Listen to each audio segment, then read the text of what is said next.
My name is Mia. I'm from Baltimore and currently doing a lot of TV production, film, and a smidge of real estate. What's going on? I'm Joey Malinsky. On this episode of ATB Meets, we talked to Mia Spate, who was a contestant on the Beast Games, also an actress and a producer locally. She talks about faith, what a crazy experience the Beast Games were. It was awesome seeing her. Check it out. Grand prize of the most insane competition show you've ever seen. And competing for it are these 1,000 contestants. It was crazy because I always wanted an experience like that. Production side of it was just like nothing I have experienced in my life, and I've been doing this for 20 years. Shots we were taking had 2,000 cameras, almost 1,000 GoPros, I would say 400 or 500 stationary cameras, and then people on Steadicams, like 15 people on Steadicam.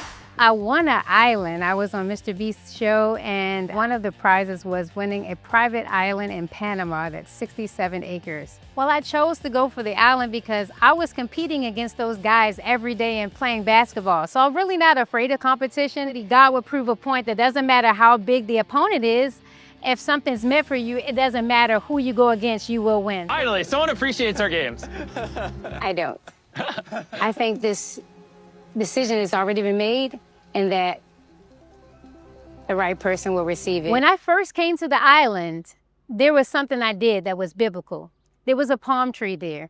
And when Jesus came into the town during Palm Sunday, people threw down palms at his feet. So I took a palm and I wrapped it around my wrist. And through the Navy SEALs, through swimming, through all of the challenges, the palm stayed on my wrist. And I prayed that God would give me the answer to this because I knew this island was mine. If one of you has 2 deeds, you win. When I say go. 3, 2, 1, reveal. The answer was on my wrist because the palm tree means blessing. So no matter what he did, the answer was going to be on my left wrist. So that is the box I chose. When I chose, I knew from the beginning that that was the reason why I put that on my wrist, and it never fell off. Guess when it fell off? After I got the deed to the island and got back on the yacht. So I knew that being in this industry, I had to have God in my life, but God was always a part of my life. I just never had a platform big enough to express it. No matter what you strive to do, God sees what your heart is doing, meaning that the things that's in your heart, God sees my heart. He knows that I want to please him. Even though I'm flawed, I do stupid things every now and again. There's nothing that I can do to deserve it. Don't feel like you need to earn blessings. Blessings are given. It's a gift. And it's free. So I think it's opened up a lot of doors of blessings. God has just paved the way for me not to have to struggle so much to do the things that I want to do. Now it's up to me to just ask for what I want and walk out and do it. So I'm looking to support Kenya specifically, Baltimore, and I want to just shout out any of the DMV artists like filmmakers. Let's work, let's put in the work. There are positive things and positive people coming out of Baltimore. You just got to open your eyes and see it, because I'm one of them. Thank you.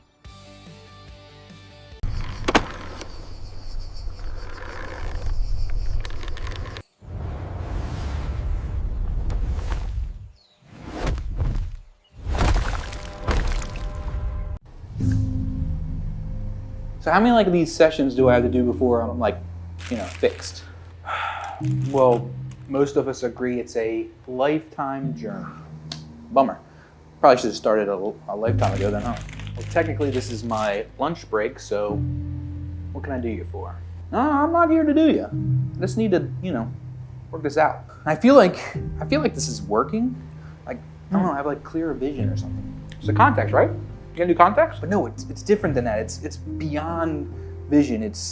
There's more. I just feel like I have my heart in it. Well, my stomach is calling that ice cream sandwich in the freezer, so if you don't mind making a proper appointment, that would be awesome. So, same time on Thursday then? All right. I'll just let myself out, I guess. I wonder if he still has any of those mints around.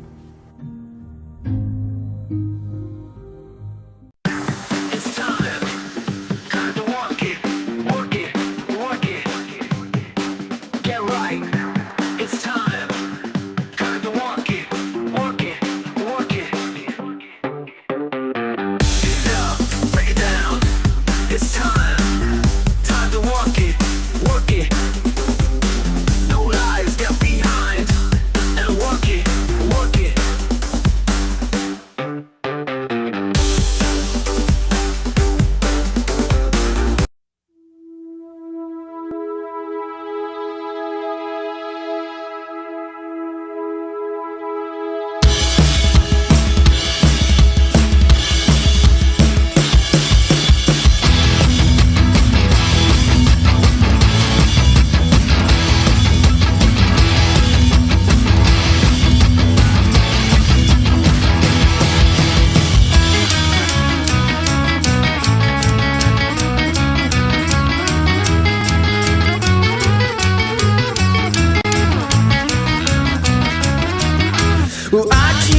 right through your head, sleeping with the living dead, and the beasts that crawl through my teeth, my head, and they don't give a shit about what they said.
I go by Curly. It's fine.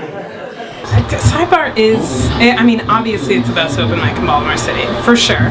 I'm from Denver, like, Denver's a great town, a lot of great comedy there, but comedy hits its, like, apex greatness at Sidebar, I think. It's a comics open mic, which is great, and so it's very friendly, but it's at the same time it's critical, which is exactly what comedians need.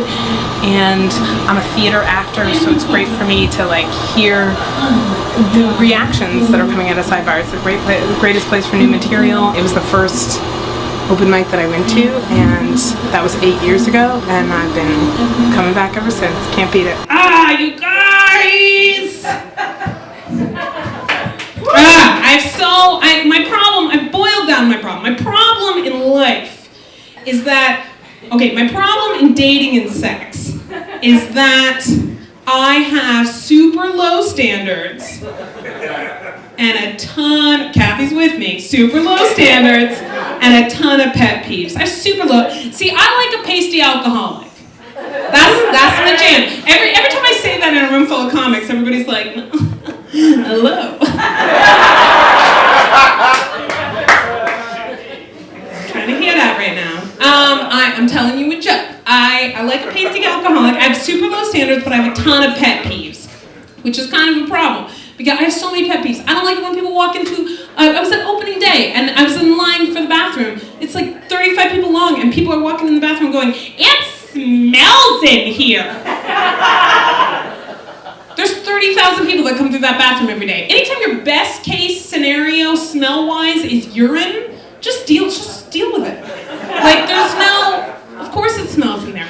My biggest pet peeve, okay. Can I ask you a question right here? Can I ask you a quick question? Can I ask you a quick question? Sorry. Would you, with someone else's permission, would you use their toothbrush? Sure. Yeah, now see, I would too. Anybody who says that they wouldn't, but they'll sleep on someone else's couch, I have no respect for you. No. If you're like, you put that in your mouth to clean your mouth, and I want to put it in my mouth to clean my mouth, that's disgusting. But I'm going to sleep, I'm going to put my face where your ass has been for 20 years? Fuck no. I have no respect for you. I have no respect for you. You know what a couch is? I'm going to tell you what a fucking couch is. A couch is a shadow box for farts. That's what a couch is. A couch is shirts are the artwork that you bring home from school. Your couch is like, I love it. No, I love it. Is it a unicorn? Is it a rainbow? I love it. Well, we're going to keep it right here on the fridge. That's what we're going to do. All right, you guys, I'm Jessica Garrett.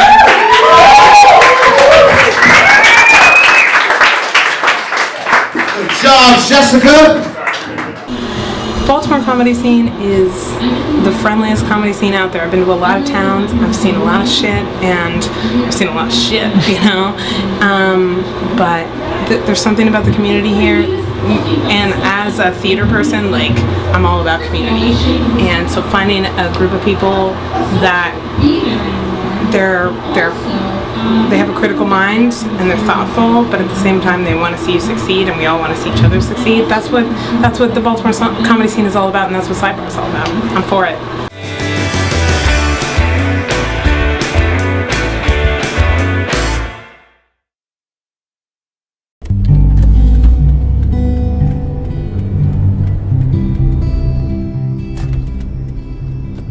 So I knew I had to go, but I peed a little bit more than a little bit right when I was talking to him. If your mission was to make me jealous, mission accomplished. Alright, well thanks. Tonight was fun. That's it. Do you see this happening? Come on. You don't feel this? You don't feel this? Earlier you didn't feel it?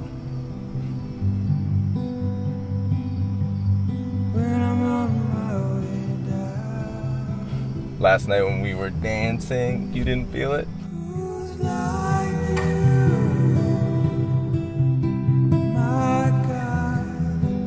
Those were some pretty sweet moves. I know. I was there. I felt it.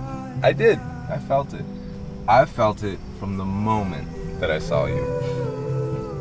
You were so drunk. True. Guilty. But it led us right here. You sitting in my car after a great night, right? Listen, I appreciate the dinner, but I have an actual meal inside that I'd really like to dig into. Wait. I've been looking for you forever. We just met. It's understandable to think that, right? But if you don't feel anything, if you can honestly tell me you don't feel anything at all, I'll leave. I'll leave right now. But if there is something there, if you feel it in the least bit, then I think, look, tonight didn't go how I wanted it to go, okay? And I want to make it up to you. I just want to be with you. I know that sounds crazy, and maybe it's because I'm young, alright? But I know if you give us a chance, if you give this a chance, you won't regret it. You mean that? You believe it? 100%.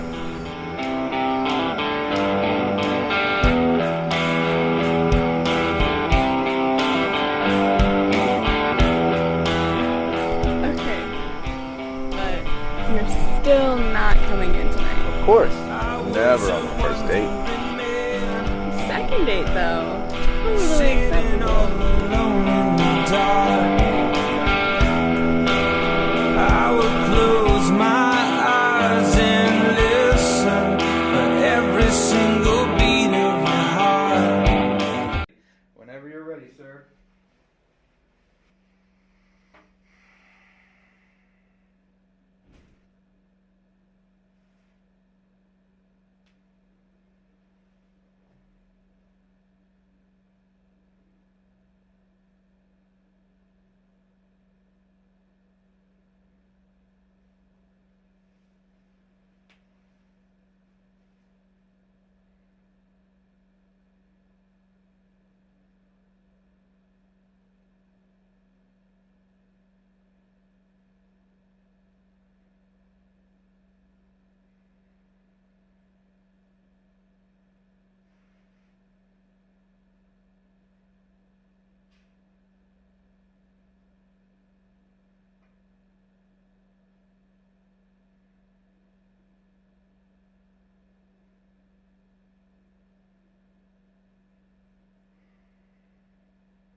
Holy shit, I'm out of a job. About to try this new AI technique that takes multicam video and automatically edits for you. Great for podcasts, great for live events, maybe even comedy specials. I don't know. Does it get jokes? I don't think it does it? All right, let's see if this thing will take our jobs. These are 2-hour-long clips, so it's a while. Let's take it a few minutes to think. What are you thinking about AI? Don't have all the answers, do you? There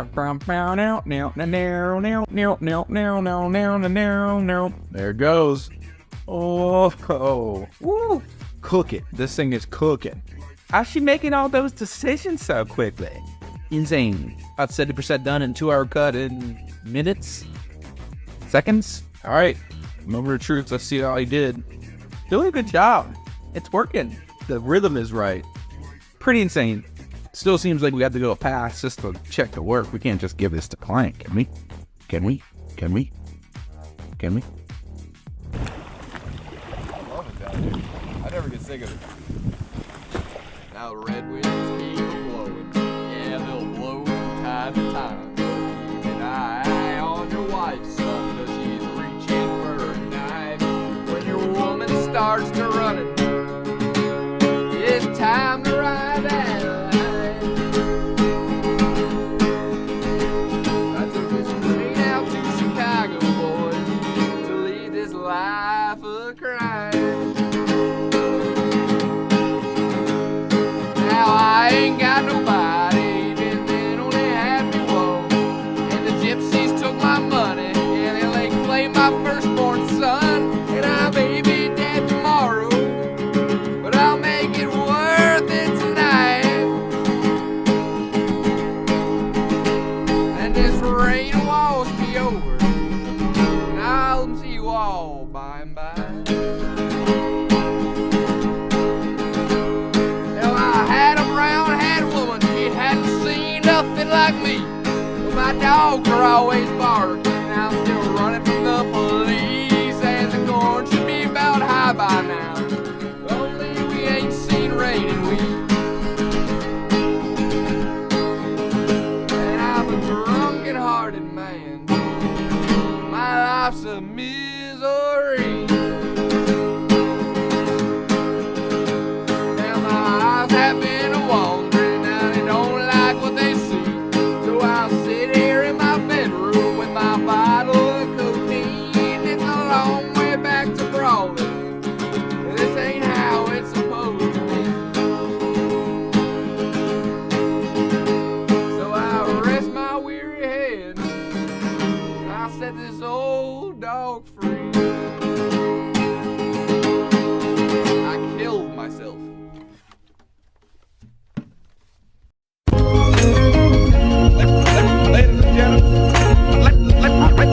Ladies and gentlemen, time at the Regal. Young man went out and made a name for himself. Don't follow my example, kids. until like I start like shitting on niggas, you feel me? I'm on the red carpet, you feel me? And I got 80 of these motherfuckers on. I can feel my stomach rumble, so a nigga went and hustle. I was hungry with a plug, so a nigga sold drugs. Started with an ounce, graduated to a half. That's when shit hit the fan, had shit moving fast.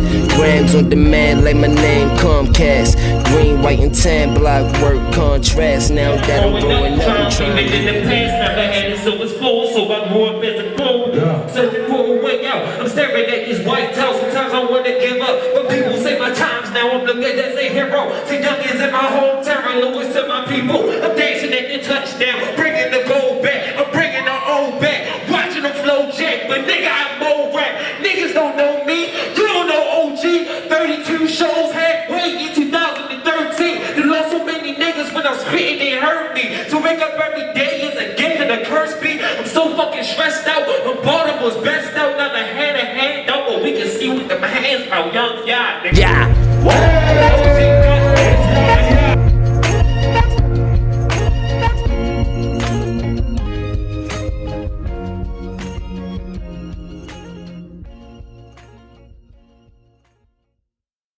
Follow your dreams, unless they involve clowns.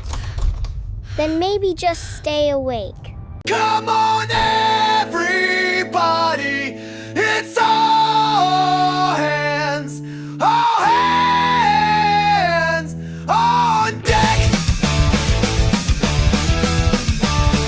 Let's fucking go! How we doing, folks? Give it up for King Tink! What up, white people?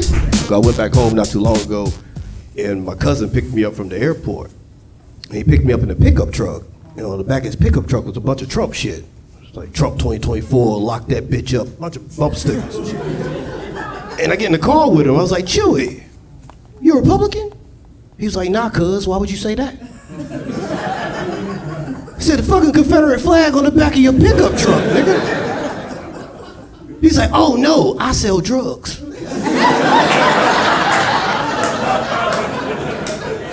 He said, ever since I put that on the back of my pickup truck, I ain't got pulled over once. He said, all they do is nod and say I'm one of the good ones. But guess what, cuz? I'm not one of the good ones. Like, touche, nigga. Made it work for you. Start clapping for your next comedian, Dom Selesky. You guys remember that thing, the whole man versus bear debate on social media? Where women were asked if they were in the middle of the woods, would they rather run into a man or a bear? And then women did what they usually do and picked the answer they knew would piss us off the most. I'd pick the bear. Fuck you, asshole. But the reason women were saying that they would do that is because they were saying that, like, yeah, a bear might eat them, but a man could do, like, unspeakable things, horrible things, things that a bear would never think to do. And I understand that, I get it, but, like, I've hiked the Appalachian Trail. Like, I spent months in the wilderness, mostly alone. And doing that, I've encountered men in the woods, and I've encountered bears in the woods. And I've raped them both. So, truth is, you don't want to run into me in the woods. Start clapping, Daryl Charles! I used to be an engineer, gave it up to do comedy, so I'm still a math guy. So I have figured out, for your benefit, the algorithm to how we all respond to Trump news. Yeah, I'm sorry to bring him up. Obviously, I didn't do it, but not because I'm black, because I'm smart. Anyway, you're a racist. But it's a pretty simple algorithm, and it works out. It's a pretty simple algorithm. It's disappointed plus surprise squared. That's how it works, and it works because if you use FOIL, you realize every time you see Trump in the news, you're disappointed that you're disappointed, then you're disappointed that you're surprised. Then you're surprised that you're disappointed, and then you're surprised that you're surprised. That's how it works out pretty much every time. You can chart it out. You can see, like if you chart it, you'll be like, oh, it's asymptotic to the point where somebody's gonna do something about it. It's like we got close twice and nothing happened. You know what I mean? That was a joke about elections, not assassination attempts, okay? That was about elections, not assassination. Don't do that. I don't want to be outside like, I'm from here. You know what I mean? Please. Start clapping right now for Eric Dodorian. You look like my old roommate, Audrey. Do people tell you that? Yes, you. You! Nobody's ever told you look like my old roommate, Audrey? That's weird. No, it's a joke.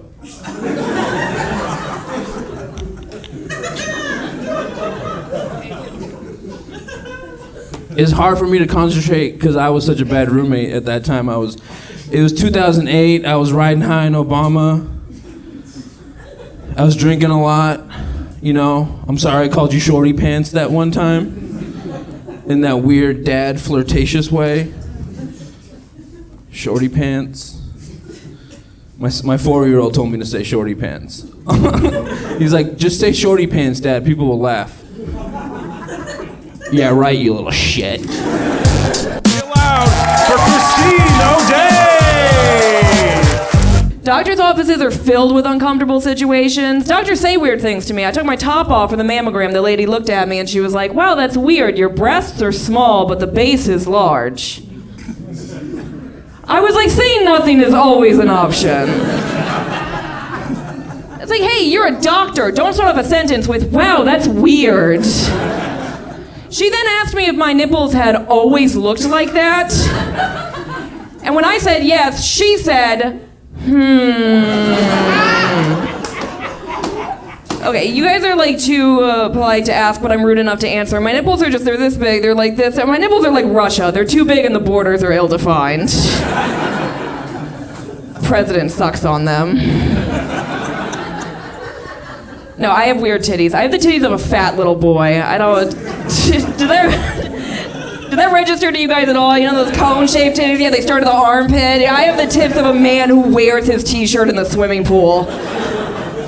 I'm the reason he's wearing the t-shirt. I put it on him. I was like, stop showing everyone my tits, motherfucker. Start clapping for D-Lo. I don't know if y'all can tell looking at me. It's a very strong possibility. I might be something similar to a lesbian. Possibly, but I'm an old bitch, so this is old gay. This ain't that new shit they be doing outside. This ain't that, you know, that little under 30 gay. And I know it's something in here. I feel like I smell a TikTok on you bitches. I know you in here. I know you in here. I just want to be clear, if it is any young gays in here, like the under 30 gay, that's the young gay for me. If it's any under 30 gays in here, I hear it, bitch, in your voice. If there's any under 30 gays in here, I just want to be clear, nothing that I say moving forward is meant as disrespect, you know. It's no shade, you know. I don't hate y'all, but fuck y'all. Fuck all y'all. Fuck y'all, because y'all are fucking up the gay. That's not even the same fucking gay. I feel like my gay is gay when it was clear, you know what I mean? Like, you look at me, you be like, that bitch play basketball. She might be gay. It's like, real fucking simple. I don't feel like I relate well to the young gays, you know what I mean? I feel like me and the young gays don't have shit in common, you know? I don't even feel like I look like the young gays. Like little young black lesbians kind of look like Lil Wayne and Future and shit. Little young white lesbians look like Justin Bieber. I'm an old bitch, man. I'm 47 fucking years old, man. I feel like I look like a cross between Whoopi Goldberg and T-Pain, like right in the middle of that. And then I'm a non-threatening lesbian. A lot of people think because I'm a woman that wears men's clothing, because I'm tomboyish in mannerism, got a backwards hat on, they always think I'm some overly aggressive woman. Like I just be running up on grown-ass men just starting shit, you know? Just all in your face, just doing too much, just like, the fuck you looking at, yo? Fuck out of here. Like, get away from my bitch. Like, sir, I don't even know what the fuck they be grabbing, for real. Like, what are you grabbing, bitch? A fallopian tube? What are you doing? Then you got your hands all in your pussy. She ain't wash her hands. She ain't got no sanitizer. She don't clip her nails. That's exactly how these young bitches keep getting HPV. I'm telling you, dirty fucking hands.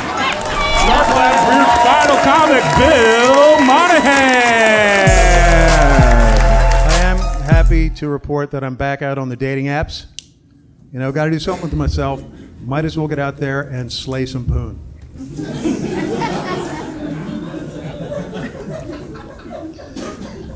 All right, I realize I don't look like I slay poon. But I do look like I kill women.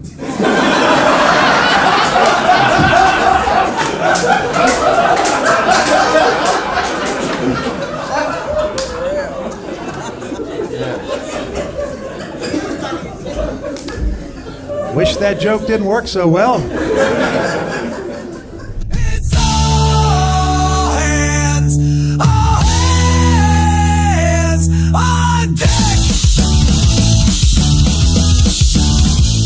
The other day, my human roommate did the whole cucumber prank to me. Have you seen this? I turned around, saw that green snake of death, and my soul left my body. I jumped 3 feet in the air. Humans laugh like, oh, look, the cat's scared of salad. Salad? No, I'm scared of betrayal. I trusted you, Karen. Yeah, apparently my panic attack is their TikTok content. You know what's really funny? If I drop a deuce in your shower, let us see who's laughing when you slip and break a hip. So yeah, next time you're making a salad, just remember, I've got 9 lives, but only 1 grudge. And I'm saving it for you. In the land you call home, I walk alone. Through the thick and the thin, left out, never brought in. Now I slip into the dark, laying to rest in undone heart. Inside fear.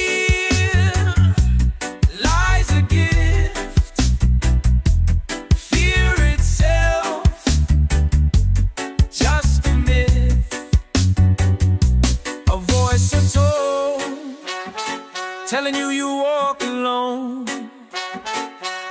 The real ones know this ain't the case. So walk tall, as this must be the place.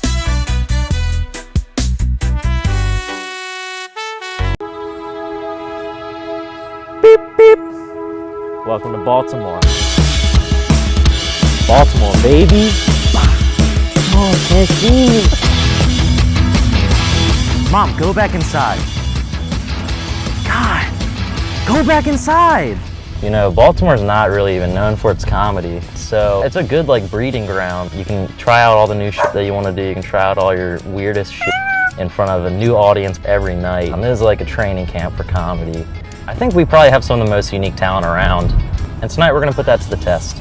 We're all gonna get there tonight, meet back in the green room, pass out manila folders with our names on it. Everyone's gonna write down one joke for each comic. That comic's not gonna see those jokes until he opens the folder on stage. It's a dangerous game we play, but this is top secret.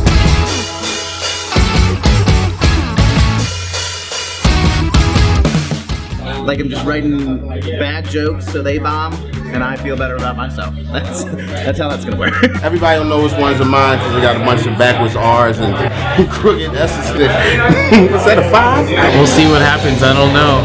Guys, this is top secret. Thanks for coming. So I just open the thing and I just do whatever jokes y'all put down.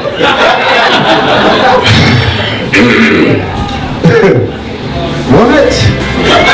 I think the first thing you do is you just read whatever's written out loud, and I'll figure it out later. What happens when hell freezes over and then it all melts? That girl that finally started having sex with me, she's like, nope, no more. There were conditions to this. Mine says something nice on it. It says you're funny and handsome. Cool, I gotta admire her. Literally the first dumb thing that pops in my head. That's pretty much how my stand-up goes.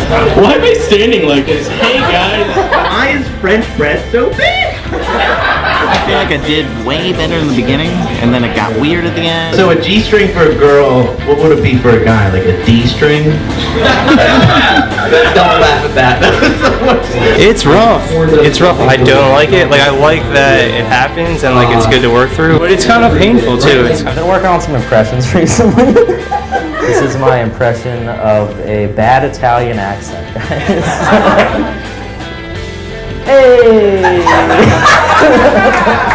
A pizza pie! It's almost like the pressure is off and it allows you to relax and be yourself. And shit, and the next day I came to work, yo, they fired me in the parking lot. I didn't even get out my car. He was like, no, you're fired. Just go home. Most of the time I get really nervous, and I'm like, hopefully they laugh at me. When I did stand up there, I'm like, whatever, it's not my jokes. They don't laugh. And it kind of made my stand up better. Like I wasn't nervous at all. You can get stuck in ruts sometimes where it feels like you're doing the same thing over and over again, and this will knock that right out of you. Alright guys, that was top secret. Thanks for coming out. Some people did great, some people not so much. When you're testing out new jokes on the fly in front of a new audience, it looks easy, it's not easy. And that's kind of what the show's showing. But that's top secret, baby. See you next time. All right, fun. I hope you guys did too. It's definitely going to look a lot better in post.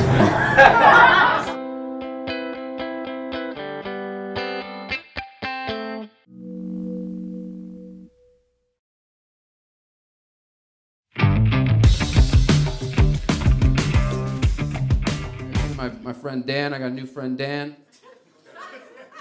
Yeah, I like Dan, man. Dan, you know, Dan likes me. I like Dan. We're straight guys, but it is funny when like two straight guys find one another and they won't admit that there's love there, you know? Like Dan drives a truck and he tells the truth, you know what I mean? I didn't even know I was looking for that in a man. That stuck out to me. I like that. Yeah, man, we hang out. We build cool fires over his house and drink beer and smoke weed and have great conversations. You're not there, you don't know.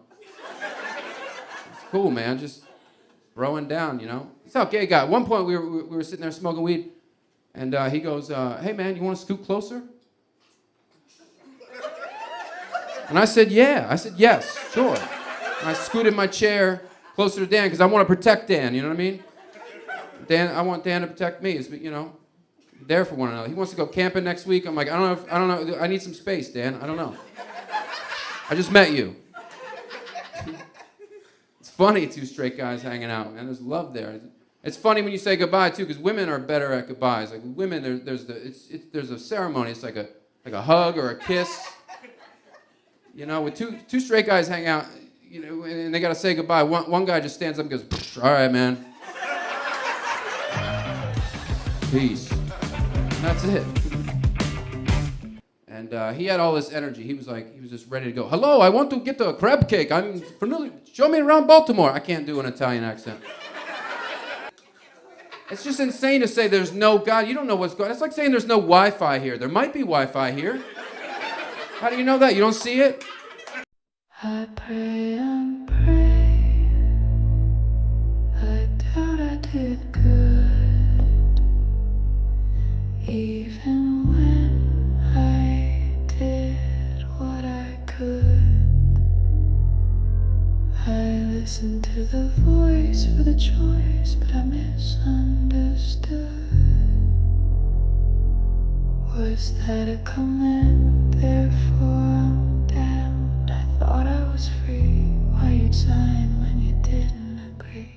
I was talking to God to give me the way, the power, the strength to say what I say.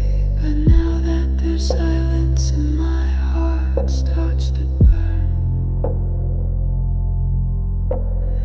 And not like the fire that I worked to earn, but a fear and a cold telling me to return. So I listen again to hear what you say. God or the devil.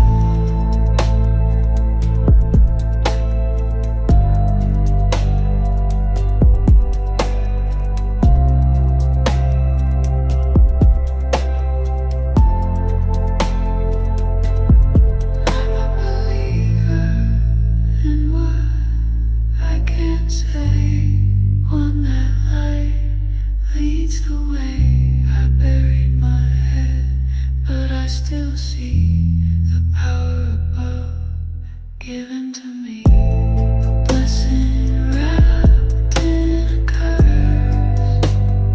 Devil leads the way. Believe in yourself. There's no other way. Pray every day.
Listen.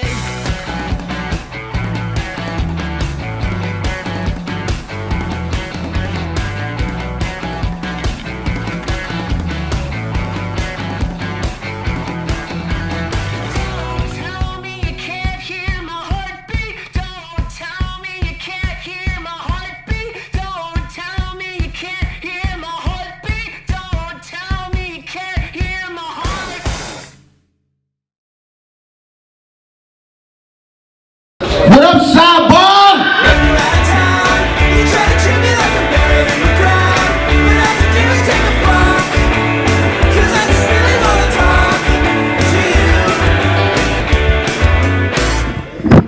What up, sidebar?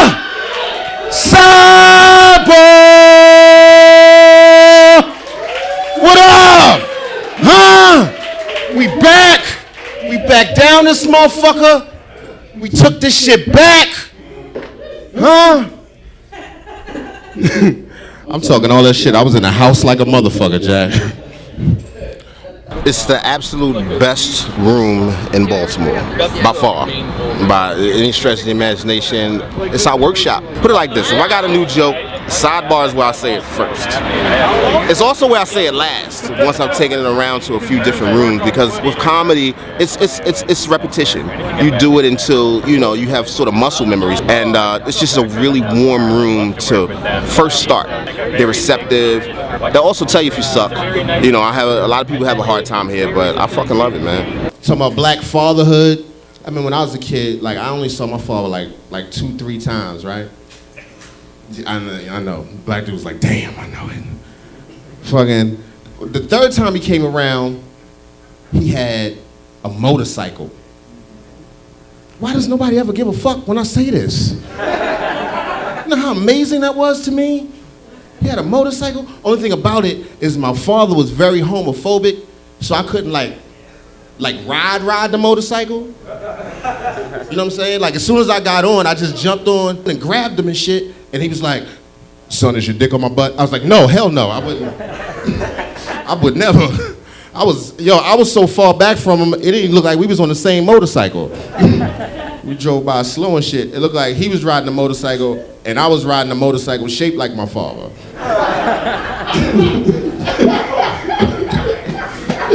When I first came around, Sidebar was just a bunch of white boys standing around asking me about jail. They was just asking me questions. I'm not gonna say it wasn't integrated at all, but I was one of the few dudes that came around because Baltimore's a really segregated city, and it also stems even more so in comedy, because comedy is that way anyway.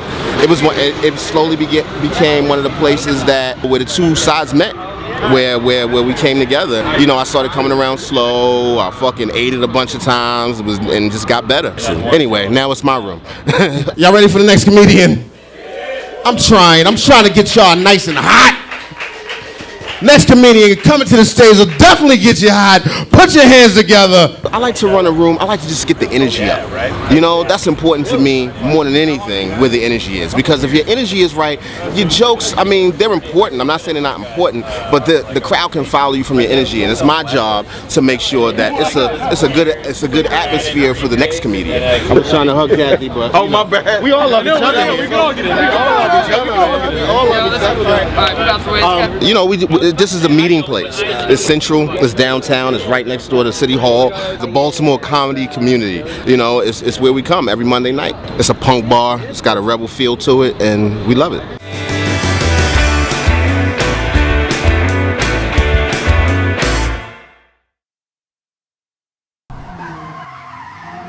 We got a Prius for a getaway car. They're efficient and silent if you weren't driving like an asshole. Caught him in a Prius. This one's going on IG. Oh, tag me in that. Expect me to believe a regular Casa de Garcia is appropriate for 10 a.m. on a Sunday morning, May 31st. Read. Hey, one thing. 3 months in the Poconos. You'll be smoking Stokes at 10 a.m. on Sunday morning. No big deal. Sometimes I like to bend the rules. Keep it in the back pocket, okay? Keep the nose clean. There we go. Here in the Pocono Mountains of lovely Pennsylvania, the Commonwealth I subscribe to and call my home. Subscribe to on YouTube, that's for sure. Almost like we're riding waves every day. We are in the Pocono Mountains riding the waves of the wilderness. Just look around. I mean, this place is nuts. It's just beautiful, and I'm finishing my album and getting on that hashtag two-tone rebel shit. We're just crushing it up here and having a great time, and can't wait to share it with y'all. Yeah, I got a long-standing history with these lovely mountains. Yeah, my old pop-pop, he bought a house here in 1970, and I've been up here pretty much every summer since I was a little wee one, and that's been 32 years ago. So, yeah, I know the place pretty well. Come up here for a little respite. Been here a couple months, almost done my album. Can't beat it. It's beautiful. Beautiful stuff. Shout out to PA. Come on down here. When you're in the Pocono Mountains of beautiful Pennsylvania, you're gonna want to have a trash setup for your trash that rivals, Chuck Norris's backyard. And when you do that, you're gonna keep those mama black bear away, because they will go ahead and rip through your trash and take everything you got in there. It doesn't matter what it is: chicken voila dinners, empty potato roll packages. I'm talking about sugar-free Red Bulls. What do they want with those? They're empty. You think I'm gonna leave those to waste? Come on, I don't waste a thing. It all goes in here, or it all goes in Lou's belly. And that's the way we live around these mountains. That's just part of life right there. Thank you for a great weekend, bud. Oh, dude. It was awesome. So much fun. Really helping with Manny and. Oh, hell yeah. Good. Dude, Manny's the man. You the man, bud. You the man, man. Got such a nice coat. Yeah, buddy, lean into it. Lean into it when it feels right. Oh, man. See you rapping on a step or Dude, something? the St. Mary's Days, me and Skelts, that was our first video for like intro to digital art, and Skelts and like Laskin helped edit most of that, and then we just did one of my songs, Treat Each Man as a Gentleman, and it turned out to be a personal favorite and classic of all of ours, I think. That needs to go on the official YouTube page. I need to get that done right, because that one is pretty epic.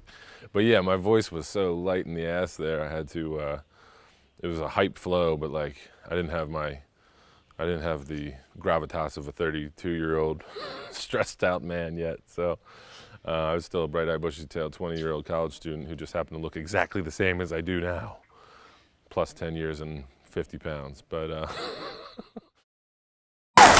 I'm going to do this interview real quick. I'll call you back when I finish. What's going on? I'm D-Lo. I've been doing comedy for 10 years. It's definitely been cool. I feel like, I'm ready for another 10. I want to see how it goes. For me, I'm an off-the-cuff kind of comic. I like to stand in the back of the room and watch a little bit and see who's in there. And if I can relate the jokes to the people in there, it just makes it feel more personal.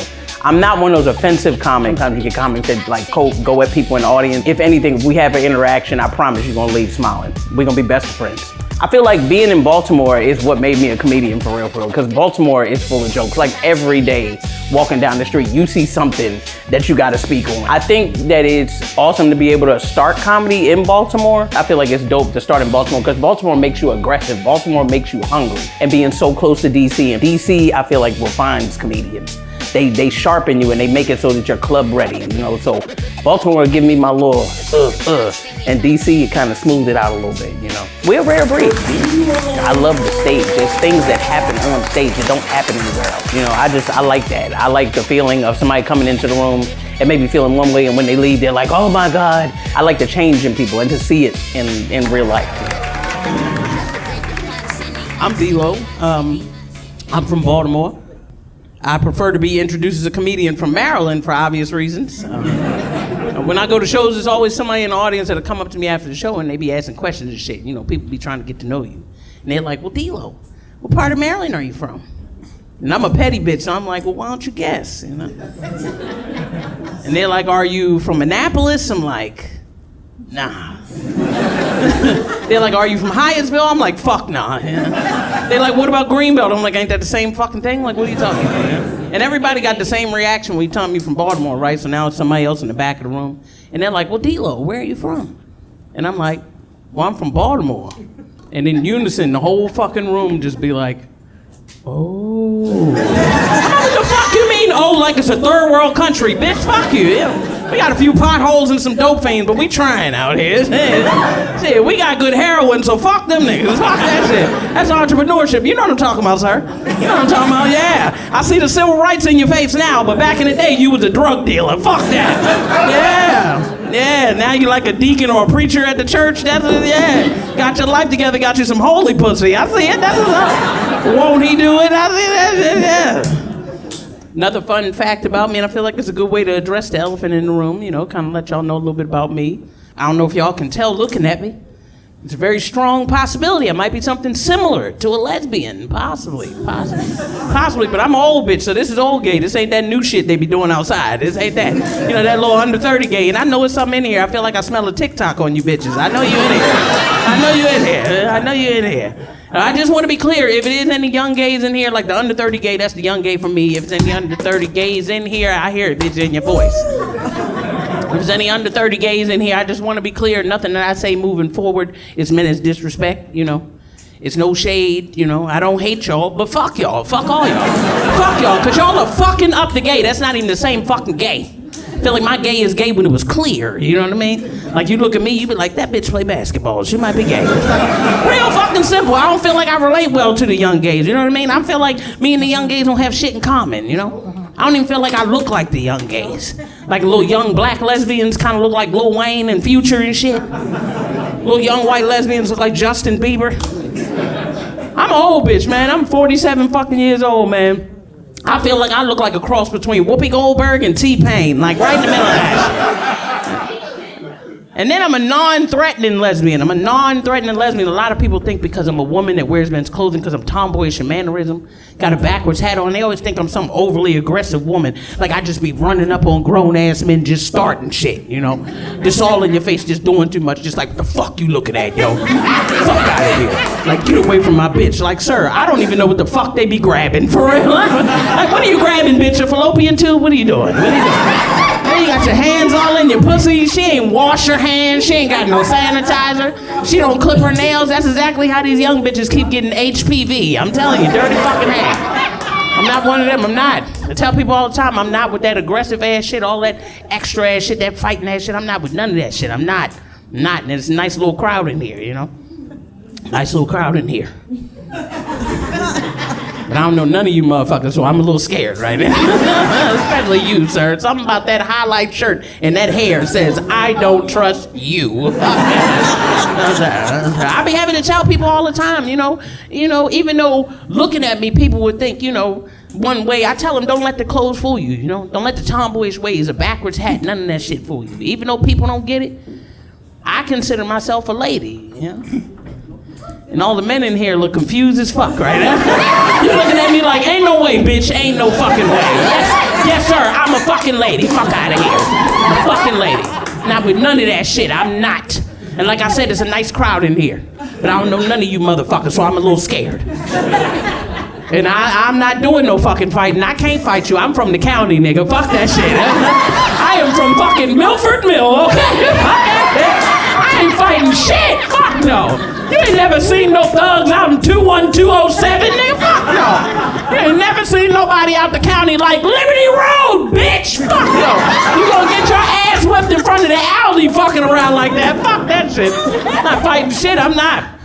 And I'm gonna tell y'all now. Like I said, it's a nice crowd in here, but I don't know nobody in this motherfucker. So I'm gonna tell y'all now, if anybody in here get too fucked up and some shit get to popping off, I promise I'm gonna be the first bitch on 83, because I'm going back to the county. Fuck y'all. That's why I'm single now, because I'm not a fighter. I'm not gonna do it. I'm not gonna fight. I'm not a protector. I'm not gonna do it. I tell the women I date all the time, I'm not gonna fight for you, bitch. I don't know what to tell you. Something pop off, you better put your hands up, because you gonna get fucked up playing with me, okay? Fuck that shit. Fuck out of here. I'm not fighting for her. No. And I know all women want to be protected. All women want to feel safe, no matter who or what your partner is. You want to feel safe. You want to feel secure. You want to feel like your partner got you. I'm not going to be able to do it. I'm not. Like, think about it. Why am I fighting for her? Like, seriously. Why am I fighting for her? We both girls, bitch. Fuck you. Why am I fighting for you? I got titties too. Fuck that shit. Who gonna fight for me? Him? Fuck no. Nah, man, I ain't fighting for her. And I see protectors in here. His protectors that stood out to me immediately. One protector right there. Pow.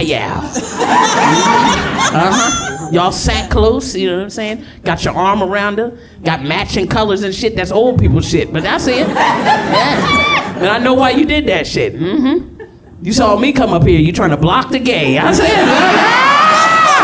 she only gay if she touched my hand. Come here, girl. Give me that fucking hand.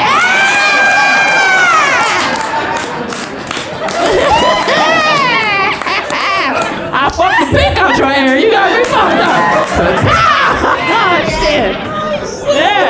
see another protector stood out to me instantly, right there. Payal, green shirt, you sir. Another protector. And not because you're sitting next to somebody. It's the way you're sitting. It's your stance. Legs wide the fuck open. Whole time my gay ass been up here, your legs been wide open. Dick pointed straight at me. That's crazy. That's crazy. But I know what that is. I know what the fuck that is. I know why you sitting like that. I know what that is. That's big dick energy. That's what that is. Yeah. And I don't think it's fair because my dick is in the car. That's crazy, bro. Hey, tell me to bring that shit. That's racist, bro. That's racist, bro. What the fuck? It's crazy.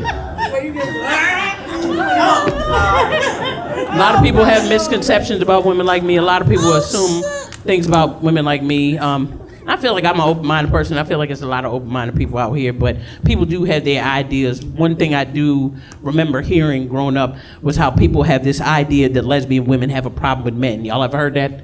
That lesbians hate men or lesbians have issues with men? Okay, I just want to be very clear. I'm very gay, don't hate men. Had great men in my life. Had a great father. Had great uncles. Got an okay brother, because fuck him. It is what it is. Fuck him. I'm sure there are great men in this room. I don't have a problem with men. Some of these men have a problem with me. That is not my issue. That's your insecurity, sir. And I hear them. It don't be the young guys, because the young ones think I can fight, so they think I whip their ass. You know what I'm saying? But it be the old ones that give me problems, because you know what I'm saying? They be on their bullshit. And it's usually when I'm out shopping, because I shop in the men's section. And them old men don't like that shit, you know? But I'm a cheap bitch, so I shop at Burlington Coat Factory. Hey, y'all laughing. I recognize a couple of shirts from in that bitch. Yeah. But I be in the store shopping and shit, and I hear them. It's always two old-ass men talking shit 2 rows back with old-ass names like Rufus and Larry. Both of them back there with jeans with creases in them and fucking dress shoes on, sliding through the fucking aisles and shit, talking shit. Like, look at her. She wears men's clothing, she tomboyish, she got a backwards hat on, she trying to be a man. I'm here to tell you, no sir. Not as long as women get in the club free before 11, you got me fucked up. Fuck that shit, cause I ain't got $20, bitch, period. Fuck that. Shit. I go to the club with my homegirls, I gotta warn them ahead of time when I go out, cause it's not every man in the club to give me a problem. It's them fucking security guards. You know, the big dude with the black on, be checking IDs and shit, kind of built like your thick ass right here. I gotta warn my homegirls, cause I know security gonna fuck with me about something stupid like my outfit, right? I warn my homegirls, I be like, watch this bitch. Security guard calls me up, he's like, step up, yo. I step up, look him right in his eyes. He goes to pat me down. Pop, pop, pop, pop, pop, pop, pop, pop, pop, pop, pop, pop. $20, homeboy. I'm like, no sir. Fuck no, I be in front of the club like real ass bitch. Give a fuck. Fuck out of here, I'ma shake this ass to get it free, sir. You got me fucked up. Them security guards be mad as shit. They be like, go in the club, bitch. I be like, okay, the fuck. Fuck out of here, you got me fucked up. Anyway, y'all, that's my time, man. I'm through here, y'all.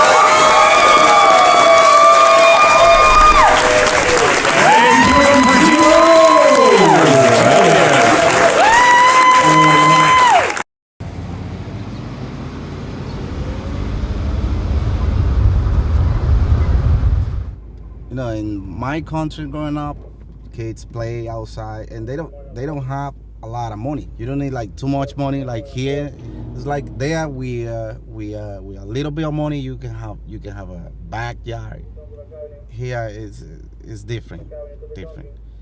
For $100,000 you can have like 1 bedroom apartment. It's sometimes ridiculous, you know. Here today I feel that the kids are trapped in the apartment. I had 3 kids, you know. I feel sad for them sometimes. I think about them, you know, in a small apartment. My oldest son, he's 18. My second is 13, and my daughter 10 years old. Difficult age, no? But I mean, they're doing good. When I was a kid, I had an endless playground and with the endless possibilities. But here, what they have, I don't know.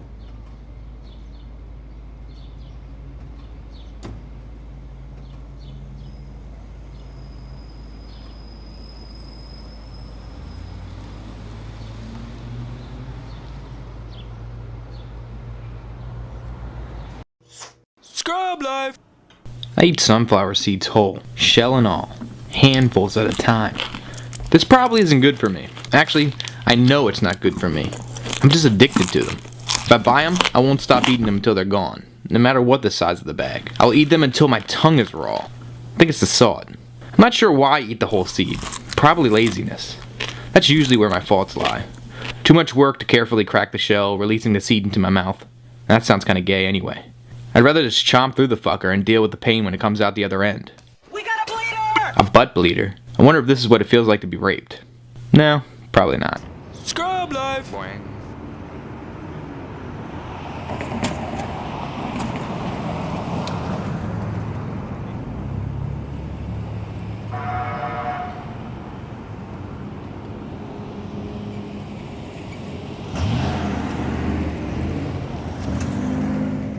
Drug deal gone good, drug deal gone good. Have you ever had a drug deal gone good?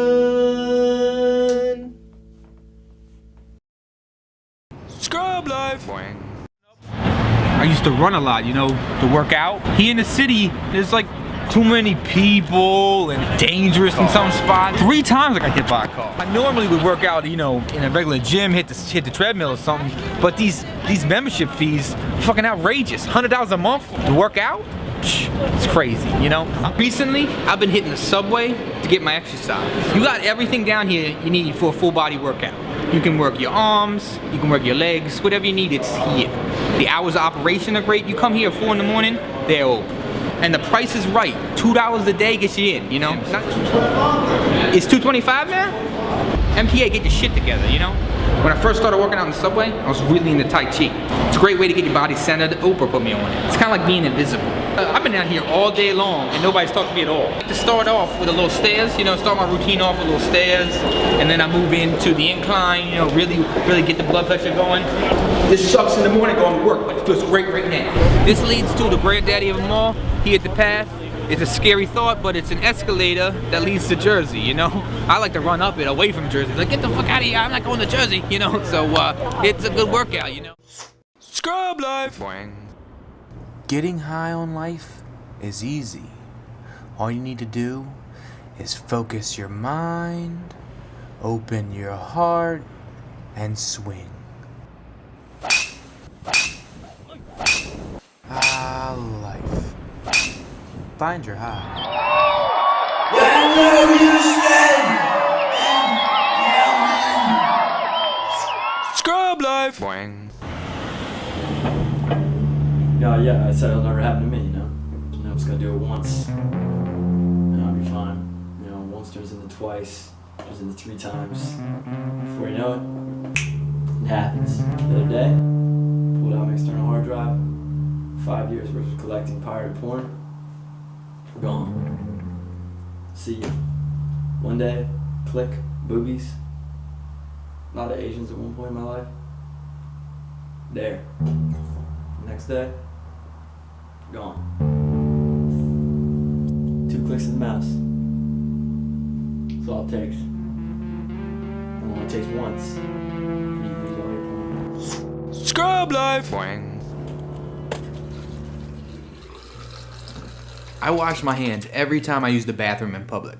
But when I'm home, I only wash my hands when I get poop on them. Scrub life! Javier, sácame ese escrito negro. ¿Ese negro? Escrito negro. Escrito negro. It's more authentically historic.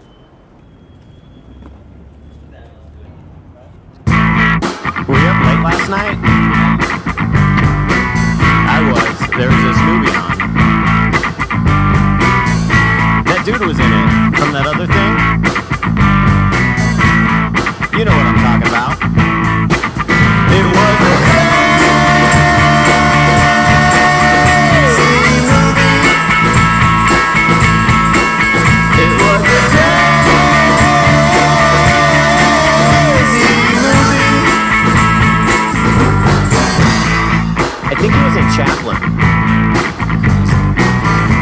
His dad's that talk show host that married Oprah. And that chick that married Spicoli, she's in it too, with that drunk guy that hates all the Jews. It was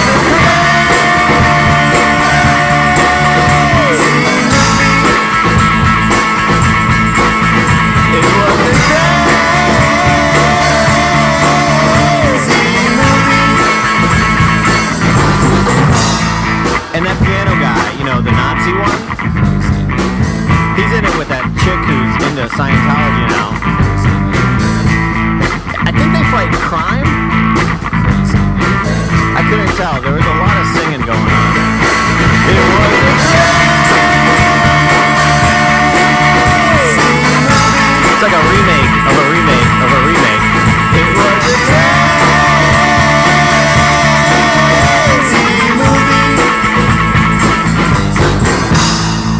Speaking of crazy movies, have you seen the one about the newspaper tycoon?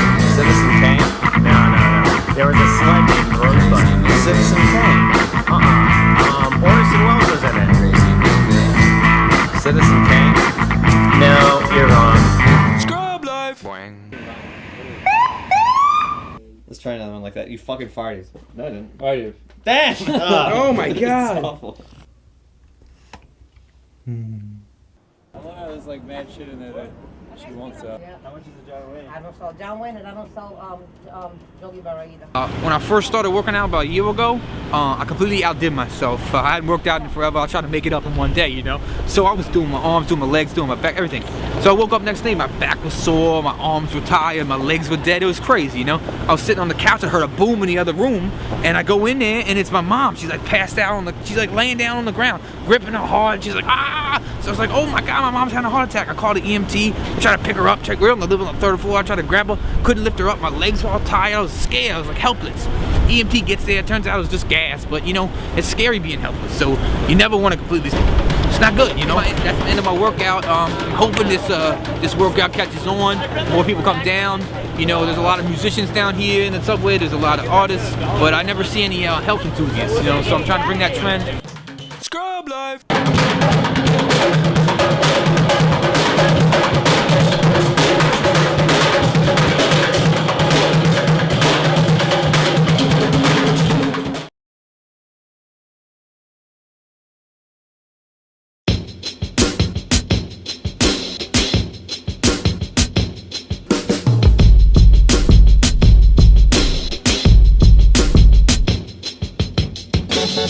Pull up to the venue in a hearse. I kill this shit, but I'ma read the eulogy first. Pretend like you can't get murked. That 9 gon' squirt. Got blood on my shirt. I'm busting these shots. Who want it first?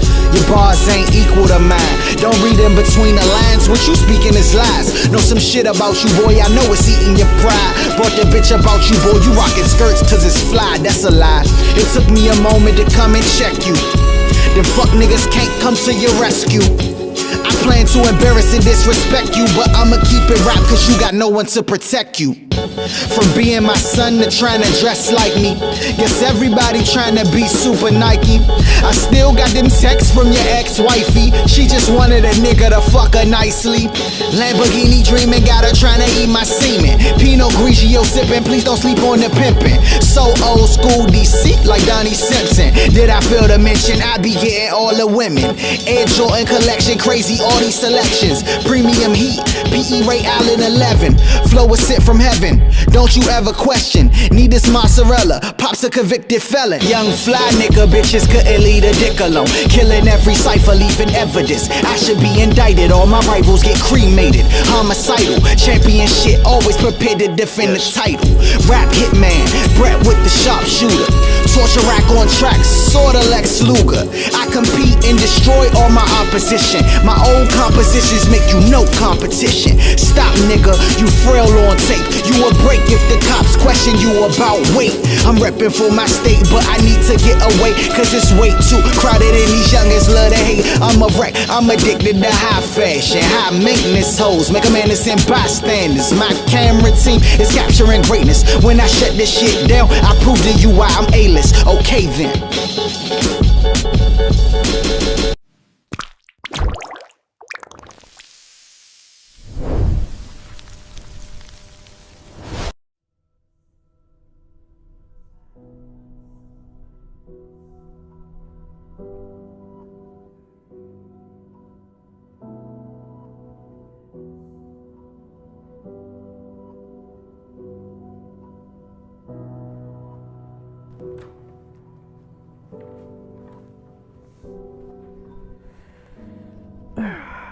This is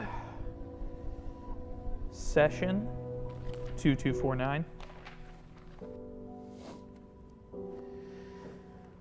Max, come online, please. Okay. Where are you, Max? I am in a dream. That is correct. You're in a dream. How's your day? Could you tell me how your day is going? You know, things aren't going super well right now, Doc. I can't. Gotta be honest with you. You know. What's going on in the news? I don't know. A bunch of bad stuff. It's perfectly normal. Absolutely. Found out John Glenn died recently. Yeah. Yeah.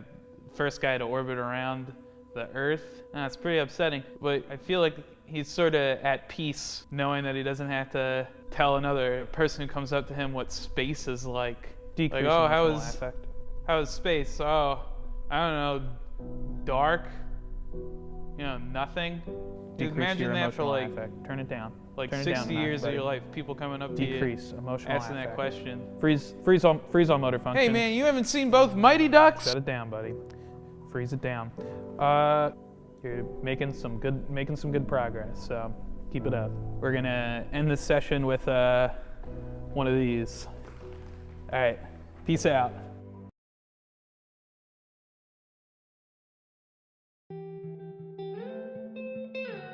I do hand poke tattoos. Every single mark that I make is made with intention, and it's a very slow process. I think that's what I love about hand poke tattoos. Like, I'm on the same level as you. Like, I'm an artist and I'm just trying to put art on your body, and we're gonna make this work together however it happens. I did my very first stick and poke about 5 years ago on myself. It was just a matter of like, I want a tattoo, I want it now, and I don't have any money, but like I know I can do this, so I'm gonna do it. And I still have that tattoo with me, and it's still kind of awesome. People had told me to start my own business. I didn't think I was ready yet. Me and my boyfriend went out on this road trip. When you take a step back, when you leave the place that you're at, you like look at what you're doing. I decided that I wanted to make art full time. Like within like 2 weeks, I'd built myself this little studio, and ever since then I've been tattooing. Hey, did you hear about this hurricane the hurricane? Have you heard about the hurricane? Nah, I can't watch the news anymore. It's too much. It's coming like right at us right now. Well, is it bad? Like we are currently in it. Yeah, looks pretty bad actually. Looks pretty bad. Tons of flooding. Really? Places flooded out. The whole place is flooded out. Anybody on the news rowboating downtown yet? No, I did see a bunch of people kayaking on the way here, and I heard in Dundalk they're skiing behind cars. Let's grab the oars and go then. Breaking news overnight. Isaias making landfall overnight. A storm regained strength and is now lashing the East Coast with wind and rain, and the threat is not over. I'm just gonna go over it.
That's Damn impressive. It. How long was it?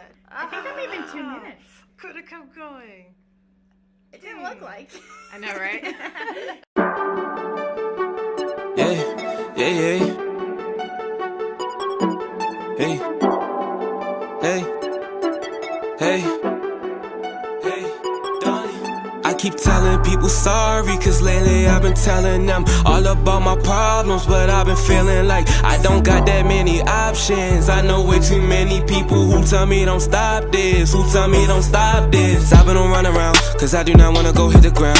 I've been out here trying to hold it down, but I just been losing my faith now. I just been counting my days down, owning up to my mistakes now. Ain't much I can say now, ain't much I can say now. I just you dirt, yeah, we didn't work, yeah. Why did I flirt? I know you hurt, yeah. What was it worth, yeah? I'm the worst, we don't converse, yeah. We go ways, yeah. It is okay, I promise I change, yeah. I promise I change, hey.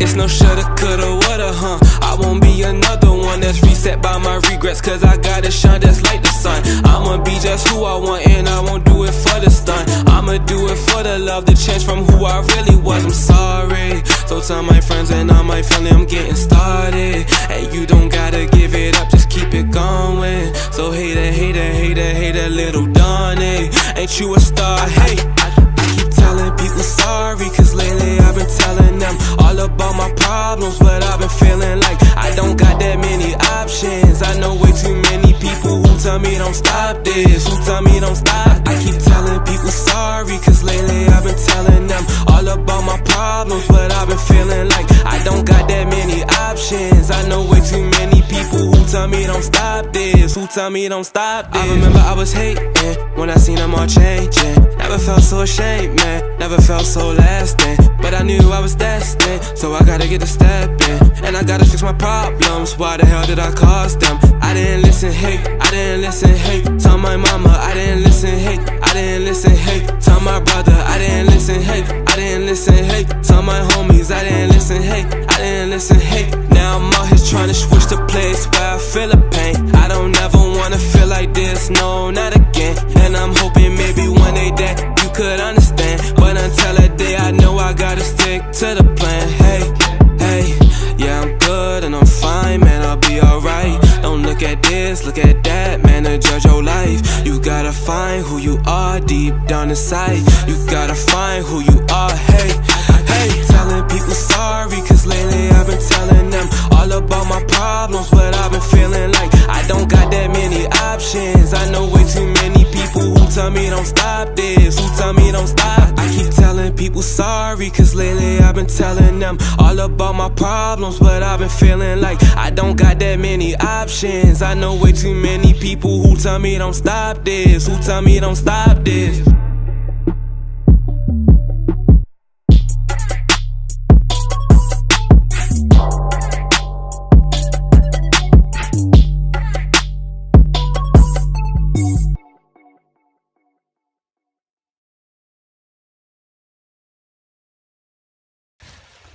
What's going on, internet? This is Urban Exploring with Joey Malinsky, and a lot of people think that Baltimore is just murder and abandoned buildings. But we actually have gorgeous, gorgeous parks. Like, this is right by my house, and it is amazing. It's miles and miles of just the most beautiful, beautiful landscape you've seen. And this is in my backyard, so you might think it's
up the nerve to leave?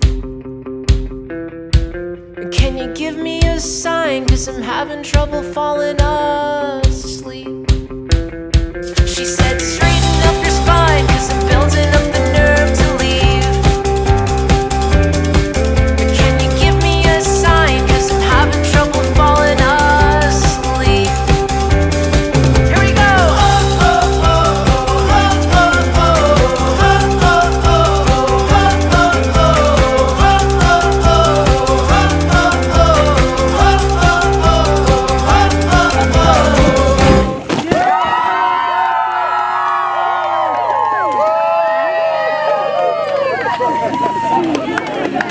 That's a cut.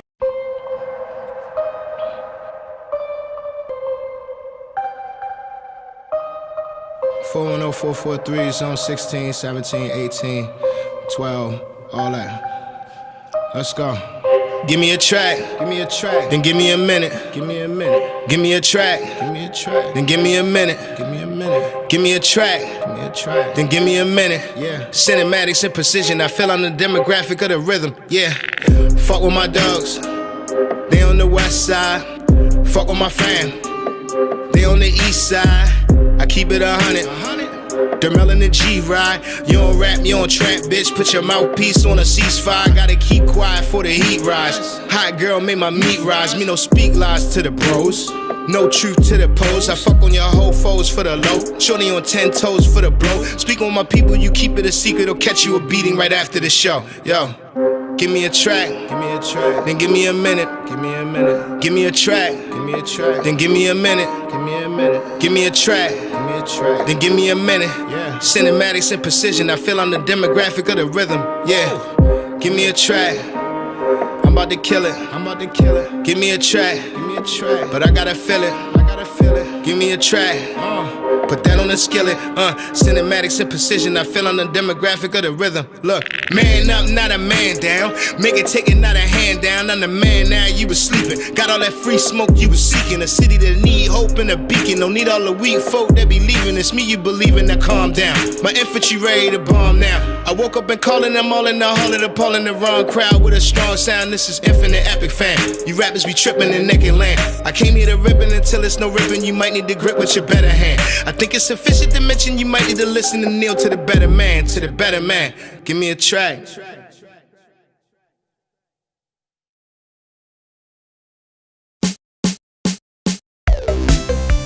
So last night, I killed somebody. That's right. Came up behind him. Yeah, unfortunately I was acting, but so I got cast as Muscle in a Baltimore-based web series called No Way Out. I'm not the strongest guy, but I did flex some acting muscles. Flexed them a little too hard, actually broke my glasses. As you can see here, got a little bit of super glue on them. Sharpied it up and probably got Sharpie all over my nose now. Apparently I went to Warbler Parker, or Warbly, whatever, Warby Parker, Warbler Parker. Got a new pair of glasses, but didn't realize they're not like lens crafter and you couldn't just pick them up like an hour later. So it takes like 7 business days to get here. So I'm gonna be rocking these broken ass glasses for 7 to 10 days. It's always good to come to a client. Like, excuse me, oh yeah, I own a business. I do pretty good. You can trust me. I'm a reliable guy. Glasses are broke, shoes got holes in them, but you know, you can trust me with your videos. I can make videos. See, I'm making a video right now. When I was on set yesterday, I got to drag a guy through a door. I got to grab him by the neck, throw him through the door, like you motherfucker. I got to punch a guy, and I got to kill a guy with a real knife. Came behind him. It was fun. I got to kill a guy, got to drag a guy, got to punch a guy. All looking pretty sweet, pretty sweet. Decked out, had my black suit jacket, the only one I own, black shirt, black tie, black pants. Actually, it was a blue tie, I thought it was black, but it was dark. Looked black, it was blue. I just watched the playback and realized, holy crap, I got freaking black stuff all over my face. I'm doing blackface right now. It's embarrassing. Oh no, it's not coming off. Better come off.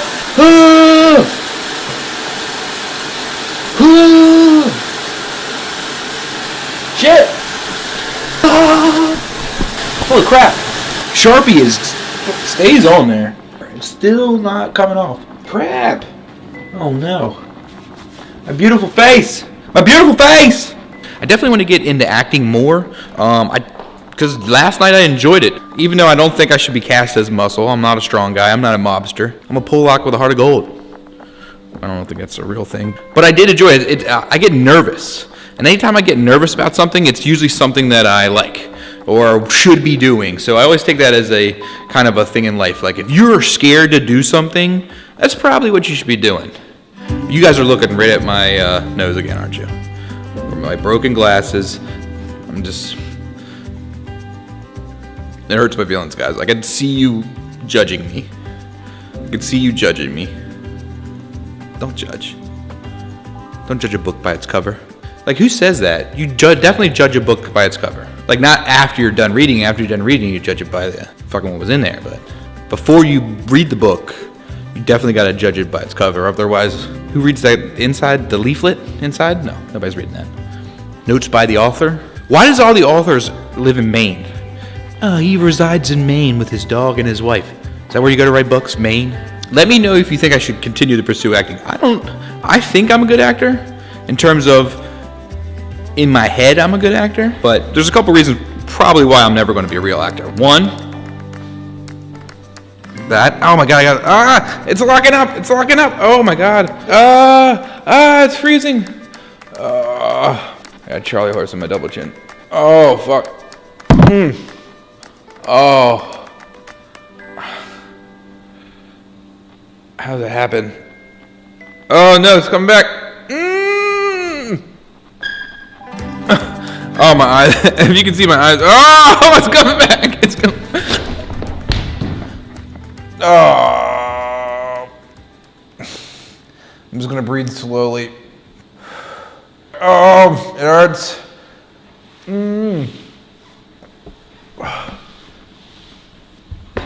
Oh. You can see my eyes are freaking watering. You probably can't. Let me focus.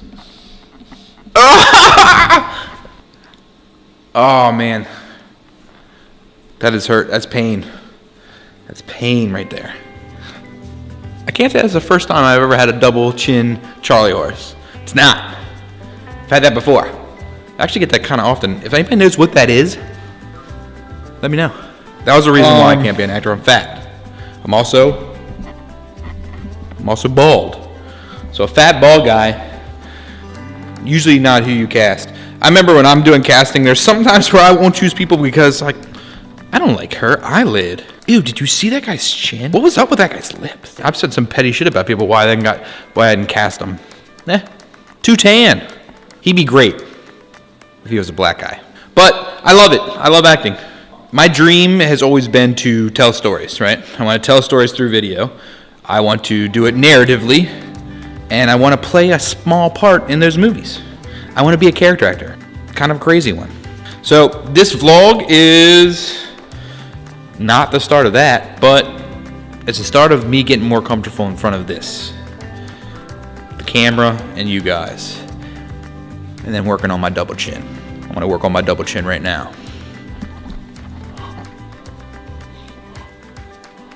Chin workouts. Probably just should lose weight or eat better. This probably doesn't work. Now I got like a crinkle here. Oh, I also have bad teeth. I'm never going to be an actor.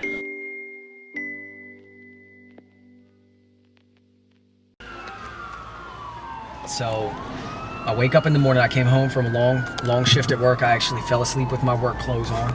I went to bed. I woke up. My roommate was screaming, "We got robbed, we got robbed." So I came downstairs, and the TV was missing, VCR was missing, a bag of weed that he had stashed somewhere was missing. Like, somebody had really gone through the spot.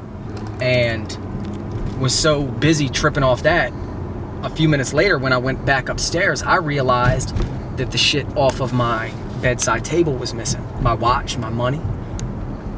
And that, I was like, wow, somebody was in my fucking room. And I normally sleep really light, so I was surprised that that could even happen. And then your first thought is, of course, somebody was willing to hurt me. I mean, I know that I wouldn't go in somebody's bedroom unless I had a gun or a knife, you know, ready to do whatever if they woke up. So that passed. And for the next couple days, my roommate kept looking out the window. He kept looking at his car because his keys had come up missing. And he kept looking out the window every 5 minutes to the point where I'm like, dude, just settle down. He was like, I know they're coming back for my car. I know they're coming back for my car. It was a couple days of this shit. And then all of a sudden, one day, he gets up and looks out the window and just curses. He's like, they're in my fucking car. And I'm like, what? And go running out there, and his dude is in his car trying to get his car stereo out. So I came running around the side of the car, and the dude jumped out of the car and just swung up with a knife and tried to stab me, and I jumped back, and he cut me across the arm. And then my buddy came running out of the house with a bat, and the dude just took off. And we chased him as far as we could, man, and he fucking got away. That dude was fast as shit. And what's even more fucked up is he had my watch on. Motherfucker. End of story, man. He cut me pretty good too and got away. That's what you get for living around pipeheads.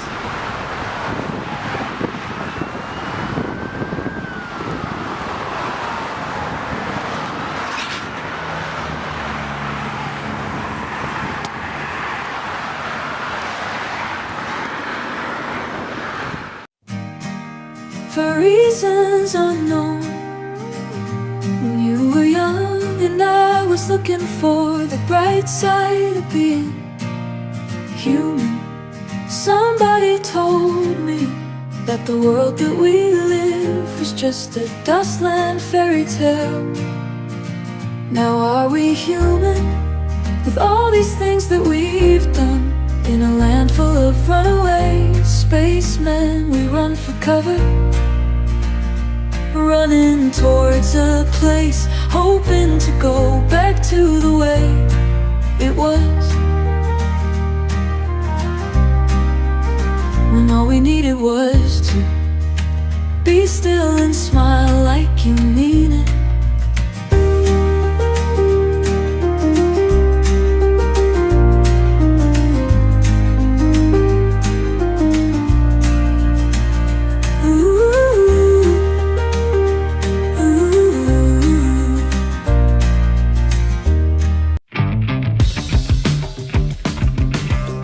I spent all last year crashing in my friend's Airbnb.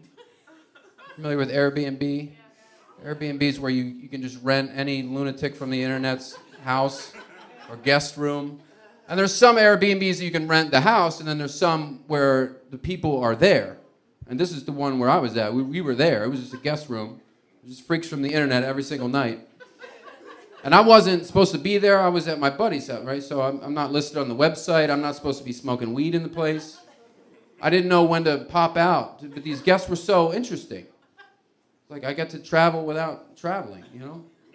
It's like, this one guy sticks out to me. He was a gentleman from Italy.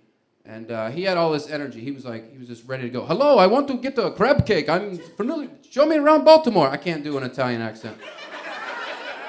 I can't, but it sounds like the Count or something from Sesame Street. Show me around Baltimore. I want to get show me Edgar Allan Poe's grave. I was like, okay, I'm not the tour guide for Baltimore, dude. He had like, you know, like Italian people have those little shorts on. The little shorts on, little Ferrari hat. I did put some pants on, dude. I'll show you around town, you know. But and then like when you're walking with a foreign person with you, like all of a sudden you find yourself like the ambassador to the nation. You're just piecing together your limited knowledge of the area. Like, this is the downtown cultural center. It's a historic area. This bank is from the 20s. Not realizing this guy's from ancient Rome, where they got proper history. Mount Vesuvius and the city of Pompeii. Remember that when they got buried in ash? Remember that? Remember that? Like Vatican City. I'm like, this wall is from the 40s. Never mind. Welcome to the new world, my friend. Don't say that. Don't say that to a foreign person. This is the light rail that goes up and down. The light rail. You want to get on that? Get a ticket. Just goes north and south. It doesn't go east or west. He goes, why not? Because America doesn't care about black people, man. I don't know what to tell you. He goes, why not? I'm like, just I don't know, like decades of corrupt politicians and the war on drugs and removing fathers from neighborhoods and banks like Wells Fargo selling out of court for $175 million in 2012 after it was proven they were denying people of color home loans. I don't have enough time to explain America, man. It's complicated. Let's just get a crab cake. Stick to the mission. I don't know. It's fucked up here. Welcome to the new world, man. And we're sitting down, we're eating this crab cake, this shit sandwich. It's so gross, a crab cake. Like, this guy gets access to the best seafood in the world. All of a sudden, he wants this little bottom feeder critter that lives in the mud, eats condoms and WD-40 cans. That's what they eat. Listen, if you have an aquarium full of blue crabs and you just put condoms and WD-40 cans in, they'll do fine. Mine are doing great. Just check the website, maryland.gov/bluecrabcare. They'll do good. Add some mayonnaise to that. Ugh. So it's just gross. Just gross. So we're eating this shit sandwich. And I go, I don't remember his name, Gilpatrick Diocese or something. Hey, Gilpatrick, where else you been checking out in town, man? You're new in town. He goes, swear to God, this guy goes, I went to Little Italy. Like, dude, you're from big, regular Italy. What are you doing? Wasting your time, man. They stole your family's recipes and put them on wooden ships. Never mind. Welcome to the new world, my friend. You do that the whole time? I'm gonna really need you to.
And really, every time I like come here, I think, because I'm in New York now pursuing comedy, but every time I come to Baltimore, I'm like, oh, this would be like so great just to like live in this area. My body yearns for Baltimore every time I come here. So comedy is a broad art form, right? Me personally, I just want to make the best thing to listen to while ordering drinks. For me, it's just all about having a good time. Nothing about the world, nothing about religion, nothing about politics. I just like little jokes, and I just want to make sure that everyone has the memory of a really good night. Or, you know, you don't have to remember it if you don't want to. I don't remember most nights. I'll try to do kind of like a Mad Lib sometimes. I'll write 5 different punchlines that you could possibly tell in that. And then every night you just eat a dick, and then you just eat a dick, and with each dick you eat, you just cross them off. And then hopefully 4 nicks in, you've gotten something. So if you've ever seen me go up and do it and you had a good time, thank you for expressing as such. You are one of the people who, when seen me, called me fat or whatever. I'm working on it. I'm on the injectables, so you know what? Try me again sometime. Oh my god, this is so exciting. All of the cameras. I can't wait to see the film later and see my double chin from every angle. It's gonna be awesome. Hope you guys are doing well. I just got off my day job. During the day, I'm a software engineer, cause yeah, it's 2025, yeah. Yeah, women can also be virgins, you know. No, all the nerd stereotypes are true. Software engineering is a male-dominated field populated by men who can't dominate anything else. I had a coworker ask me if it was hard for me being around so much masculine energy. I was like, I think I'll be all right. I looked around, I was like, I don't know if I see a lot of masculine energy. I see a lot of guys stretching before using their standing desk. I'm one of the few women. There's perks, so I have the bathroom to myself, which is great. Self-care is very important for me, and for me, self-care is vaping on the toilet. And I tell my coworkers I have IBS, but I'm just in there all day hotboxing it. I can, because I'm alone. There's a debate right now about whether or not trans women should use the women's restroom. I'm like, yes, as long as they're cool. I'm losing my private bathroom, though. I found out the #1 job for trans women is software engineer, which is interesting. Nerds are becoming hot women. They've really developed a can't beat 'em, join 'em attitude. It's like, wow, they were so bad at getting pussy, you grew one. But I don't have to be in the office that much because I do work from home a lot, which I love. I love working from home. Have you ever gotten so bored of doing nothing that you start doing your job? My boss, he was like, you've been working hard, I'm gonna give you a half day. I'm like, you want me to work half of 15 minutes? I gotta stop screwing around though. I have to keep my health insurance. I've had weird health problems recently. I had to have a mammogram. For those of you who don't know what that is, a mammogram is this thing where they take your breast and they squeeze it until you confess to a war crime. I was getting juiced, dude. I was. A little stuff came out. So men, I understand you now. I get the shame of a premature ejaculation. I do. Similar vibe. I turned to the nurse. I was like, baby, this never happens. Doctors' offices are filled with uncomfortable situations. Doctors say weird things to me. I took my top off for the mammogram. The lady looked at me and she was like, wow, that's weird. Your breasts are small, but the base is large. I was like, saying nothing is always an option. It's like, hey, you're a doctor. Don't start off a sentence with, wow, that's weird. She then asked me if my nipples had always looked like that. And when I said yes, she said, Okay, you guys are like too polite to ask, but I'm rude enough to answer. My nipples are they're this big, they're like this. And my nipples are like Russia. They're too big and the borders are ill-defined. President sucks on them. No, I have weird titties. I have the titties of a fat little boy. I don't... Did that register to you guys at all? You know those cone-shaped titties? Yeah, they start at the armpit. I have the tits of a man who wears his t-shirt in the swimming pool. I'm the reason he's wearing the t-shirt. I put it on him. I was like, stop showing everyone my tits, motherfucker.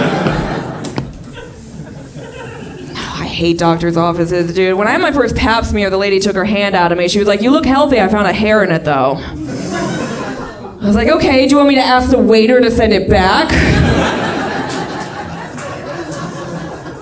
I never asked asked her what kind of hair it was, if it was a head hair or a pubic hair. It doesn't matter, it's the same length on me. Yeah, I got a lot going on down there. Every time a guy goes down on me, he's like, damn, that's the Bush that did 9/11. Too soon or too late for that joke? It's twofold. Bush, president, Bush, pubic hair, and then also my pussy looks exactly like Osama bin Laden's face. No, I don't wax my pussy because I'm not a whore. But I'm gonna start because, dress for the job you want. I have been trying to get hotter. I have been. And I have been going to the gym. I've been working out every day, getting in shape. Anybody else here liars? I'm not trying. And I don't think I should have to. The standards for women to be in super good shape is so high. Every time summer rolls around, they call it hot girl summer. Right, hot girl summer. When are they gonna name a season after me? Where's bad at hand jobs winter? She's gonna have to pay for her own drink, Solstice. You guys are all staring at me like, why is an adult woman still giving hand jobs? I do them, I like to do them. They're better than blowjobs. I don't like the taste of jizz, which, all right, we got some fans of it in the audience, okay. Simple explanation, I just don't care for the taste. That's why when I suck the dick, I do it from the side, like I'm eating corn on the cob.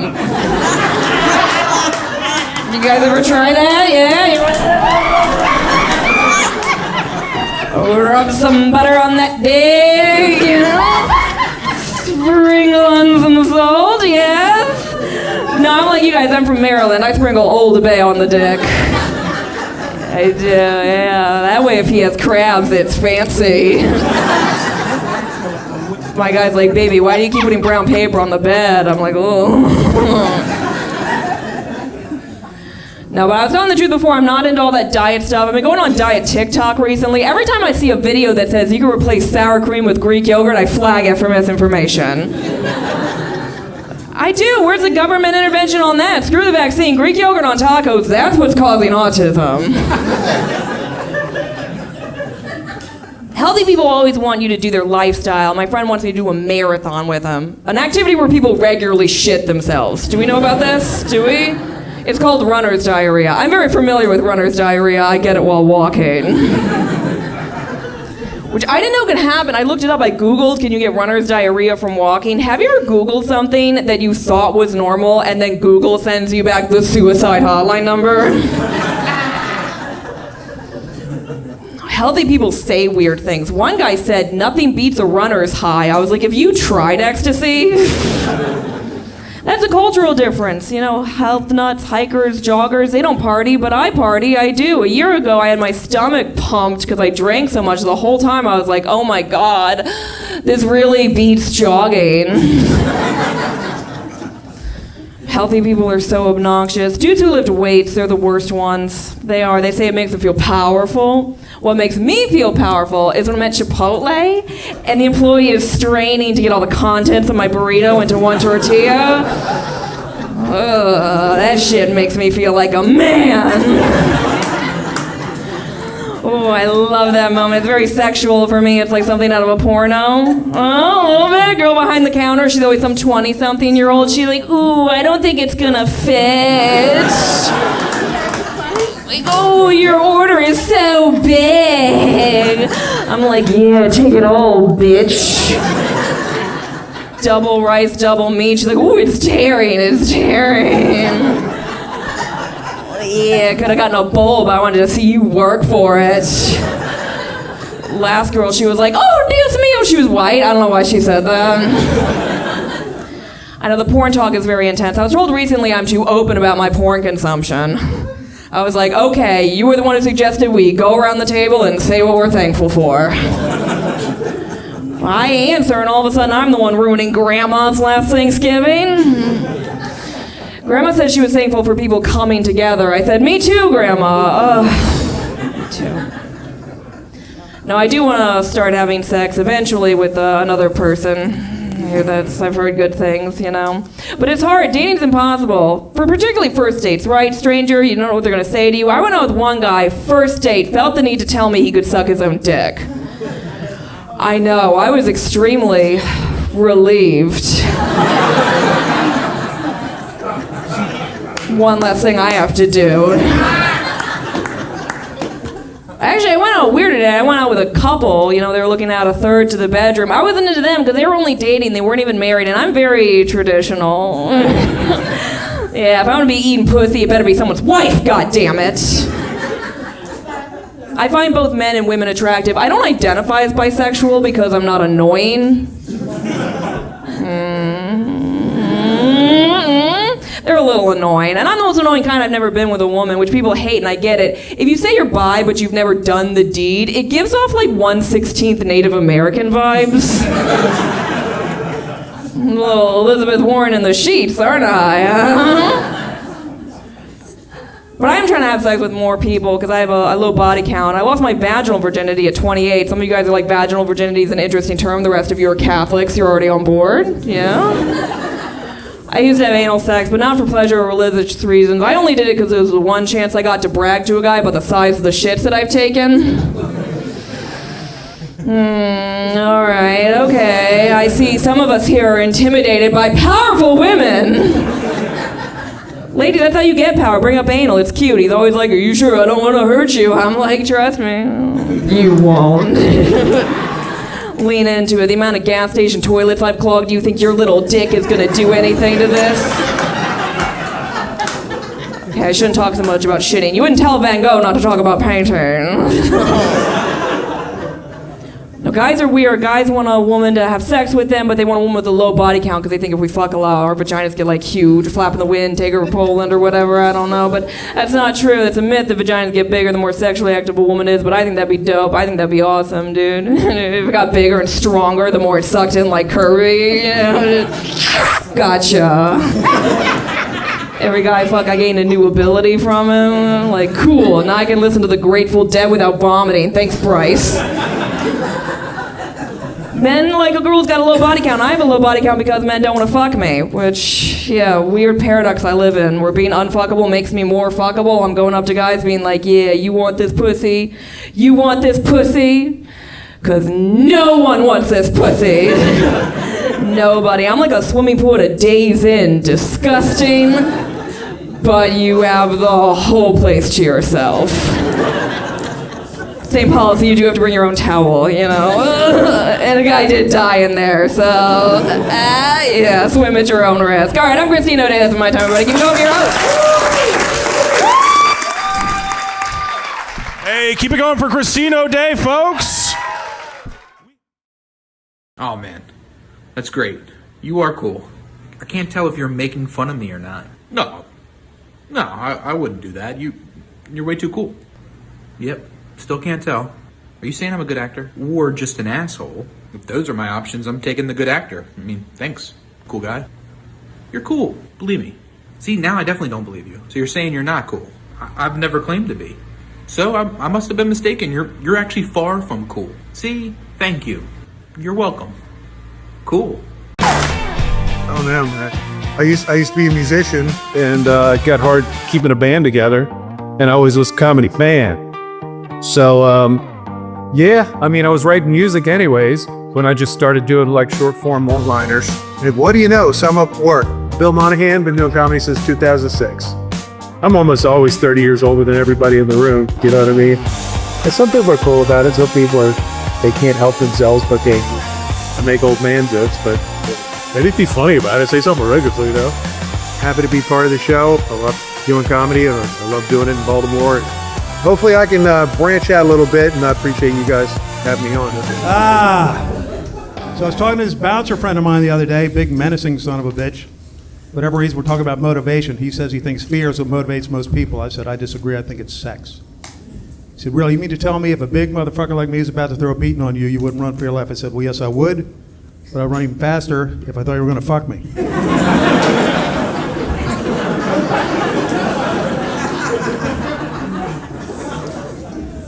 All right, so I feel like these last like 4 or 5 years, especially with the pandemic in there and everything, put a lot of miles on a lot of us, definitely put a lot on me. I had a birthday recently, and I'm looking at myself in the mirror, I'm like, God damn. So this is what 35 looks like.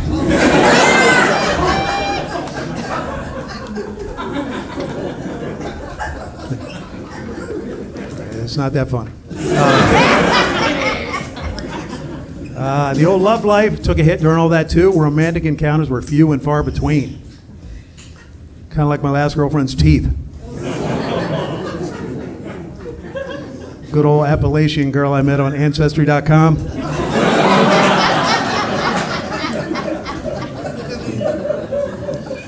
Yeah, I thought she looked familiar. But I am happy to report that I'm back out on the dating apps.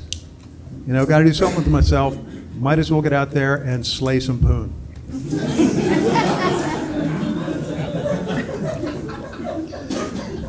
All right, I realize I don't look like I slay poon. But I do look like I kill women.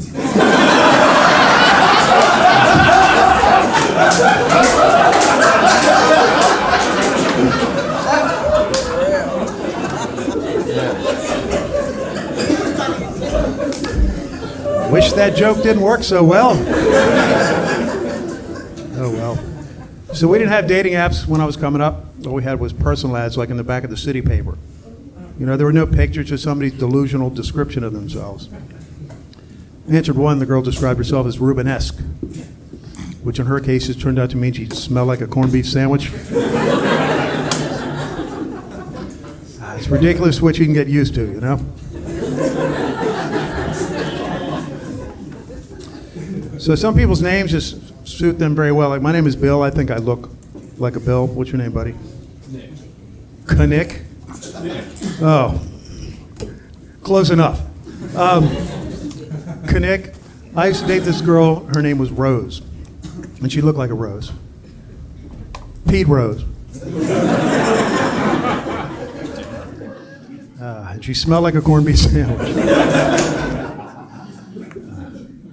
Yeah, Rose was very jealous. She always told me if I ever catch you cheating, I'm going to tear you a new asshole.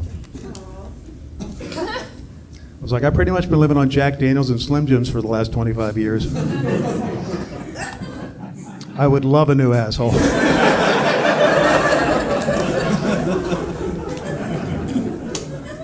So I'm not going to tell you exactly how old I am, but some people do tell me I look like I'm 35. Then I give them $20 and they give me a lap dance.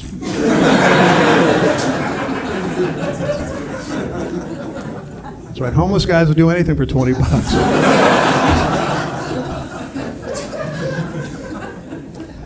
It sucks getting old, you guys. The other day I found a lump on my left testicle. Luckily, it was my right testicle.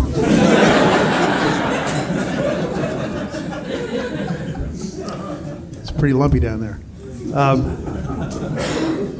Another wonderful thing about getting older is every morning when you get out of bed, you get to find out what part of your body hurts today for no goddamn reason. Like I understand like my neck and my back, but my pussy and my crack?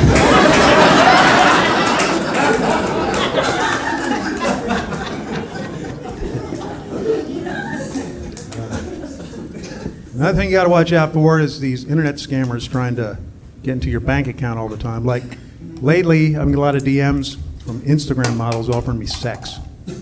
Yeah, but I'm not stupid. I know it's not the girl in the pictures. Some Indian dude. So lately, I've been having sex with a lot of Indian dudes.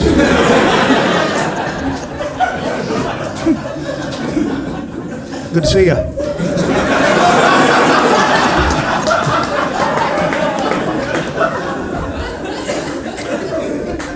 All right. So they say age is just a number. It's very true. It's a number I prefer to keep to myself. You know what else is just a number? Penis size. Yeah. 9.5, I thought you'd never ask. I wish they'd put that on my driver's license. Can we see some ID? You sure as shit can. No, in my case, that would definitely be a fake ID. If I was really working with 9.5, I wouldn't be up here doing this. But I'd be out there slaying poon.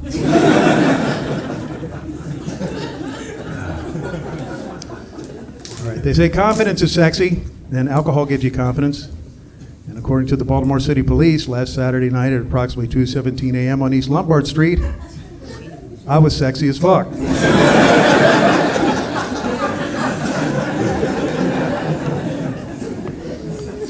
So I ended up in jail.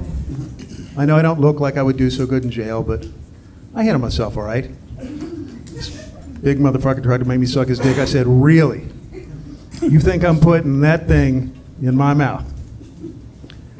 After it's been in my ass, you're fucking crazy.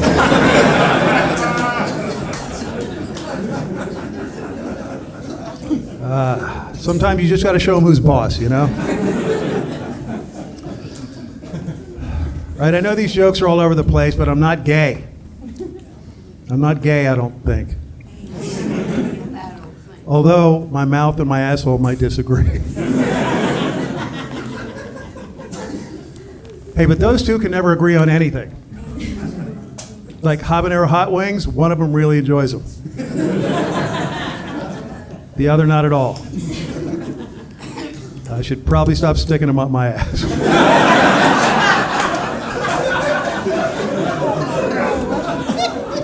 Are there certain words we don't use anymore because we've evolved?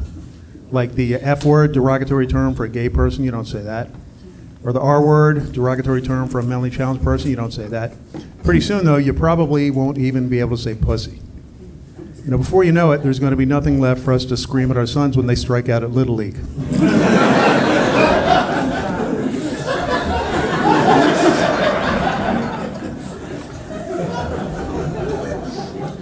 I remember when my kid was just a little guy, still learning how to read and write, and he didn't spell so good just yet.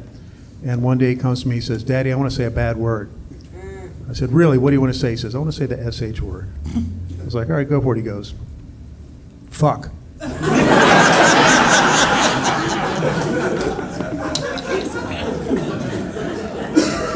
said, go get your flashcards.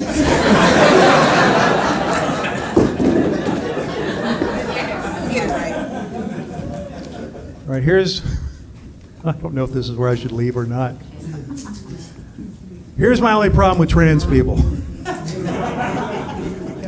Let's say I'm out with my kids, and along comes this person, you know, broad shoulders, stubble, short little skirt, high heels. How am I supposed to explain to my children why I have an erection?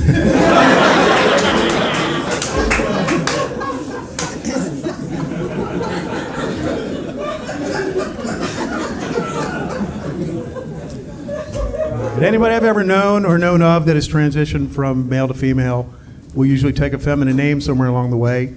I grew up with this dude named Gus, and he did the whole thing, you know. Hormones, implants, reassignment, everything you possibly do, still goes by Gus.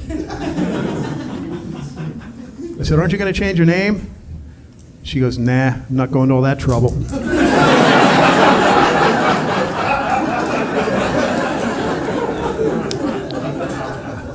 Which just goes to show you some people would rather have their cock cut off than go to the DMV.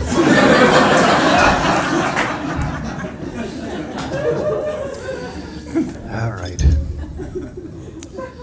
You guys seem rich. You probably have the Netflix, right? You ever see this documentary? It's called My Octopus Teacher. Anybody? Doesn't really matter. It's just about the scuba diver that makes friends with this little octopus. There's not a lot to it, right? But anyways, I'm watching this and I'm thinking, man, I wonder what that'd be like with some lemon and garlic butter. The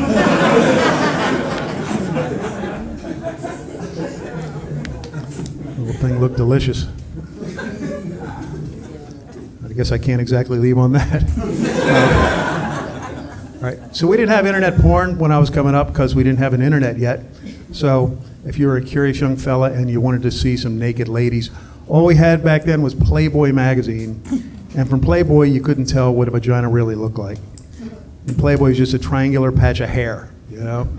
So luckily, a couple of years later, along comes Hustler magazine. They showed you everything. And you could finally see what's going on down there. I remember the first time I saw that, I was like, man, I wonder what that'd be like with some lemon and garlic butter. All right, you guys are awesome, the port's awesome, Matt's awesome, the whole show is awesome. Have a good night. Thanks a lot.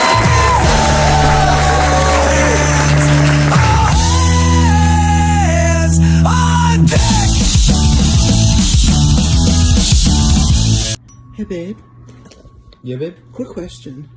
You don't think we're one of those couples that look alike and then you question whether or not they're attracted to each other or just attracted to themselves?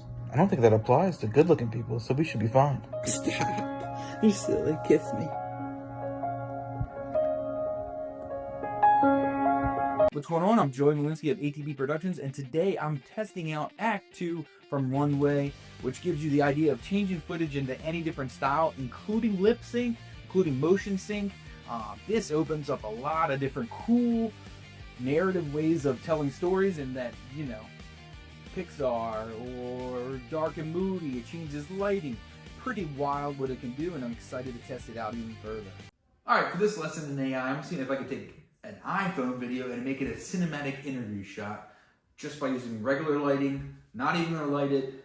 I'm just gonna use this seat and see if I can make the environment look better, change the lighting maybe, change it a little bit, and how good can we make it? Well, let's find out.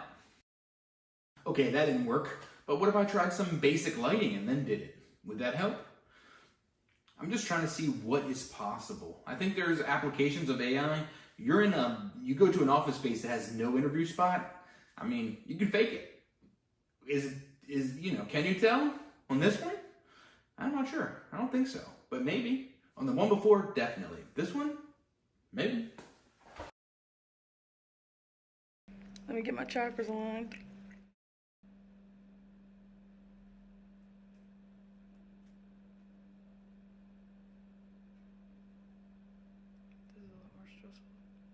That burns! Okay, do you want to try again? Yeah, that was bullshit. It was like a wind started to happen.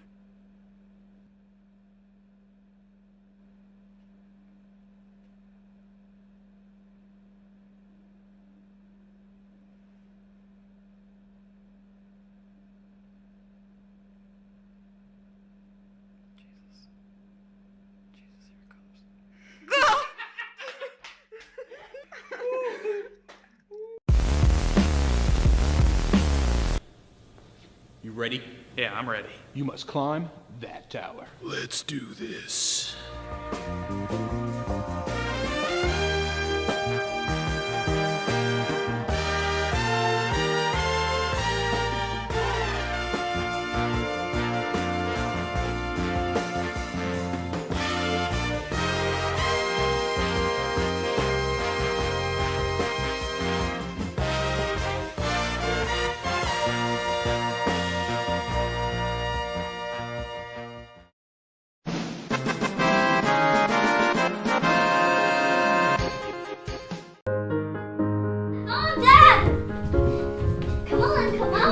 We're coming! We are coming!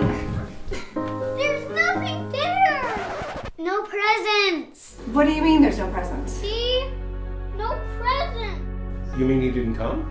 He didn't come. I'm sure he's on his way. No, he's not.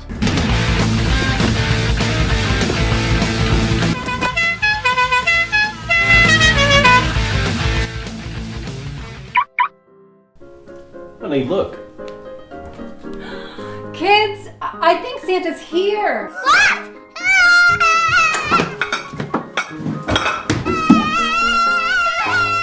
Wait, he's actually really here? See, kids, I told you he'd come. Santa! What's going on here? Yeah, Merry Christmas to you too, pal. A little late, eh, Santa? Maybe I was waiting on you. Did you ever think about that, you silly broad? Excuse me? All right. You have gifts, right, Santa? You do have gifts for the kids. You bet I do. Let's find out what Santa's got in this sack here, kids. Come on. How about it? Let's get it going. See what's in this sack here. What we got here? For you. There you go. This one's for you. Take this over here. Wait a second. This one's for me. This is a serving dish labeled for you. Yeah, that's for me. That was for Are you just regifting gifts? Oh, I'm sorry. Sorry I brought you all these amazing gifts. These amazing free gifts. What did you get for me? What? Every year, nobody gets anything for Santa. Nothing good anyway. You don't think I want a pony or a little razor boy? Oh, razor boy. Christmas stinks. I hate it all. Okay.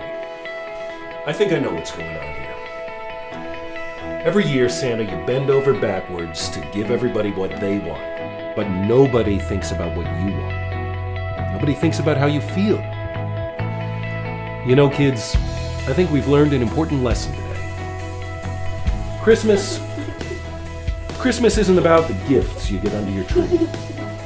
It's about friendship and family. What the fuck are you talking about? I didn't say that at all. I'm a slave to you people. You don't think I want a badass guitar? Or a little razor boy? I want Xbox. I want Call of Duty. I'm King Kong! Christmas sucks.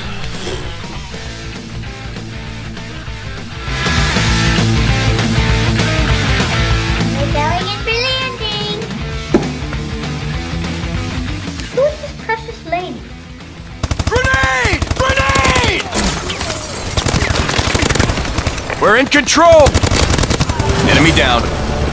Mission accomplished. Well done. I'm King Kong! I want Xbox. I want... Yeah, you just do it from that though. I got buzz over. That was a pretty good outtake. Yeah. All right, what do we got? Milk, Purple Stuff, Sunny D, and ATB. ATB. Dogs have masters. Cats have staff. That's the difference. Dogs fetch the ball. Cats watch you throw it and think, wow, you need hobbies.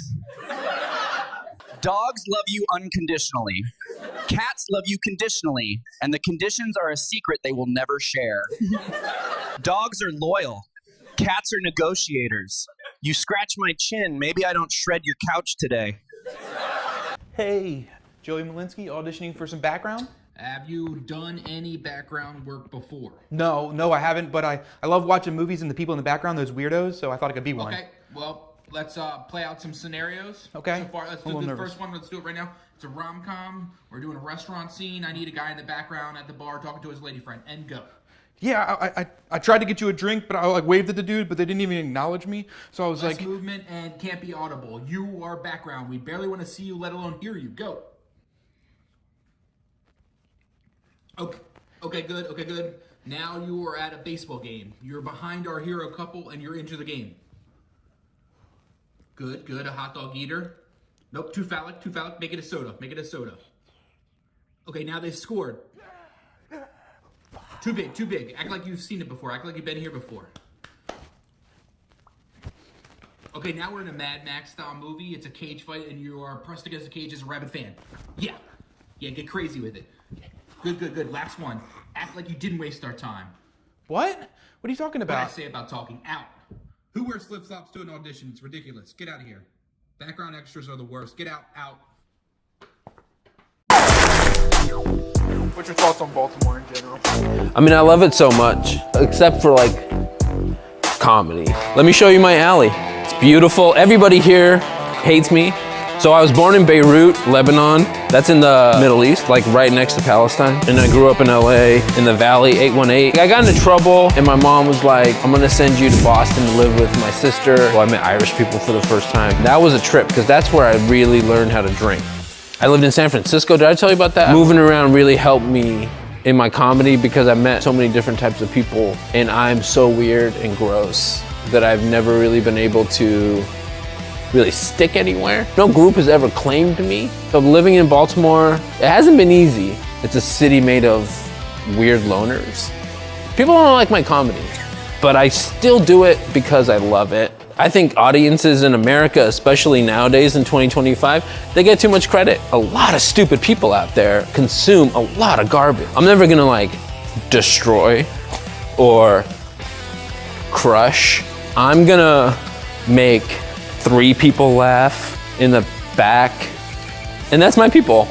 Those are my people, and that to me is good enough. Eric Dodorian. Is this real? It's too real. I'm sorry to get so real so fast. Can we get this piano up here? No? That's not that funny. Like, calm down, dude. That wasn't even that funny. Before I get started, does anybody want my shirt? Shirt off my back? What are you wearing? Excuse you, this is TJ Maxx, it's vintage. Okay, my nipples all go hard. I get aggressive. My nipples get hard when I get aggressive. I gotta stop. Can we stop filming? Can you put your fucking cameras away? Rude. He said no. He's like, no. Let me stretch. Nobody wants my shirt? I'm sorry I said that wasn't funny. It was funny. Everyone hates me now. You look like my old roommate, Audrey. Do people tell you that? Yes, you. You! Nobody's ever told you look like my old roommate, Audrey? That's weird. No, it's a joke.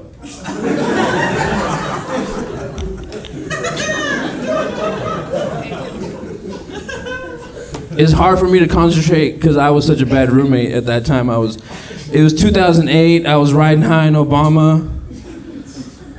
I was drinking a lot. You know, I'm sorry I called you shorty pants that one time. In that weird dad flirtatious way. Shorty pants. My 4-year-old told me to say shorty pants. He's like, just say shorty pants, Dad. People will laugh. Yeah, right, you little shit. I love him so much. He's really butch, though. He's really butch. And you know me, I'm a man's man, okay? I'm a fucking man's man. So, like, when I have a fucking son, that fucking son should be a fucking son. You know what I fucking mean, man? I'm a fucking man, goddammit. He wanted a forklift for his birthday. He's butch, dude. He came out the womb hanging drywall. Like, this guy's butch, dude. He wanted a forklift for his birthday. We got him one because somebody's got to get a job. I mean, I applied to the Cheesecake Factory downtown, got turned down. I'm too ugly, I think. Am I too ugly? Is that what it is? Should I get a wig? Should I get like a toupee, like a little blonde, just two fingers? You know what I mean? Just like something sinister. I feel so sinister. It's a sinister time. I need to be aggressive and sinister. Green contacts. No? Blonde wig, just like two fingers, just like right here. Can you fucking stop filming? God damn it. This is atrocious. You guys like movies? You guys ever seen this movie Godfather Part 2? Godfather Part 2, everyone on board? Yeah. I'm sorry to all the women in the crowd. This is my impression of Michael Corleone in Godfather Part 2 getting penetrated for the first time. Is Michael Corleone getting penetrated in Godfather Part 2? In my ass! In my ass! In my ass! Where my wife sleeps. In my ass, where my children come to play with their toys.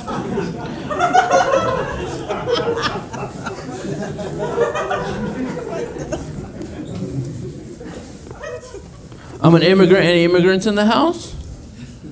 Baltimore. Everybody's locked up. Ooh, too real. Sorry. Oh, I'm sorry. Is the world falling apart? Sorry to point that out. I'm an immigrant. I'm Arab.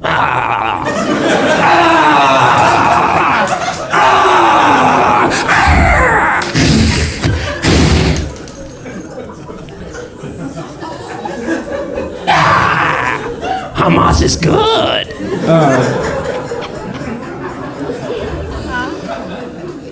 They are, man. They just want to live. Other side just wants to build condos. We just want to live. I was born in Beirut, Lebanon. Ever heard of it? It's a lot like Baltimore. Why is that funny? Look at yourselves, you fucking liars.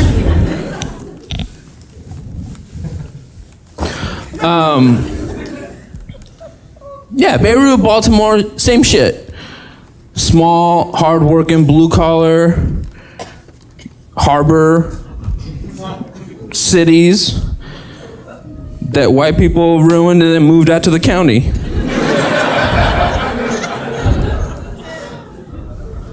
Where are my glasses?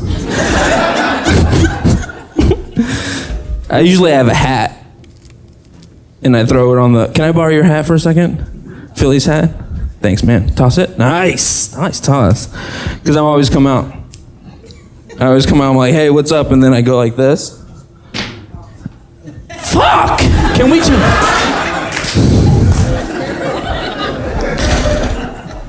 Wait, I'm gonna get it on your head. I love you. Give me that!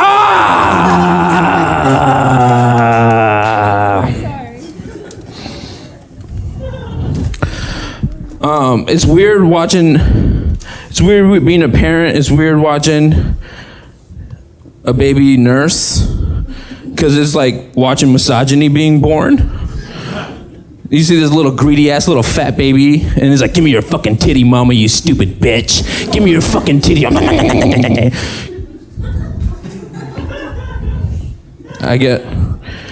know, I don't have anything else to say about that. I talk a lot about titties. Titties was my nickname in high school. I played JV basketball. The coach used to call me Titties. It was fun. I was pretty cool. Am I doing all right? Does anybody want my shirt? You do? For real? Oh, hell yeah, man. That's what's up, dude. Thank you.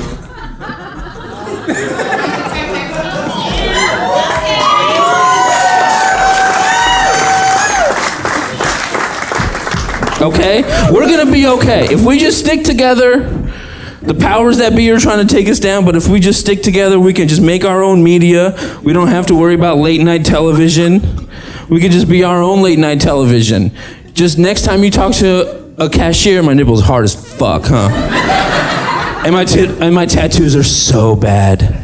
I have the worst tattoos anyone's ever had. This is a cover up. My best friend, he turned out to be a little bitch. And then, so I had to get this covered up, and this is for my wife. She's my little Christmas tree. And then this is for LA, because I thought that people liked LA. That's where I grew up, and when we moved, you shut the fuck up, dude. They're fucking filming this. Stop being a fucking asshole, you piece of shit. I will fucking kill you. So before I moved you hate me. That woman hates me because of Beirut. I was like, no, because we were moving out here to Baltimore. It was like 10 years ago. Give it up for me. Shut up. And then I was like, no, people love LA. People love LA. They're gonna love that I'm from there, and they're gonna love that I have an LA tattoo. And that's the last time I got a tattoo on acid. That's the last time. It did not work out so good. I got I'm not gonna show you. I don't want to use that crude name. I have a tattoo on my lower back. What? I don't want to say it, because that's rude. I'm not going to say it. Okay? You don't know me. You don't know me. I'm good. I'm a good little boy. I'm a wet little otter, okay? I'm not a fucking tramp. I'm a wet little otter. I'm a good little boy. Let me get in my light. Can you see me, Joseph? Can you see me, baby? Gotta make this last one land. You guys seen any good assassinations lately?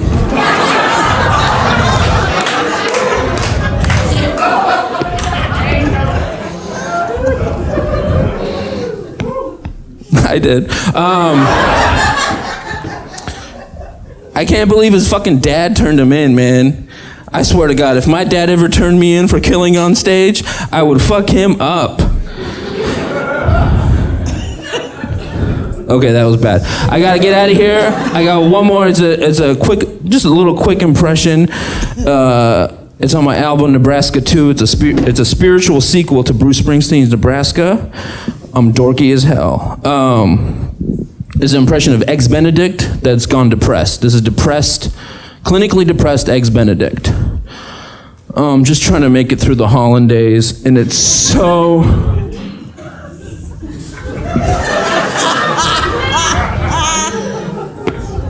Okay, my name is Eric Dorian. Thank you so much. Good night. You guys are a great crowd.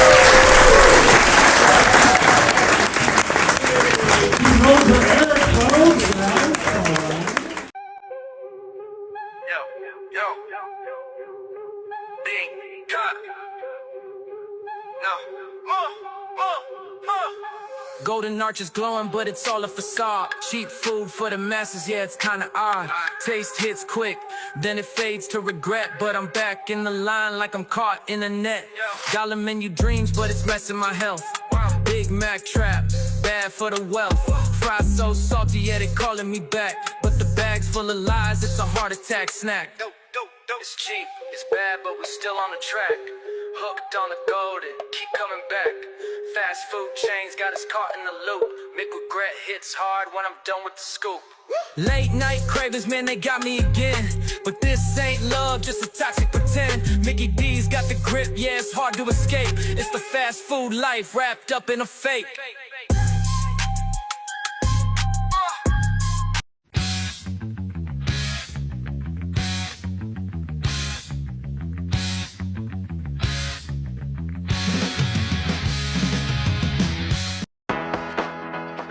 We recently purchased the DJI 40 8K, and we're pretty stoked on it. This is a camera system that I've been hoping for years. It's basically get you that cinematic Steadicam-like shots, but in a system that sets up in seconds and is inexpensive. And we're hoping that this camera can help us shoot an indie feature in the fall. And when we originally set this camera up, did we put it on its highest quality? You would think we put it on its lowest quality, 4K, H.264, and this is what it looks like. Now we're shooting in the 8K 422 ProRes. Is there a difference? Well, this will be our test. Eric's currently walking backwards, not looking at me. Let me just get a picture of this. Yeah, not looking like, this is how we're operating right now, and this is smooth. This is one-to-one. This is crazy. This opens up so much possibilities. I've seen a lot of backlash about this camera online, mainly due to about its visuals, you know, saying it was too drone-ish, felt like they're drones and oversaturated, and that might be valid, but what this camera can do just opens up my mind too much. Seeing it on how they used it on Adolescence and what we're doing now, this is just easy peasy for us. So to me, that's value right there. And what we did was, like, maybe the kit lens looks a little weird, but we bought two dual lenses, the 31 and the 58, and to me they give this like warmth to it that's viable. My first time shooting with it, that was horrible. I didn't know how to set up the white balance, the ND. It was like a learning curve, and I was nervous about it. Then insert Eric, and within minutes, now the LiDAR's working, the focus motor's working, and we're running around the yard in 10 minutes, and it was locked on and steady. So to me, I don't know, I'm excited. And hope we make some great stuff with it.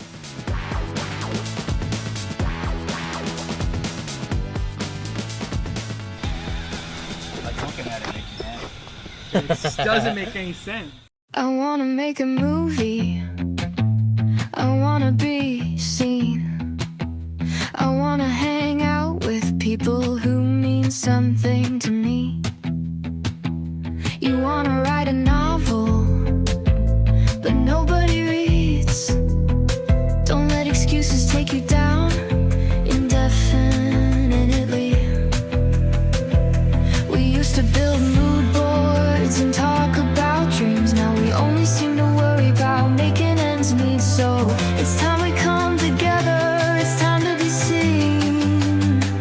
Be the person we're called to be, and nothing in between. Yeah.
excitement and the way my click thugging. Right here is where it all began.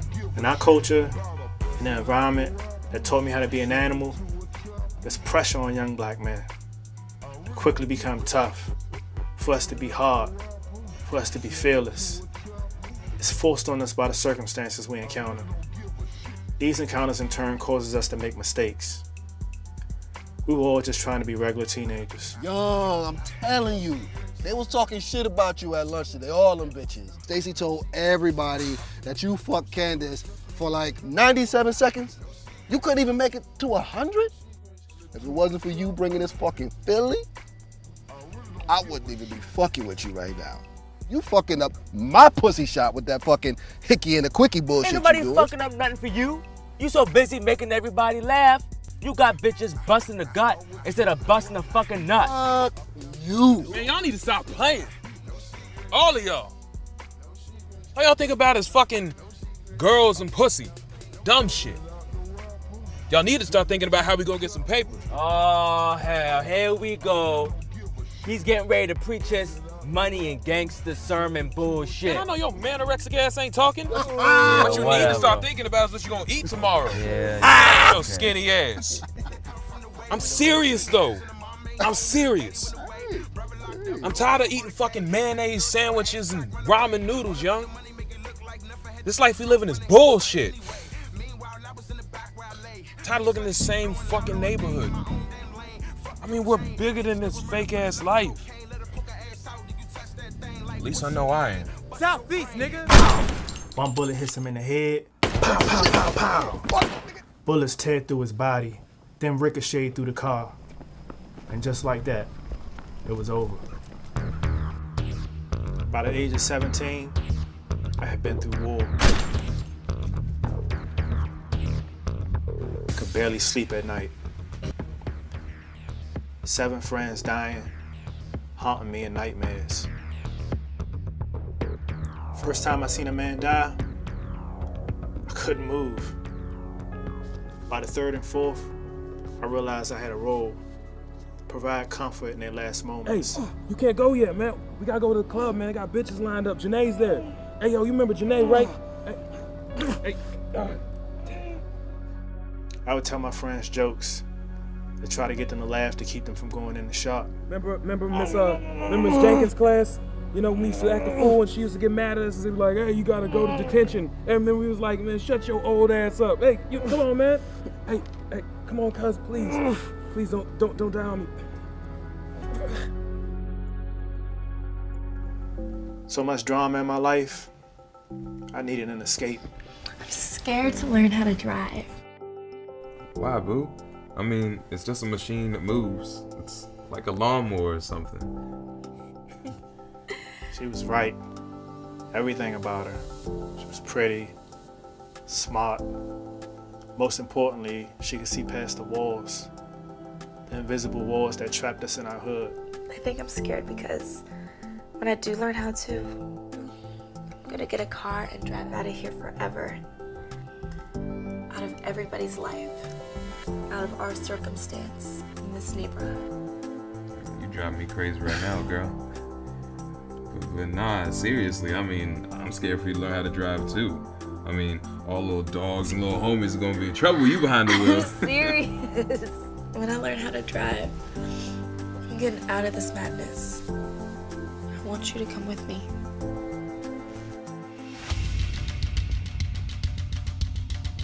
Hey, yo, run the cash. Come on. I didn't fear death. Not in terms of survival. What the fuck, man? Don't make no fucking noise. 1 robbery became 2, 2 became 5, and then I caught a charge. Not for robbery, but for murder.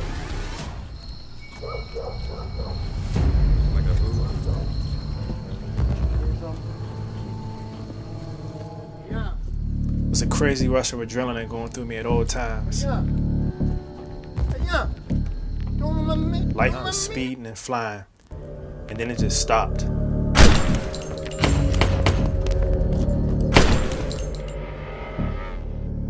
I didn't know until 3 weeks later that all 6 shots had landed. and he died shortly after. I was 17, sentenced to natural life in prison. But now I have my freedom, only because I had a master plan.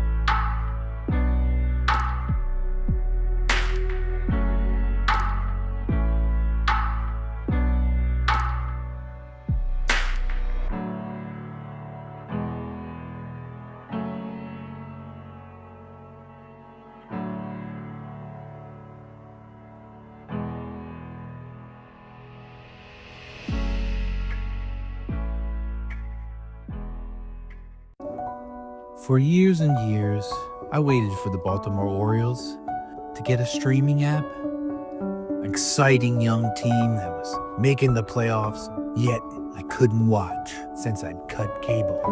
Now they finally got an app, only to realize that they suck again, and I can't bring myself to watch them. Acid. What else are you gonna watch? Hey Doggy by Don Neal from Spotify.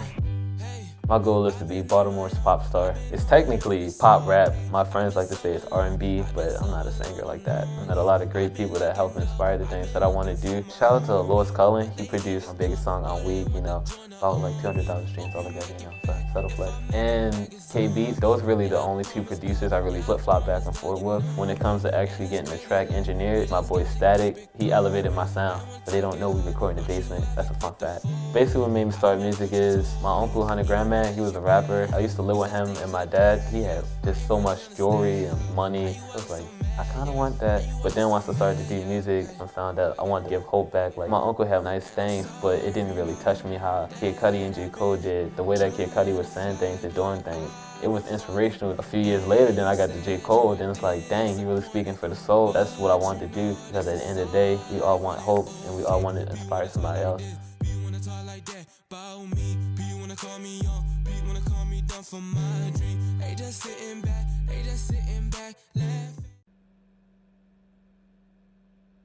One, two, three, go.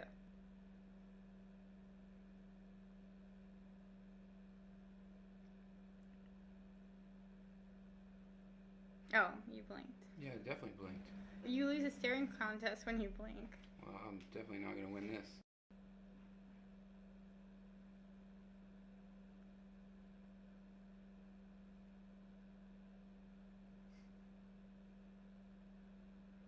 There's no chance, it's so dry. Okay. Alright, I'm going now. Oh gosh, I don't know what it is. Okay, I think it's the lights or something. Hold on, can you just keep going? Yeah. Alright, I'm going now.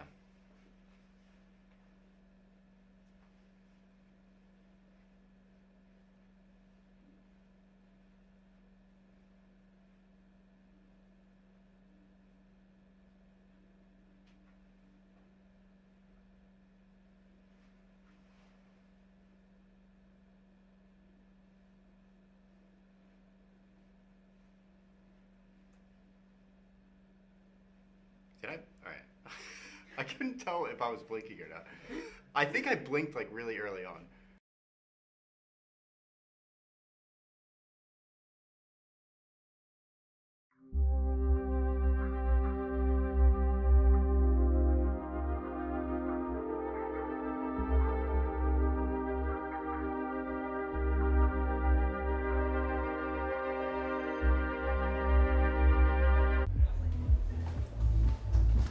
Hello and welcome to the great Lugie's Bar and Grill. We got an excellent show for you tonight.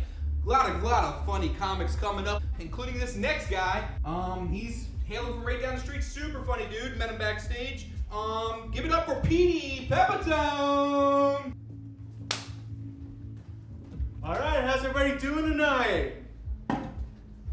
Cool. So my aunt got a dachshund the other day. Have you seen these things? The only dog less intimidating than a dachshund is a hot dog, okay? So, my grandmother just got an iPhone. You know what they say about that situation? Smartphone, dumb operator. What are you guys, an audience or an oil painting? I got a joke for you. Your life. You know what'd be funny? If you killed yourself. Thank you. So, my doctor says I gotta lose weight. So now I'm on this diet. I call it a seafood diet. I see food and then I eat it.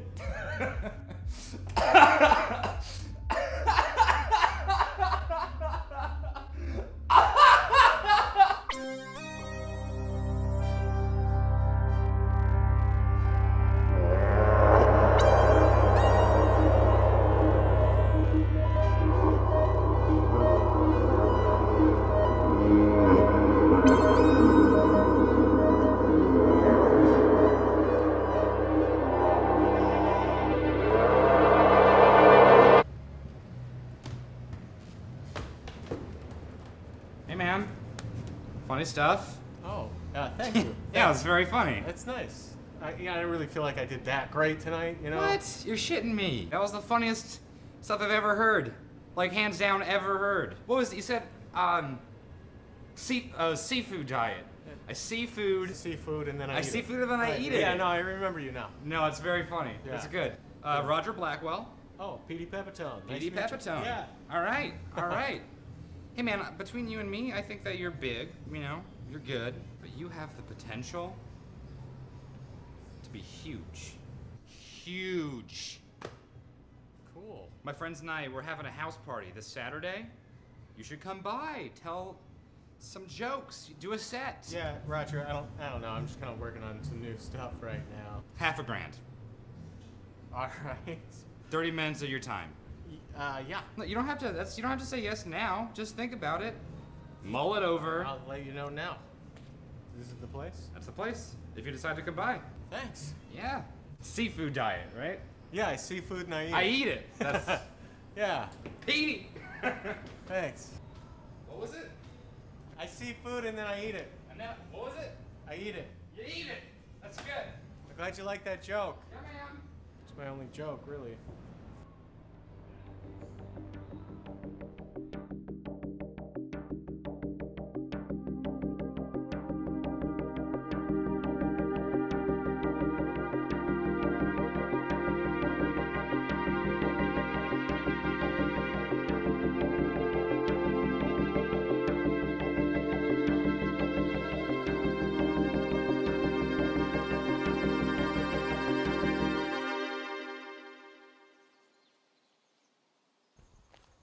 Hello.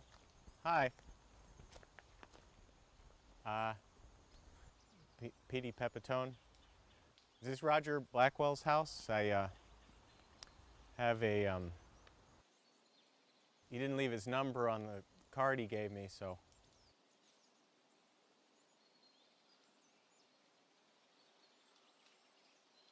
I'm trying to lose weight, so I'm on this diet.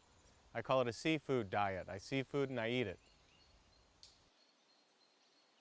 Oh, okay. Cool.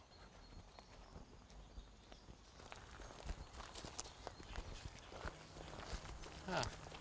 You ever ridden on a jet ski? They're really fun. Oh, is this it? Okay. And it turns out they'll let anybody who wants to go to a livestock option. I mean, anybody who wants to can buy a sheep or a goat or like a sheep or a cow or a pig. You know, anything that they... Okay, I'll just go this way. I guess I'm following you. This is some place. You listen to podcasts? There's this one where this guy just describes things in his house. Like, there's like a whole episode that's just his washing machine, and there's another episode that's just the dishwasher. And you wouldn't think it would be interesting, but it's really interesting. It's pretty good. Yeah, so there's this bar downtown, and they have turtle races, and you get totally, oh. So like there's like a crowd of people in a different room or something? See Seems like you guys are big fans of comedy. That's cool.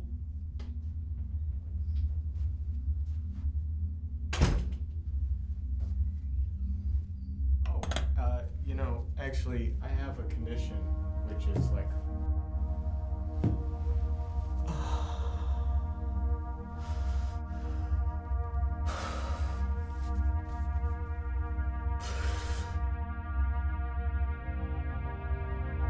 My doctor told me I gotta lose weight. So I'm on this doctor says I gotta lose weight. But my doctor told me I gotta eat it. He's got me on this diet. I call it a seafood says I gotta lose weight. I seafood. So I'm and on I a eat diet. it. I call it a seafood diet. So seafood. my doctor says I gotta And then I lose eat weight. it. So now I'm on this diet. I call it a seafood diet. I see food and then I eat it.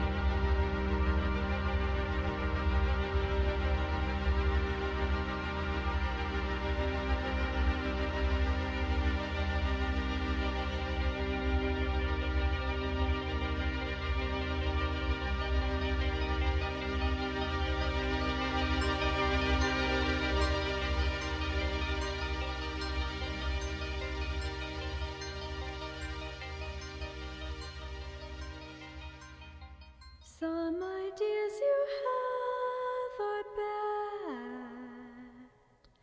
bad, like the time you said you were sad. Far away you fell into a dream. That's the type of thing that escapes me. Paint yourself into my so there can be no division. There's no reason for you to become hardened.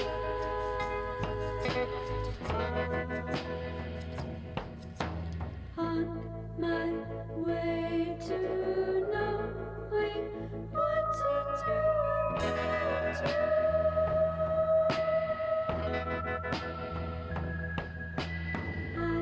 Can barely hold it in what's coming through. Hold it in what's coming through.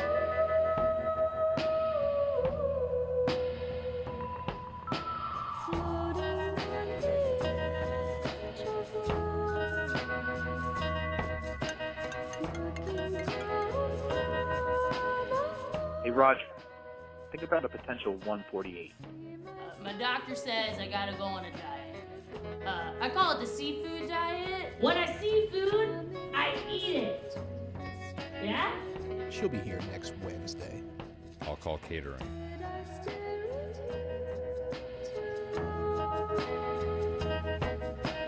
Your eyes asking me what's wrong. Fingers tracing words and a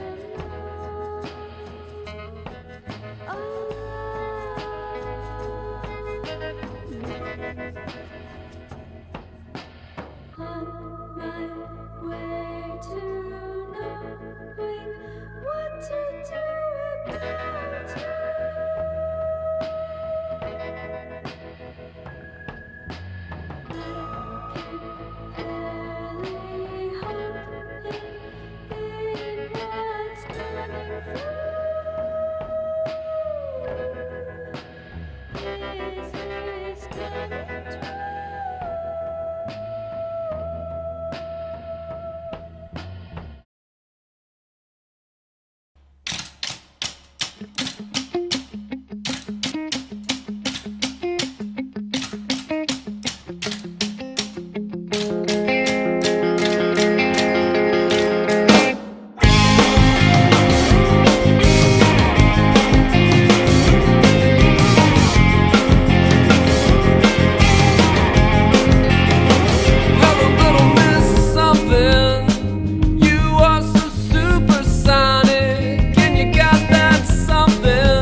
until we opened our mouth. My grandma said it's best to keep your mouth closed, then open it and remove all doubt. There are some seasons coming where your silence is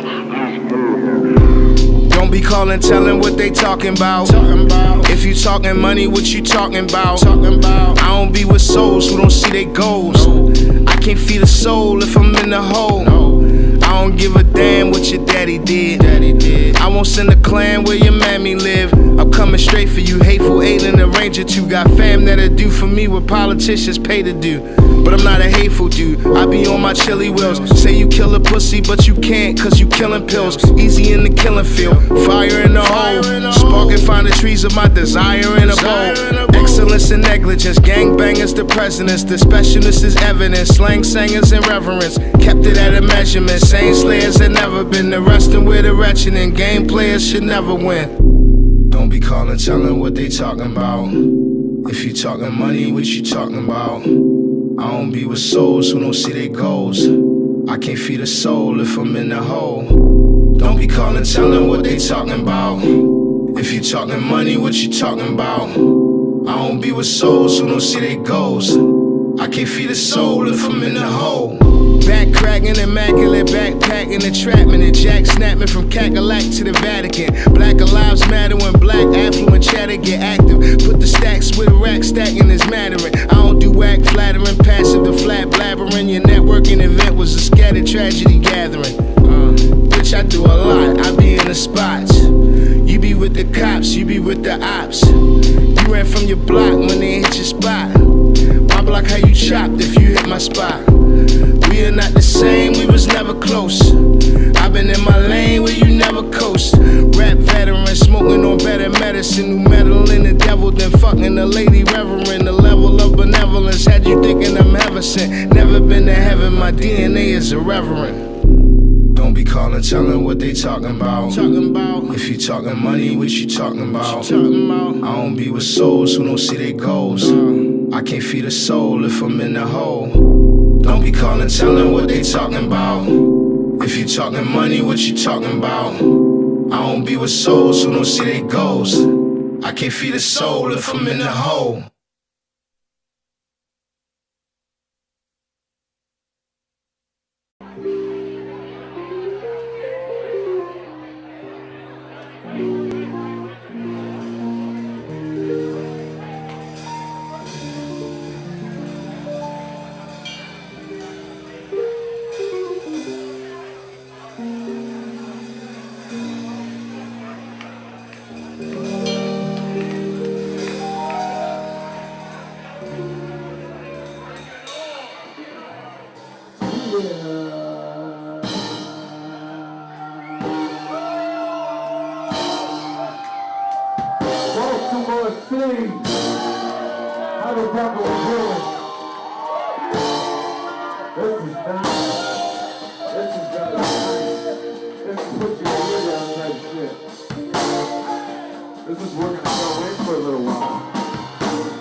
Yeah, I am on my second cup, so my second verse is fuck. Hope you don't mind that I slow it down. My second cup is nuts. I'm not on that 8-ounce shit. Got my shit in Towson. College kids can get it in. I drink it by the gallon. 8 pounds of the liquid cynicism with my rose-colored goggles. Playing boggle to women. What a difference from the first verse. Honesty's amazing because they're both true blue. Love bipolar makes it crazy. So I'm on it till the day's end. Tomorrow I'm a changed man. Regrets unfold. I see my face. I need some fucking rain, man. Blue blocks in my case cause I need green. An urban cowboy, but you know I fucking bleed green. Hey, hey, hey, hey. What? Put your fucking hands up. Hey, hey, hey, hey. What? Put your fucking hands up. What?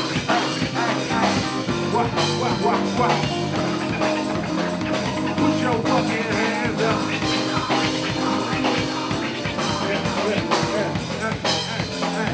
Put your fucking hands up. How the fuck are we doing, Baltimore? 8x10 Baltimore, Federal Hill. Yeah. This is what's up. This is what's up. How we doing, homeboy? Good to see you, man. Yeah, let's get that in here. I pray and pray. I doubt I did good. Even when I did what I could. I listened to the voice for the choice, but I misunderstood. Was that a command? Therefore I'm damned. I thought I was free. Why you'd sign when you didn't agree? I was talking to God to give me the way, the power, the strength to say what I say. But now that there's silence in my heart starts to burn. And not like the fire that I worked to earn, but a fear and a cold telling me to return. So I listen again to hear what you say. God or the devil.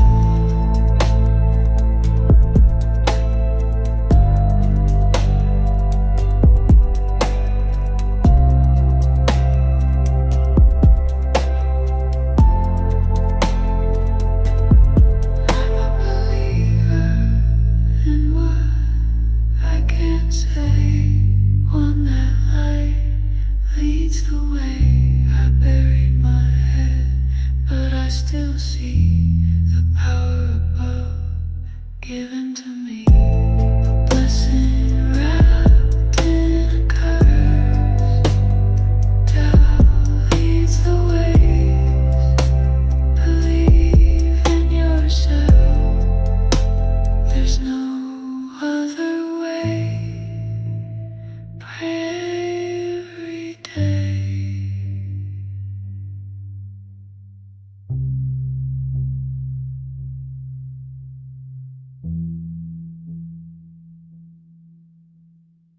Star clapping right now. Give it up for King Tink. Yeah, I was in the military. My father was in the military, so I grew up a military brat. So I lived all over, so always able to make different groups of people laugh because I was always the outsider and the new kid in class. Even growing up with a military parent, I had to take real life choices because he had PTSD. So trying to wake him up to tell him I wanted to go outside and get punched in the face just because he always think I'm Saddam Hussein or some shit, you know what I'm saying? Baltimore's a different beast. From Louisville, Kentucky, so you know what I'm saying? You're welcome for Lamar Jackson, a Cowboys fan, America's teams.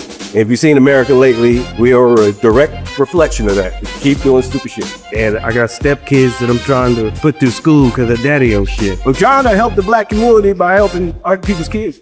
Who else gonna pay you to just talk shit on stage? You know what I'm saying? This is a great profession. What up, white people? This year's been weird, hasn't it? Trump mean as a motherfucker, ain't he? That nigga mean as shit, man. He just removed Black Panther from Disney Plus and shit. He said that was a DEI hire. I was like, God damn. Damn, dude. It just dawned on me the other day that Trump is a nigga. All he does is nigga shit. He got 3 baby mothers, that's some nigga shit.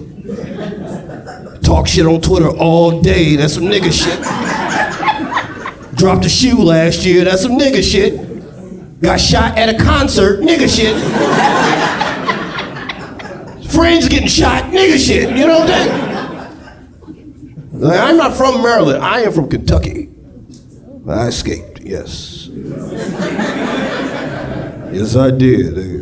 But this politics shit starting to hit too close to home. I went back home not too long ago, and my cousin picked me up from the airport. And he picked me up in a pickup truck. You know, in the back of his pickup truck was a bunch of Trump shit. It's like Trump 2024, lock that bitch up, bunch of bump stickers and shit. And I get in the car with him, I was like, Chewy, you a Republican? He was like, nah, cuz, why would you say that? He said, the fucking Confederate flag on the back of your pickup truck, nigga. He's like, oh no, I sell drugs.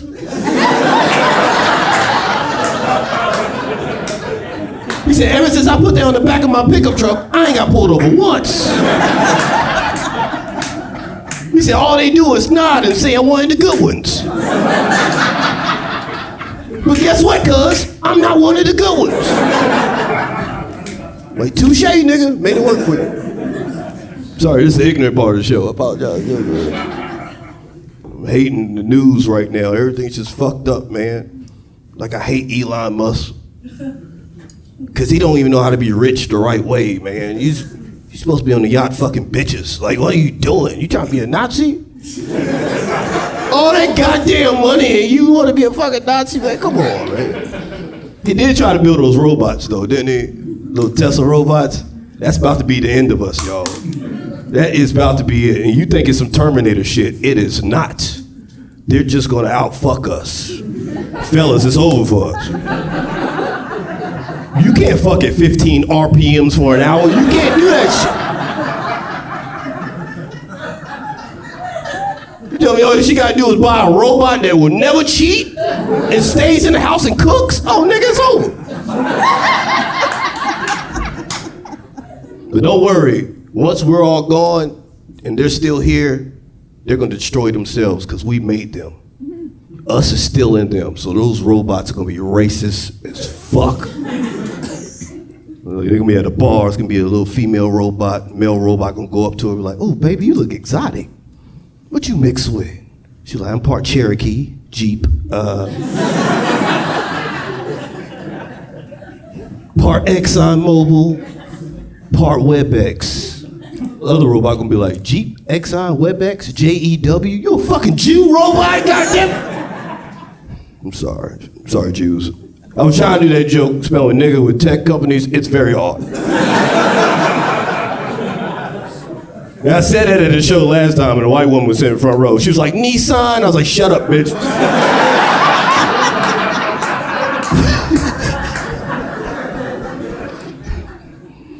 Everything is messed up, man. I like this time of year, though. This is my favorite time of year. Because my favorite holiday is coming up. It's next month, shit, and I love it, man. It's Columbus Day. Fucking love Columbus Day, you know? Because he was a terrible person. And he still has his own holiday, you know? And the way I celebrate Columbus Day is by listening to other terrible people, you know? Can't listen to R. Kelly. But on Columbus Day? It's the remix to Ignition, nigga. Can't listen to Kanye, but on Columbus Day, Jesus walks, you know? I do it big on Columbus Day. I was watching Kevin Spacey on House of Cards last year, and I was doing it big. I just don't like the rest of the holidays that's coming up. I don't fuck with Christmas because I don't like my family. Fuck them, you know? Christmas is fucked up because we as Americans are fucked up, you know? We think a good Christmas movie is a home invasion of a 10-year-old. That's what we think.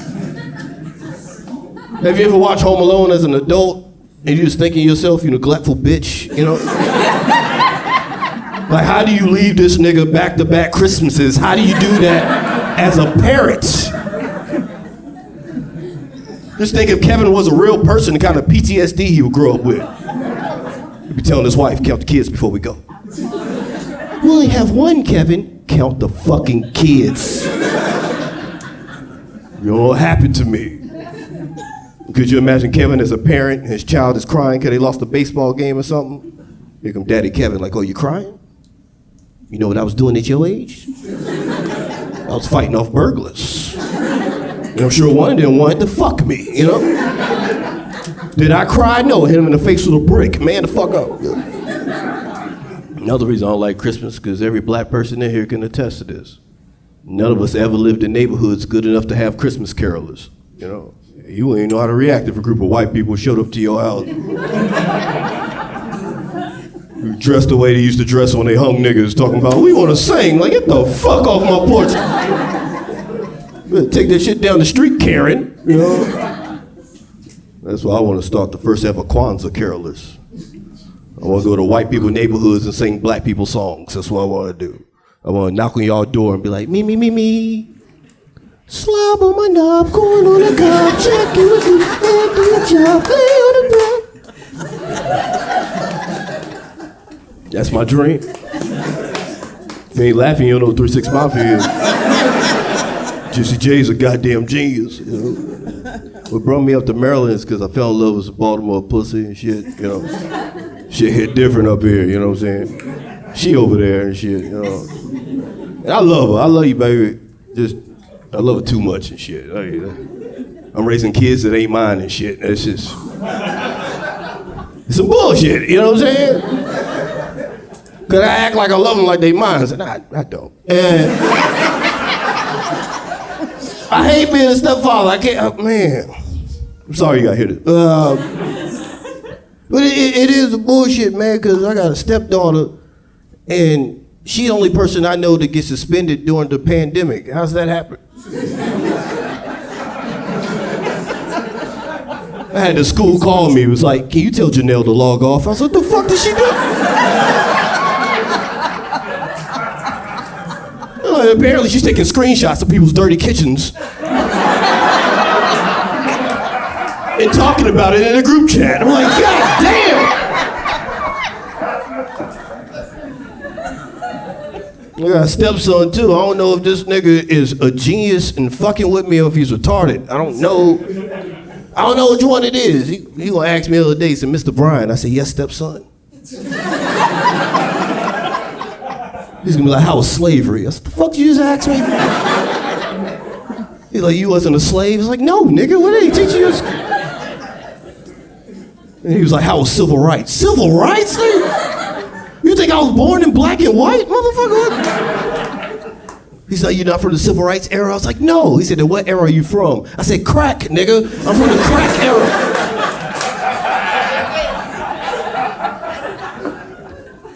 I'm getting older too, and getting older being black sucks. It's not fun, because you keep learning more about your history and it's all fucked up. It's all fucked up. I just found out everything cool, fun, or delicious in America is racist. I just found out Hush Puppies was racist. I ain't know that shit. Did you? The balled up pieces of cornbread and shit.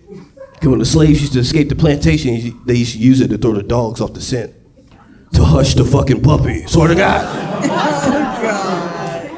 Dropping jewels up here, nigga. But the final straw was when I found out that Willy Wonka was racist. I ain't like that shit. Because in the books, the Oompa Loompas are really just pygmy black people from Africa. Little short black people from Africa. Wish they would have kept them for the movies, though. That'd have been cool as shit. Because you know the movie was made in the 70s, so I would have loved the Oompa Loompas talking in jive. That'd have been cool as fuck, you know. Be like, what up, cat daddies and foxy ladies? Welcome to the factory, you know. You know that one scene where they're eating everything in the chocolate factory? It's like, the river tastes like chocolate. Little girl's like, the snozberries taste like snozberries. You would have Charlie like, this cocoa powder don't taste like cocoa powder. Here come the Oompa Loompas. That ain't cocoa powder, baby. That's heron. Oompa Loompa, yeah. Charlie about to ride that dragon, baby. Like, okay, that was enough.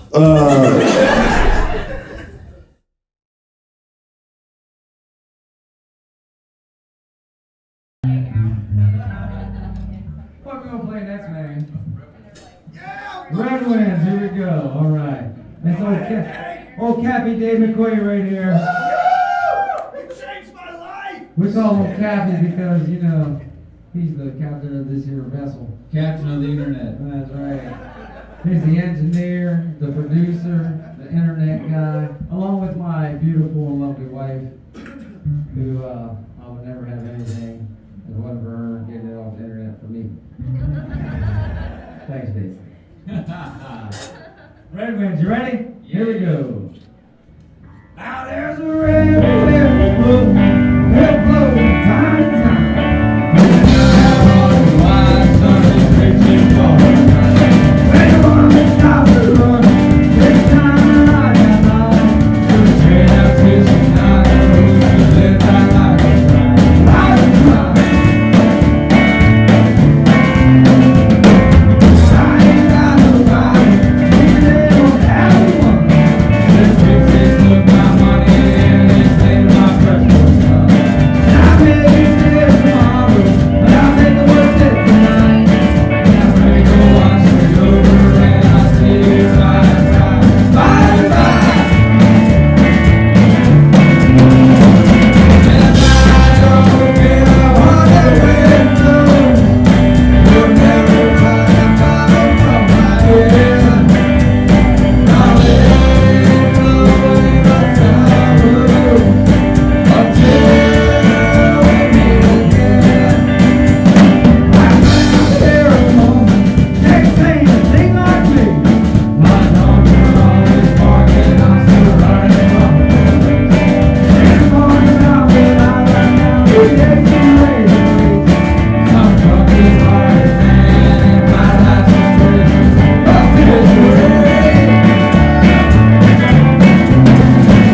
And I don't care how the wind blows, you'll never find a bottle from my head. I'll let it blow away my sorrow until we meet again. They don't know what to say. Some sit here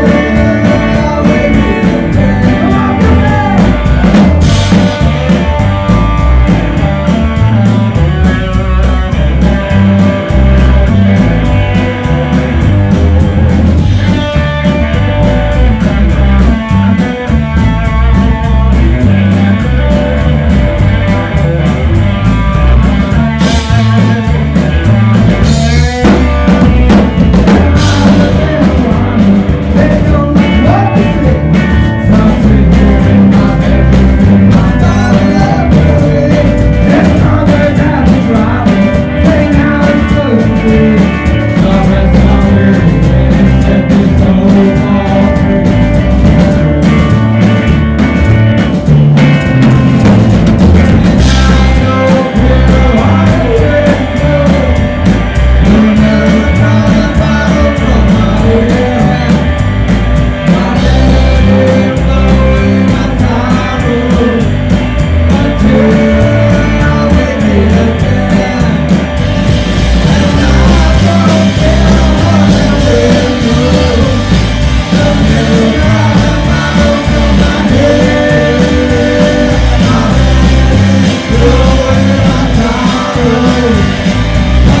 find a bottle from my head. I'll let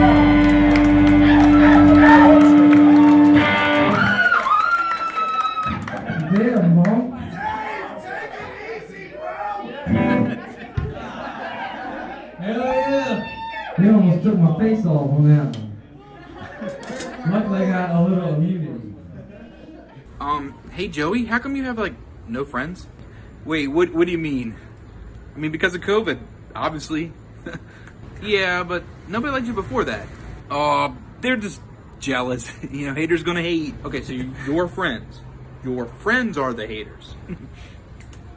You know, don't hate the player, hate that game. Okay, now I'm starting to see why you have no friends. Well, you like me, right? I'm not even real. None of this is it?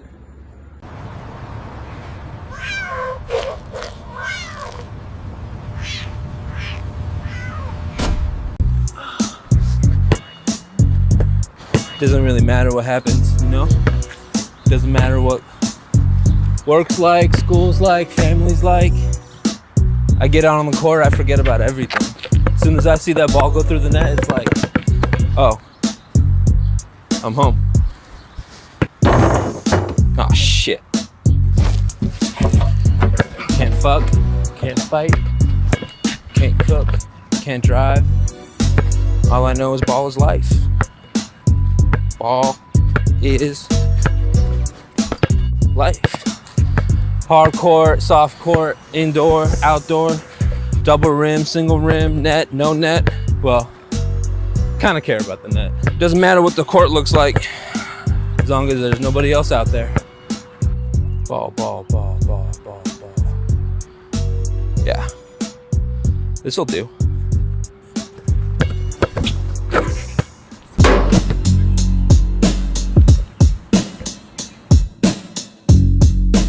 Go!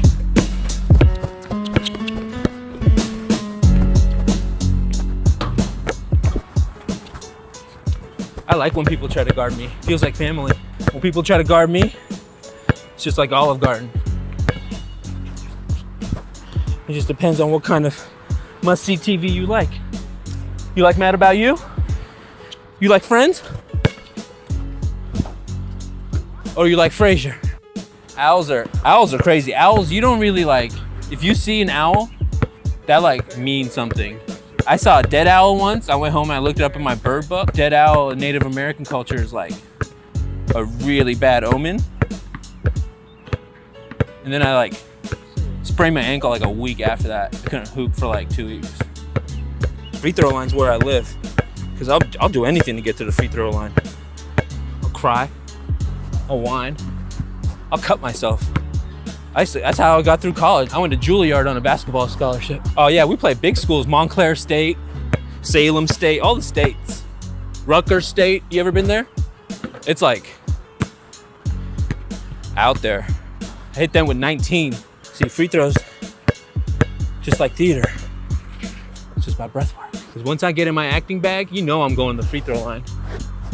That's Golden Gloves, baby. Went to Juilliard on a basketball scholarship, so honey, there's only 2 things I don't know how to do in this world.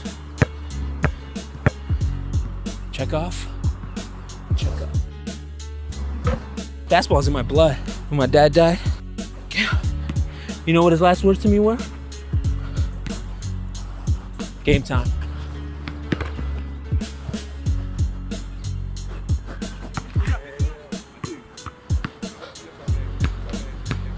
You get your shot?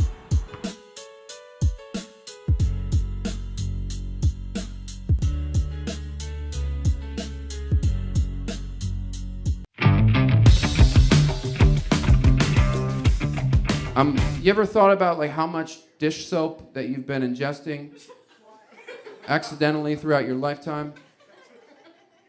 Because there's a little bit of residual dish soap on fucking everything. And that must add up, like throughout time. Like is there a link between mental health and dish soap? I don't know. We don't know. You can't answer that. I don't know. Something to look into. You know, when you take a piss, there's bubbles in there. I don't know. Maybe there's not supposed to be bubbles in there. You don't know. Could be. I brought this up to my therapist, and she could not answer that question. God bless her. When I take paper towels at people's houses, you know, after I wash my hands, do you ever think about like how before you take the paper towel, you ever think about like how much money they make before you decide how many paper towels you're gonna take? Think about it, you know. At my house, I take like, you know, half a paper towel. But if I know you're making money, it's like, sure, I'll fucking wrap my hands in it. Need a minute. And he had all this energy. He was just ready to go. Hello, I want to get a crab cake. I'm familiar. Show me around Baltimore. I can't do an Italian accent. It's just insane to say there's no God. You don't know what's going on. It's like saying there's no Wi-Fi here. There might be Wi-Fi here. How do you know that? You don't see it?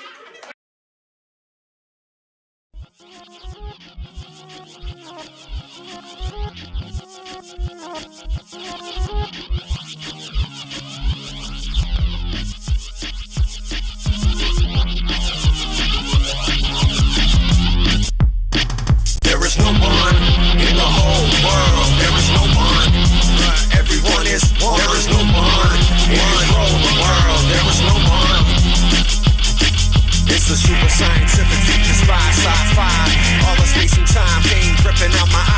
Now I don't know why I try to learn how to fly. Might be that same reason I don't know one ever dies. When a bad man says all you want is junk, the future people hit you with the freedom fighter funk. I was standing on the edge of the ledge about to jump when I took a magic breath and the world around me shrunk. Talking to myself about tomorrow come today. I was pleading with the presidents to put the bombs away. Had visions of my powers turn cold, old and gray. Speaking through the ether, thought I heard myself say, there was no one in the whole world. There was no one still been making a killing. There was no one in control of the world. There was no one still been making a killing. There was no one in the whole world. There was no one still been making a killing. There was no one in control of the world. There was no one still been making a killing. There's no one on the planet who could rule the planet. No who could rule the planet who never knew the planet. There's no one on the planet who could rule the planet. No who could rule the planet who never knew the planet. There's no one's bigger than the biggest trigger of them all. Pull that trigger once and watch all the biggies fall. The universe is growing but we shrinking big and small. Cities busy fighting while the writing's on the wall. Someone find the formula for evil to evolve. Somewhere in the dream and all these demons were dissolved. Try to understand why the planet still revolve. I heard the future dying, it was crying to us all. There is no one in the whole world. There is no one still been making a killing. There is no one in control of the world. There is no one still been making a killing. There is no one in the whole world. There is no one still been making a killing. There is no one in control of the world. There is no one still been making a killing. Save yourself and your soul as a whole. World is spinning faster and it's out of control. Got me here paranoid in the void, thinking of the thoughts that I got to avoid. Prayers got the power throwing flowers from the dirt. If one of us gets hurt, everybody's getting hurt. Cause us is them, even when we eat friends. And all the little blend when we find out in the end. There is no one in the whole world. There is no one still been making a killing. There is no one in control of the world. There is no one still been making a killing. There is no one in the whole world. There is no one still been making a killing. There is no one in control of the world. There is no one still been making a killing. They're making a killing. They're making a killing. They're making a killing.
Some people think all you need to be is good looking to be popular online, but they don't get it. It takes hard work, dedication in the gym, eating healthy. It's not just good looks. What up, Sidebar?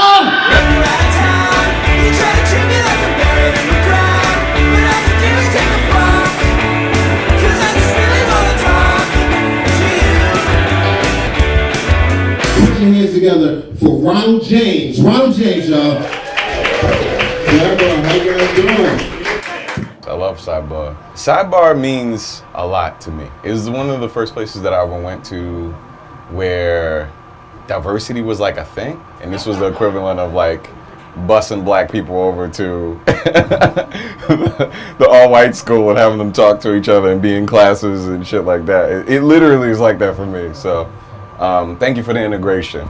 I remember right after the riots, so I lived in an area where the riots were kind of affecting my neighborhood more than most. I mean, they broke into damn near every place besides a couple apartments. Mine was one of them. I got super lucky. but it was super tense. I mean, people were marching and stuff like that. And Sidebar was like the first place that I came outside to really do things. And it was kind of reassurance that I was doing the right thing. I love stand-up, I love Sidebar. And if you can have an amazing show after the riots, I mean, every show was pretty amazing, so. So I'm 31 years old and black and in Baltimore and alive. So can you guys clap for that? I sat on my balls the other day. I'm 31 and my balls are entirely too long for my body. It's really because I have old looking balls with a really young dick. So it's like I have like a Harvey Dent situation. It's like two-faced genitals. It's weird, I'm thinking about getting like a ball reduction. I'm thinking about getting it closer to my body. Hashtag Team Natural. Maybe I should just keep it natural. Yeah, keep it natural. Keep my balls very long. So I lost a lot of weight over the last 2 years, about 80 pounds. Through like yoga, for real. Like no, there's no punchline. What's even more interesting is I have like these intense cravings for like junk food and shit like that. I love banana pudding. But like, I don't eat everybody's banana pudding. You know, I'm picky about my shit. I have prerequisites. The person has to have diabetes. They have to have blood poorly circulating to extremities. And they have to have large, big boobs. And wear hats, big hats on Sunday. I just want my grandma to fix my banana pudding. It's like a weird way to make a joke about my dead grandma. Oh, it's fucked up. I try to jerk off right before I come in too. Like it's really good for the soul. Cause it's one of the rawest responses you're ever gonna get. Like I've never been to a place and really received a response like I have at Sidebar. So I'd say jerk off and poop right before you do stand up is super important. So. Can you poop here? Yeah, man, it's actually surprisingly clean bathrooms. If you notice, there's very little urine. I mean, you might have to wipe it down, of course. But yeah, it's one of the cleaner bathrooms considering how fucking bonkers it looks around here. So, yeah, take a shit before you do stand up. So, I got booed the other day. Like the last time I did stand up, which was 2 weeks ago. The other day, 2 weeks ago. Exactly, fuck them. I wish I would have said that during my set. So I'm trying to get through the jokes, and I hear this guy like heckling me. Like I can't really make out what he's saying, but eventually he starts going, "Hey," while I'm talking. "Hey, hey." I'm like, "What the fuck, man?" He moves up closer, and he's like, "Hey, man, it's your dad. I haven't seen you in a while, man. You gotta duck me out." It's kind of like reverse stereotypes. Because I'm a father and I'm here for you, and you don't want to talk to me. My name's Ronald James. Thank you.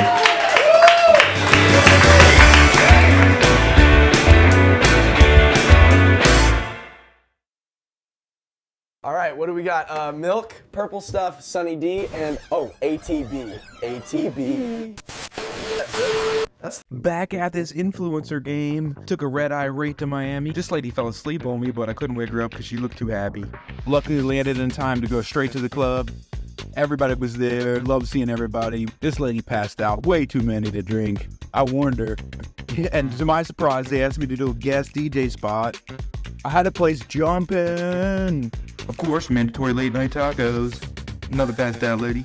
Woke up, hair of the dog, rented some jet skis, met up with DJ Khaled, another one, the hair blowing in the wind, it felt good. Ended my day casually on the beach with a great view and a adult beverage in my hand. Can't wait to do it again tomorrow. Okay, next. How you doing? I'm Steve Stevens, auditioning for the Jason Statham stunt double role. Have you done any stunts on camera before? Oh yeah, definitely. One time I was pretty hammered at a bar in Ocean City, and these Jersey boys came up and started messing with me, talking to my girl like, "Why are you with this chump? You should be with this champ." And I was like, "That's a bad line anyway." But then I pushed them, and then they swung at me, and of course I dodged it. I like ducked it, punched him in his face, and his buddy joined in, and he sucker punched me, but I grabbed the bottle, smashed over his face, and then the other guy jumped on my back, and I just power bombed right there. And then when I turned around, there's this Asian chick like spinning a pool cue at me. I'm like, whoa! But right when we're about to do this death battle, a motorcycle jumps through the window, smashes down, and I hate bikers. So I grabbed the pool cue, smashed him over the face, but cops were chasing him, and I didn't like cops, and they don't think I'm the bad guy. So now I'm running from the cops. I'm like hopping fences, hopping another fence, hopping another fence, and I think I'm losing them. I'm froggering over the highway. I get to the last lane, boom! Hit by a car, smash into the window. I roll over, but I land on my feet. And I get like 3 or 4 more blocks before the cops chase me and, you know, beat me down. But most of that's on security footage. Some of it's in the dash cam, and like 20 of my friends texted me, said they saw it on the news. I don't have possession of the footage, but I'm pretty sure I can get a hold of it. Do you want me to look at you or the camera? I am working on a musical documentary called Dark City Beneath the Beat, an exploration of Baltimore club music and dance culture. Unfortunately, the genre itself hasn't really broken on the world music stage. There isn't really an industry here for the music to go beyond the city borders. And so I'd like to see that change through this film. The aesthetic of the film, kind of a new technique, this idea of merging traditional documentary with musical sequences. We want to take these very real life people, real dreams that they're realizing and not having a lot of resources to do it. But there's still this hope in their eyes and the things that they get up and do every day. There's a lot of things that I have never done in terms of directing, but I think I do bring a certain energy to the table. There's nothing that's impossible for you to do. We'll set off alarm clock to the world that Baltimore is here and it's popping.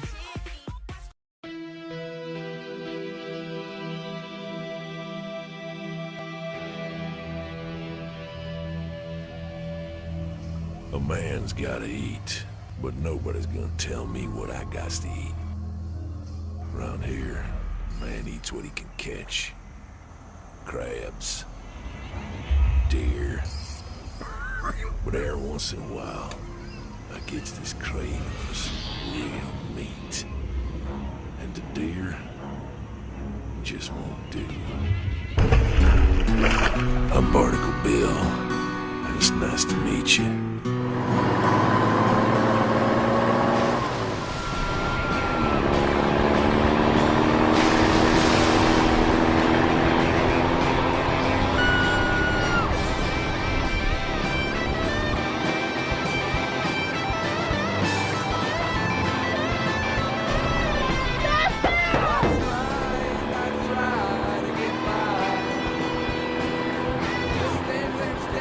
Back in here, come on.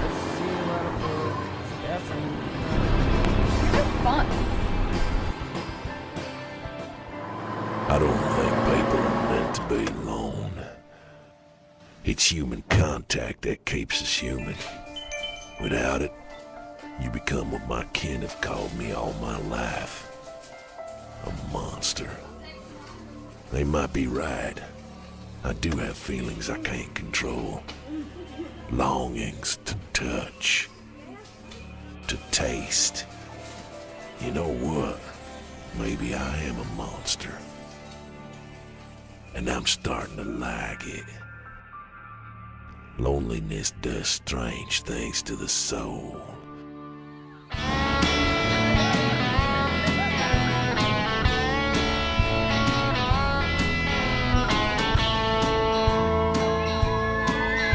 If it's love, that you're looking for,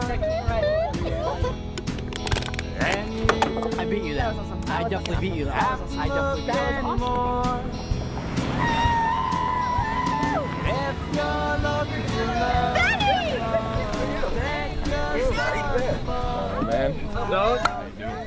How'd you find this place? I'm doing alright. You're looking incredible. How's everything been? Still living in the same spot? Yeah. What's going on, man? What's up, cuz? I move around a bit. Yeah. Mari, what are you doing down here? My mom's getting remarried again, and I'm down here for the wedding. Plus, how could I miss one of these barn parties that you rednecks like to throw all the time? You don't get this in New York, do you, man? That's for damn sure, man. Honey, can I get this for you? Thank you. Do you like body shots? Yeah, no, honey, I need a big.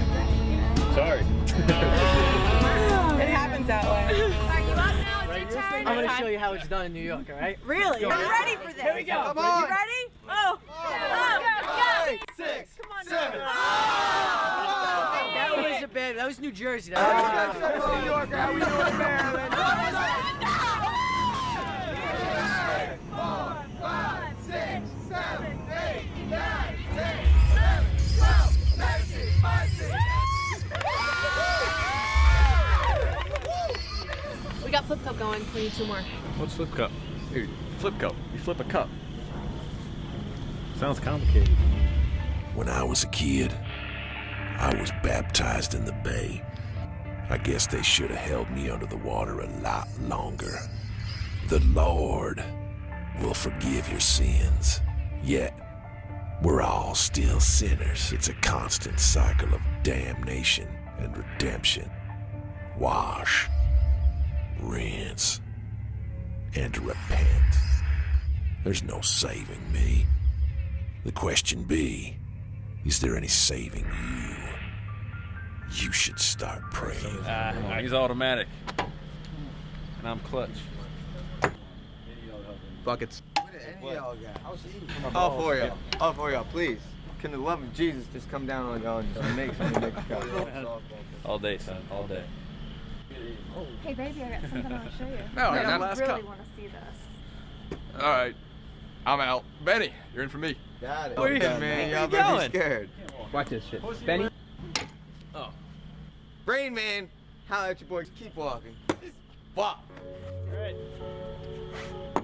Yeah, no throwbacks, no nothing. I'll make it again. Romance. Romance? Are you kidding me? I just seen her with another guy 10 minutes ago. Okay? That's not exactly waiting, being faithful. Just let it. That's what that is. I'm just jealous. Hey, you guys seen Woody? Dude, way to sneak up on us. Whatever, I called RJ like 17 times. Checking. 3 it is. Oh, you got him. Awesome, man. What, you seen Woody? We went down to the lake with that lady friend. You can go join if you like, you know? Yeah. I don't know if y'all want to do that later. Have fun, but fuck that. You take me all the way out here to have sexual relations? Maybe. All right. Now, the water's a little chilly, and I tend to perk up. But that also means you might get cold. You think you can handle that? Oh, I can handle that.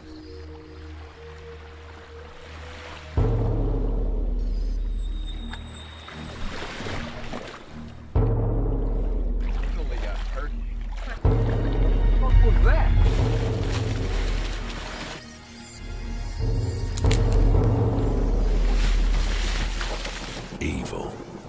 It lives inside us all. It's controlling the demons that make you a man. But every man has a breaking point. It's usually at the base of the neck. I'm Barnacle Bill. It was nice to meet you. I spent a long time sitting here thinking about what a fella might do to you. And it's become increasingly clear what I've gotta do.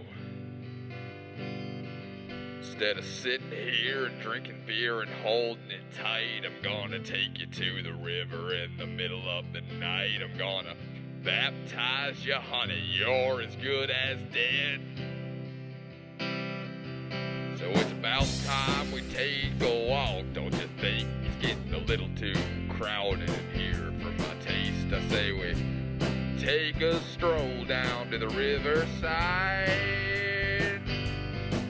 We'll go down past the boathouse, you'll give me your hand, and I can tell from looking at you, you want a night full of sin. But I'm gonna baptize you, honey, you're as good as dead. The devil himself.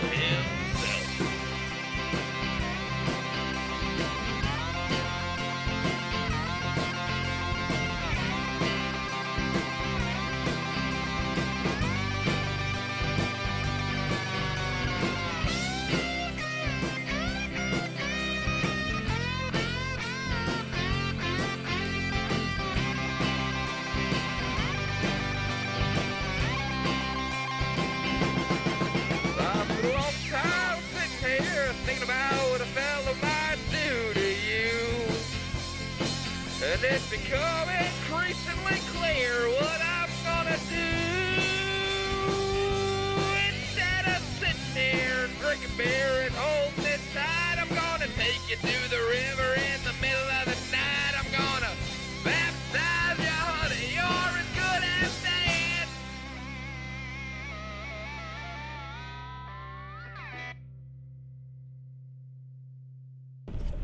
It's tricky driving with a big fucking black light bulb. Watch me adjust myself. I'm watching everything. You didn't take me out here to take advantage of me, did you?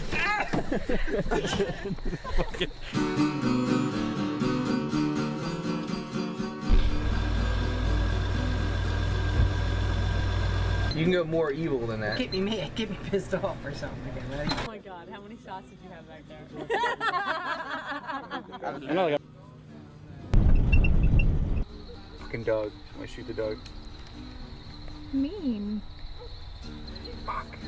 Oh, it's in focus. Is it in focus? I can't tell from this angle. You still have never got this thing. Take care of the alcohol.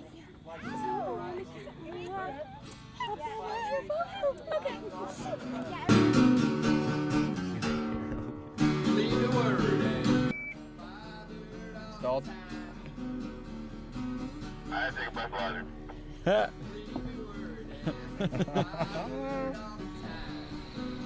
Ready. Let's do it. I got a photo. Don't make it more natural looking. Look at you. Rock on.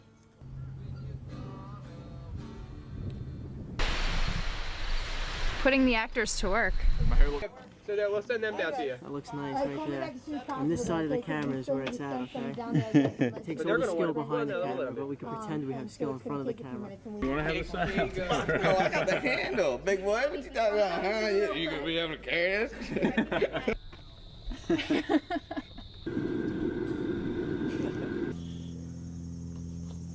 Shout out to all my cousins. I just saw the matter. Ugh. Fuck. That it's like me talking out the side of my mouth like that. Like, a man's gotta eat. That's it.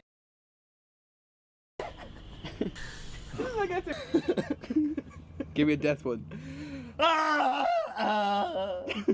Give me another one. Come on, Brindle. Ah! He killed it! Oh!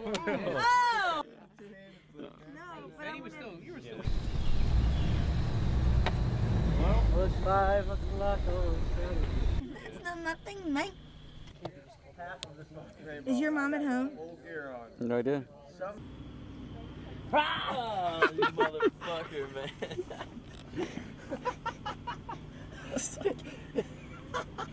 Goofy ass guys. Oh my god. You know we jumped pretty good. Oh shit.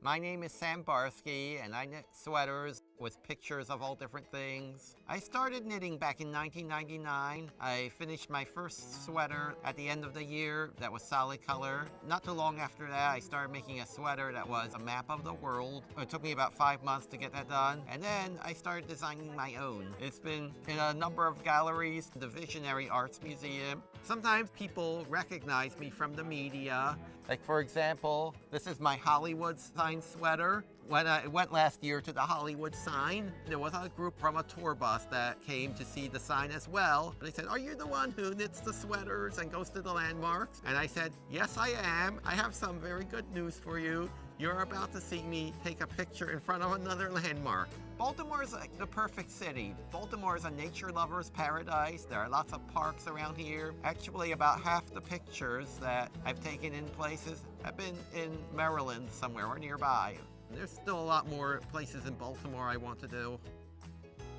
So I told the dog, "You think you're having a rough day?" Lame. Next. Who asked you, dog breath? Listen, cats rule, dogs drool. Suck, hack. You're a hack. Yeah, I'll hack up this hairball, and it'll still have more personality than you. Get get a real job. What, like yours? Being a snitch and a cop. Why don't you just go back to sleep, ya lazy ass? Man, I got 9 lives today. You can't even handle one. Security, get this fool! And that, my friends, is how you land on your feet.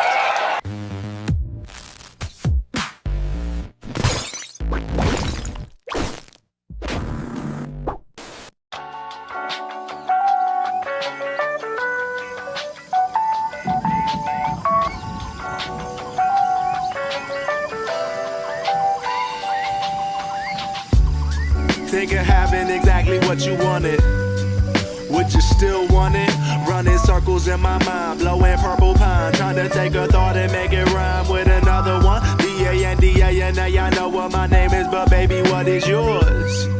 While you talking, I'm annoyed. Does she really think that anybody listening? Trying to envision her body without the clothing she fitted in. Young nigga, why you talk so slick? Everybody got a dick, but I want her to want mine. Everybody talking to her, baby, give me time. I promise that you love it, girl. Hey. Yeah. It's just a day in the park. Just kids wondering who we are. Chilling with women, we don't know where to start. B-sides, be who we are. Painting pictures into a full fruition. While you listen, I'm wishing to never miss a minute. Look down at the ground, I ain't trying to hit it too hard. Roll another cigar, staring at a seagull, fighting for food. Baby, may I intrude? You look very cute. How is it that you keep it 100, mommy? I wanted to tell you something, but I second guess myself, never acting on intuition. Then I get myself stuck in a situation I don't really get myself, Why you lying to me, honey? I know that you ain't a pussy. I know that you want it from me. I know that you just another chasing down another bunny. I don't play, boy, so you better get to running. Well, damn. I tried, though.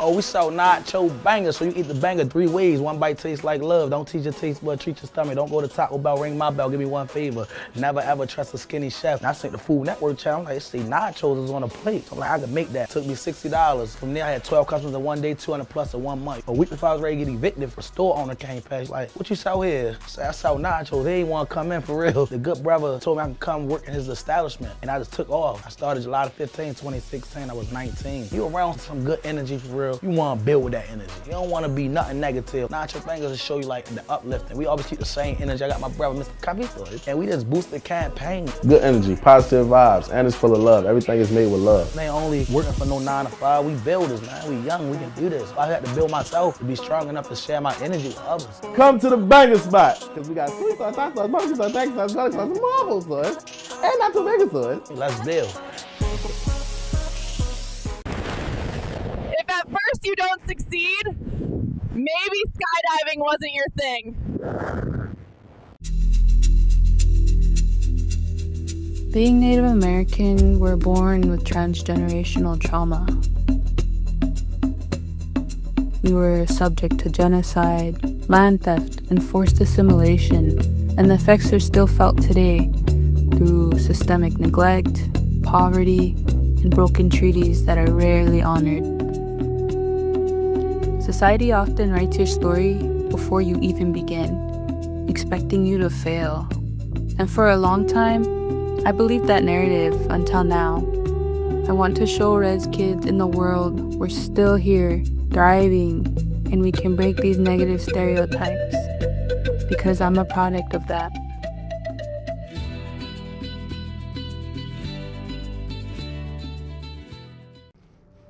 I have this connection with the power grid. Oh boy. It doesn't like talk to me, like not in words, but in like surges. I need you balanced. I need you balanced. Because they're coming for you. It's only getting hotter. All the ACs, they talk about the global warming. I can feel you. It's getting hotter, because you're running your AC. Get out there. I can feel you. Oh, you need balance. Easy now. I ain't gonna hurt you. Oh, I feel the balance. This heat is oppressive, but you will not be oppressed. Oh, that's what a heat dome feels like. That's a new one, I like that. I'm your liberator. Oh, you need me. I think this is calling more from the actual system. To me, I hear that buzzing. It's kind of like, you know, when the moths go to the light, I go to power. So I've decided to become an influencer. But first, I gotta get out of my mom's basement. Let's go where all the cool kids are going. Ibiza nightclub, packed and sweaty. Okay, let's darken it a little bit and make it look like I'm there. I need to look like I'm having a good time. Ugh. Okay, this thing works. Now, I gotta have a cool haircut. I can't be bald. That's kind of cool. Ooh, no, I love this one. Sweet. Now, give me an ear. I need a real ear. Can't be wearing the headphones anymore. Well, that's okay. I'll take it. Now I gotta rock some jewels. No, too much. Designer suit. Like that one. Looking fancy, guys. Let's clean this place up a little bit. Oh, dancer. Hey, friends. No, they didn't want to hang out with me, so... And you know what? It was a good time. Oh, they're gonna know I'm not left-handed. Let me do the right hand. No, that looks horrible. Let's go back to left. Boom, bingo. Pizza was crazy last night. I'm Joey Malinsky, and this time on ATB Meets, I met up with stand-up comedian and podcaster Ryan Sickler as he's back home in Baltimore for a sold-out show at the Horseshoe. So, born in West Baltimore, St. Agnes Hospital, next to old school Cardinal Gibbons, Babe Ruth's High School, right around the corner from UPS. Shout out to UPS, Baltimore Hub, Primary One, Joe Avenue. Ryan Sickler is one of my favorite podcasters. He started podcasting way back in the day. He's got one of the best laughs in the industry.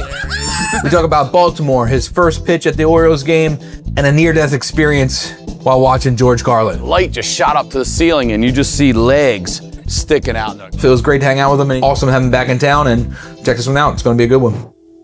So how'd the pitch go, though? Man, they were staunch on I can't go to the rubber. And I was like, nah. And he goes, all right, so you're next. You're going to throw out the ceremonial first pitch. You're going to go to the end of the mound at the dirt. I said, I'm going to the rubber. And that kid goes, they do not like you going to the rubber. I said, I know, but I'm going up to the rubber. He goes, I really wouldn't do that. I go, listen, I'm going up there. And when they yell at you, you tell them, I told that son of a bitch he wasn't allowed to go up there, and he full on ignored me. I said, I will then co-sign that. So I walked out to the bump. I gave him one. Was it a strike? No. Was it across the plate? Fuck yeah. I gave him a little high and tight chin music, bro. We're losing 6-0 in the second inning. We come back. We end up winning 22-8. That's the second most runs in franchise history. And I 100% had everything to do with that. You're welcome, Baltimore. Keep your head on a swivel, bro. You gotta look out for traffic and thugs. My city education, we were always at the Civic Center for skipjacks games, wrestling. We went and saw WWF back then. We went there one year to a blast game, and Baltimore stole Christmas. We had all our Christmas shit in the car, and they busted in our station wagon, stole Christmas, bro. Baltimore stole Christmas. I just want to get a fountain drink, please. It's okay. What? It's not me. Don't Why? worry. It's okay. No worries. What? I'm not, no. No, that's okay. Thank you so much. That's very nice of you. See that? You go from a bad story in Baltimore to a good one. Thank you so much. I left here and carried it with me. I didn't go to LA and behave like what people think LA is or whatever. Like, I always say Baltimore's my soul. California's got my heart. It's just in me. I didn't have a choice. It was Baltimore, you wear it on your fucking sleeve. You're proud of it. This is a chip on your shoulder city, always the underdog, and I always root for the underdog. I love that shit. So that's the other thing, man. I miss the food here. You go to any restaurant around here, I was like, hey, can I get eggs Benedict with some jumbo lump? They're like, of course you can, yeah. So we'd go down, cross the Bay Bridge, head down 50, cut back the Y River. We had a 100-yard trot line, little John boat. My dad, my two brothers, me, we go out, and we used bull lips back then. My dad knew a waterman that crab for a living right on, what's the other side? Like Stevenson or something like that, right? Yeah. That's where I'm from, yeah. Okay, right across the bridge? Yeah, Bridge Productions is my name. Oh, hell yeah. Yeah. You go out on the water like this right here. Sun's not even up yet. You can't start crab until the sun's up, but you can drop your line. You troll by real slow, you pick it up, boom, you put it on, and then you keep her nice and straight and nice and slow, and you stand there, and then you better fucking be ready, because it is dip, bum, dip, bum, dip. You missed that one. And your brother, hey, you suck. You suck, I'm going next. You know, you got all that too. It's not just you out there. You got that, you suck, right? And I, to this day, my brother's 52, the other one's about to be 50. These motherfuckers still talk about that. They say, remember that one you missed? I'm like, it was, I mean, it had to be this big. I'm not kidding you, man. I kept, the telescopic pole. I'm trying to get it, man. My dad turned his head so his glasses shot off. I was like, oh shit, and I missed the fucking thing. And I'm not kidding you. We pull up, we start just trolling around a little bit, just waiting for the line to drop. And we see a big turtle, and then we pick it up, and the fucking head's gone. And I'll never forget. My dad goes, probably that fucking crab you missed. And I was like, it probably was. I mean, you were allowed to get a 2-bushel limit without a license. So we would get that easy. You know, there's nothing like pulling them right out of there and putting them right on the plate. It is a culture here. For me, yeah, eating crabs is also eating feelings and memories and everything. Crab feast, you know what it's all about. We used to have a podcast. Well, I shouldn't say we used to. We don't do it anymore, but it's still alive and well. That podcast had over 1 million downloads last year. It's been gone for years. Yes, sir, the Crab Feast. Bill Burr had the best quote about it. He sat down, he's like, where are the crabs? I'm like, oh, we do the conversation. He goes, oh, the worst part of the Crab Feast, he called it. And I was like, yeah, I guess. But to me, honestly, in the end, it's the best.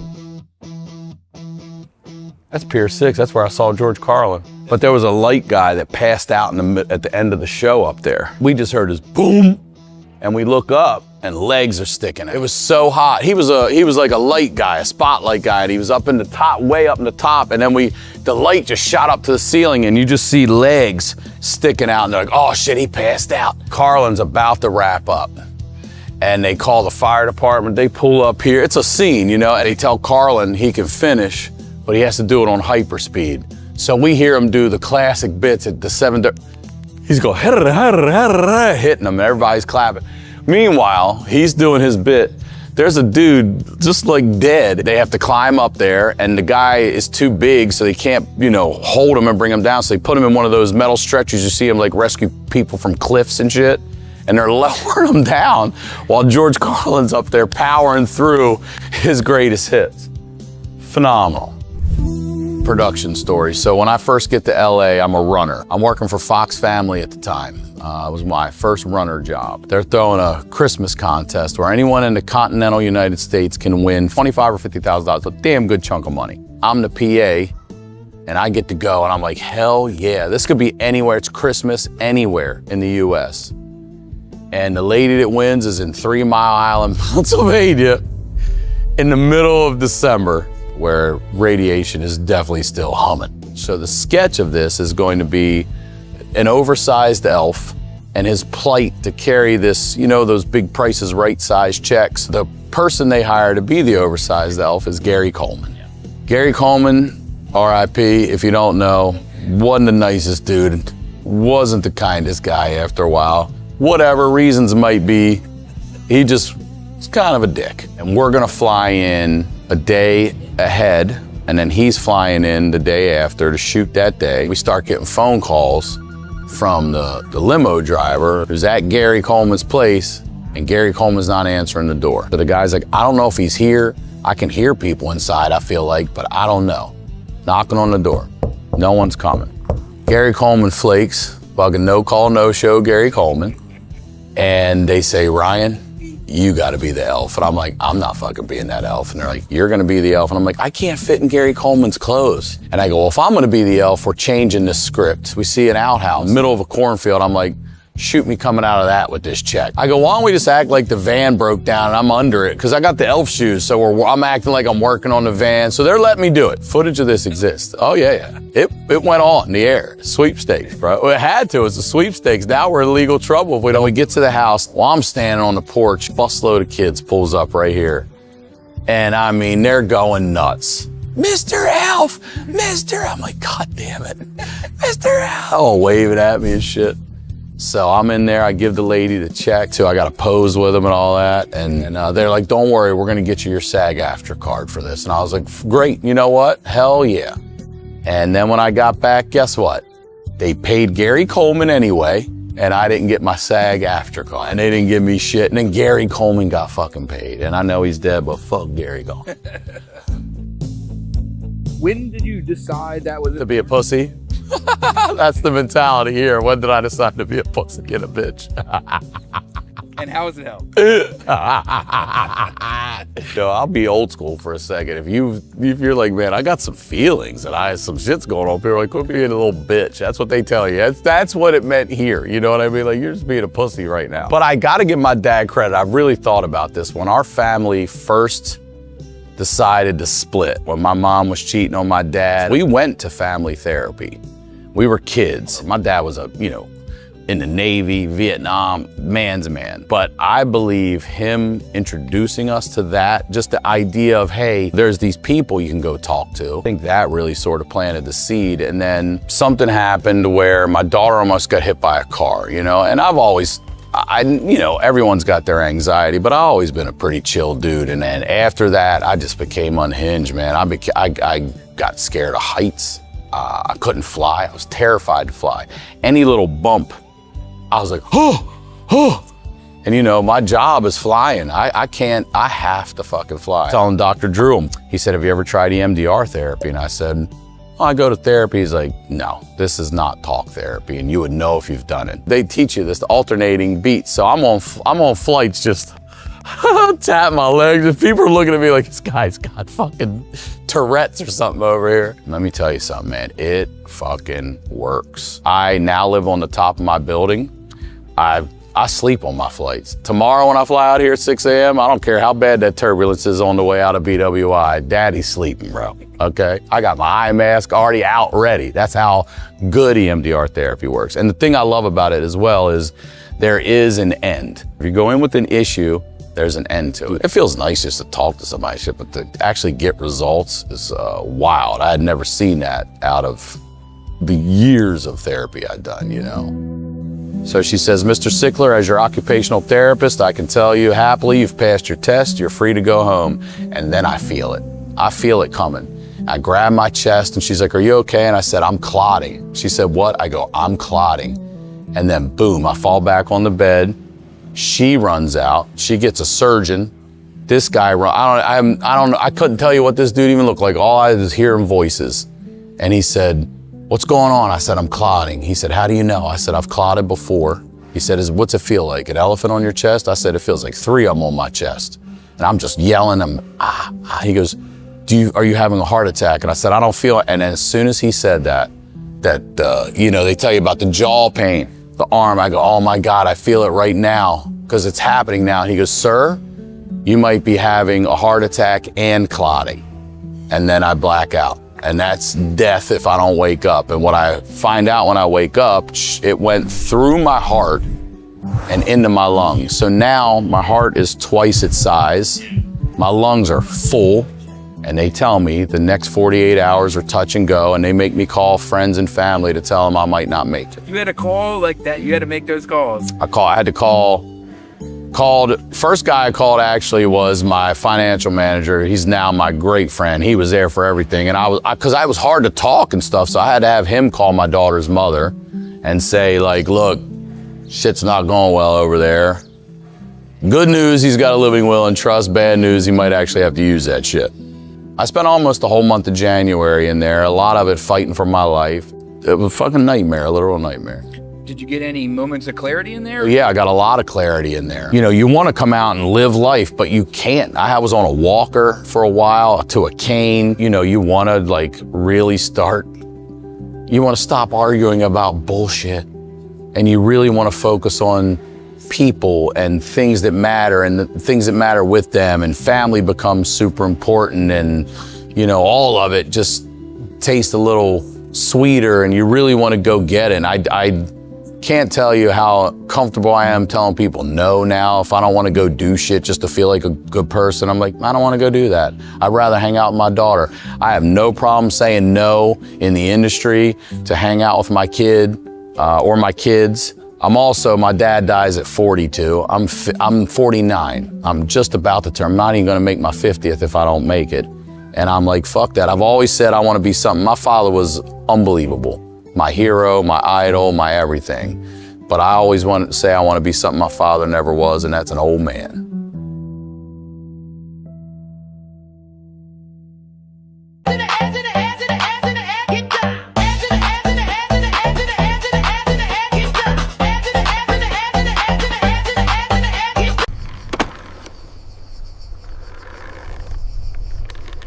Hello and welcome. On this episode, I'm going to give you some money-saving tips on how to pierce your ears at home using only a single hole punch. It's pretty easy. You just want to line it up right in the middle there. Give it a nice little click. Whoa. Hey, Mom. I think I left the oven on in the laundry room.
EPs for sale in the back if anyone wants to come. Yo, picking up their $6. You guys are so cool. Everyone here is awesome. Thank you so much for coming. So amazing. Made me so happy. I wish I could like rewind time like an hour ago. Like infinity times. Everyone's beautiful. We're Custom Club. Thank you everyone. Bye. I love you.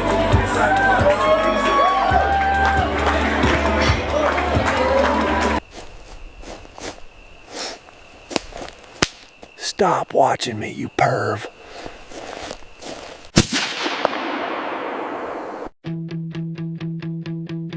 I got no friends, just people who like me. No reason to win, doing everything to spite me. It's uncomfortable to breathe, think leave, knowing it's me who's likely.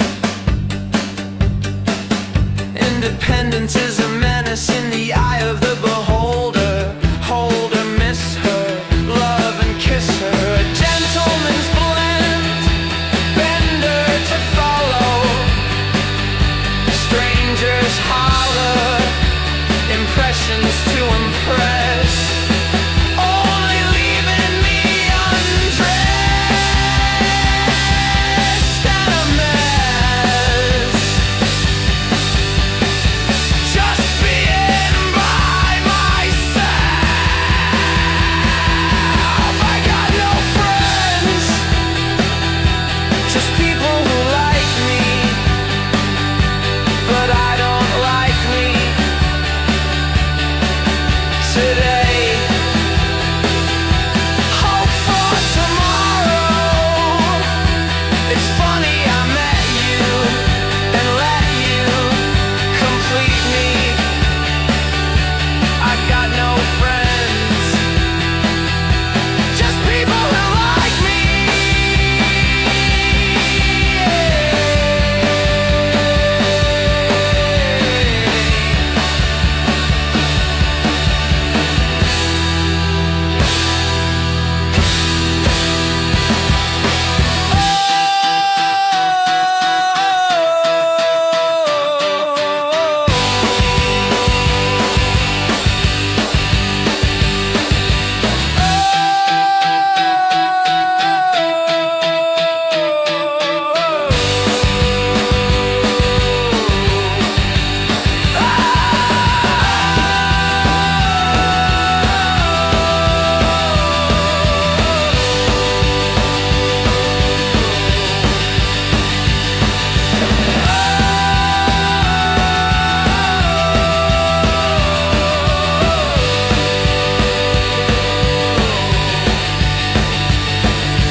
When teachers continuously wrote talks excessively on my report card, my mom was like, you gotta figure out what you're gonna do with this. I would describe my comedy as very, very family oriented. I like to reenact a lot and bring you into my world and say, you won't believe what happened, and build this whole entire world, and before you know it, you feel like you're sitting beside me on the bus. You feel like you were right there in the conversation with me, or you feel like you were getting beat up with me in the store. Just come to a show, you'll hear about that. Boom, all of this bits and jokes that I just keep on me. You new kids writing in your phone and stuff, gotta keep it analog, you know? Because you're gonna lose your phone. I might lose those papers too, I couldn't follow that one. But yeah, I had like 3 or 4 rooms at the time, and I was working on culminating all of my rooms within one weekend, and I was like, man, that's just selfish. I should coordinate with everybody in the scene, and it's something we made history with and we look forward to going on forever. Thankfully, good things are going on in the area, DMV, and Baltimore, we just lived in them. Explain to me why, again, you get to be the smart one in all these sketches? Clearly it's the glasses, that's why I'm the smart one. You with the eyes, you should be the good-looking one. Come on, you know nobody's buying that, especially in flip-flops. Okay, what about this? What if you go no hat and then you're bald, and then you could be the one everybody feels sorry for? Okay, what about the bald look with the glasses? How's that? It's too mad scientist, and plus your head looks all weird. Like, it's not a good look. What about glasses and hat backwards? Now you just look like a cartoon character created from an adult who was trying to make what he thought looked cool, and I mean, you still look like a dork. I'm doomed! You just gotta own your face. Just own it. Because it's only gonna get worse. I mean, trust me, I'm the smart one. That's good, I guess. Hold on a sec. Oh! What up, Sidebar?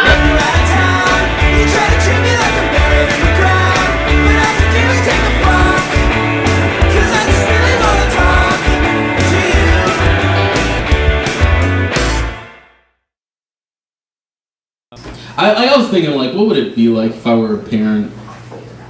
And I was like, would I be like my mom? Or would it be like my dad? I really think that's how we base how our parenting style is. Like, do I want to be like my mom, who was like really strict and stern, a firm hand, or do I want to be like my dad, who was like very free flowing in the wind? You know what I mean? And I think I would want to be like my dad, and just find a very strong woman that can raise 2 kids on her own.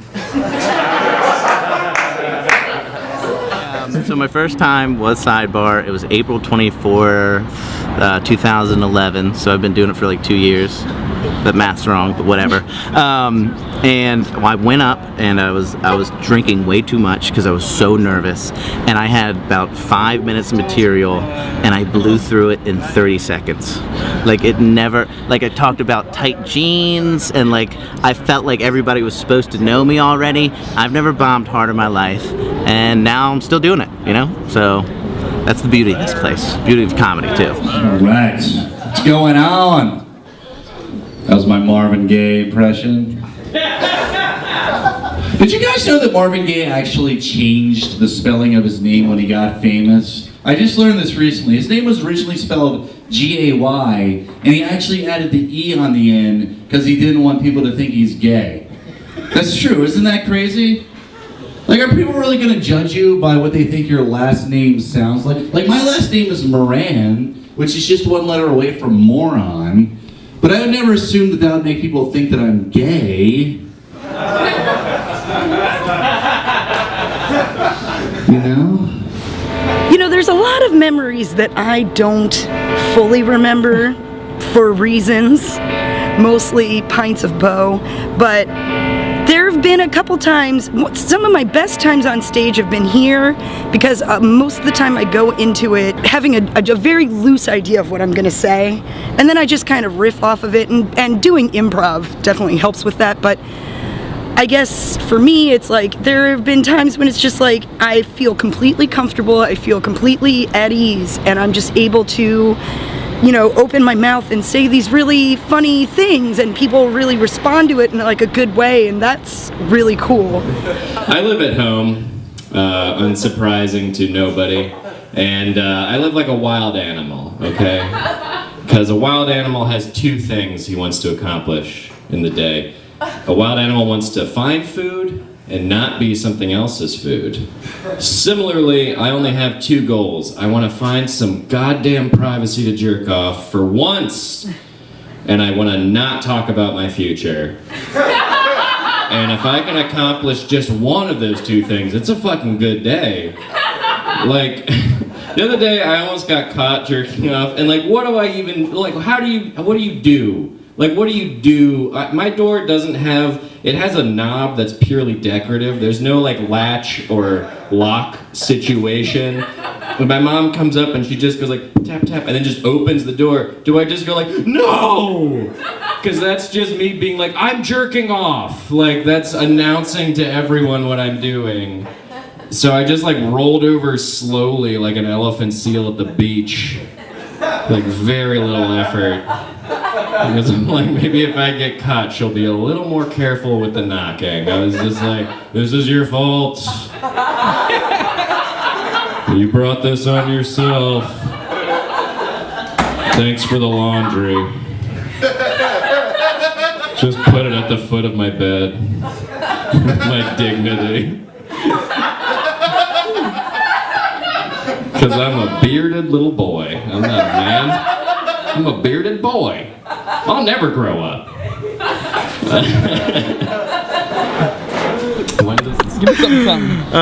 Yeah, so Sidebar is known, like it's the best mic in Baltimore, and it is like kind of it's a weird crowd because you can never really understand it. Sometimes you go up there, you don't really have anything, and you fucking murder. And then other times you go up there and you're like, oh, I've done these jokes a million times, they've gotten laughs, and no one cares at all.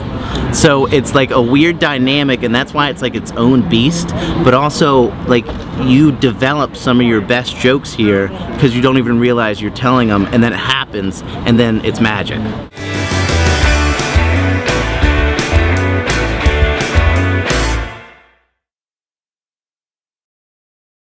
I spent a long time sitting here thinking about what a fellow might do to you.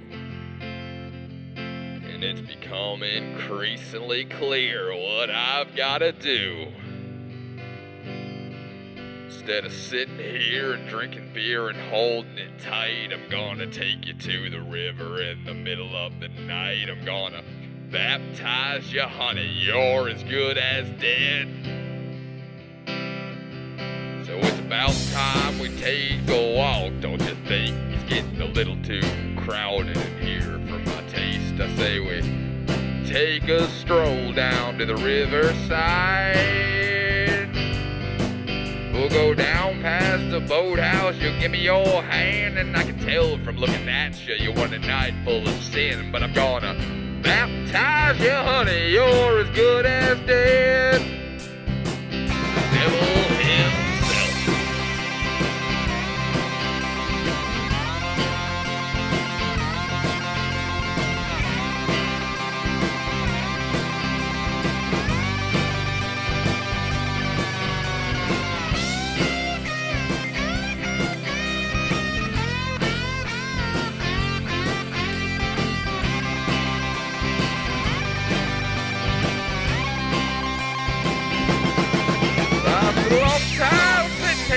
Thinking about what a fellow might do to you. And it's become increasingly clear what I'm gonna do. Instead of sitting here and drinking beer and holding it tight, I'm gonna take you to the river in the middle of the night. I'm gonna baptize you, honey, you're as good as dead.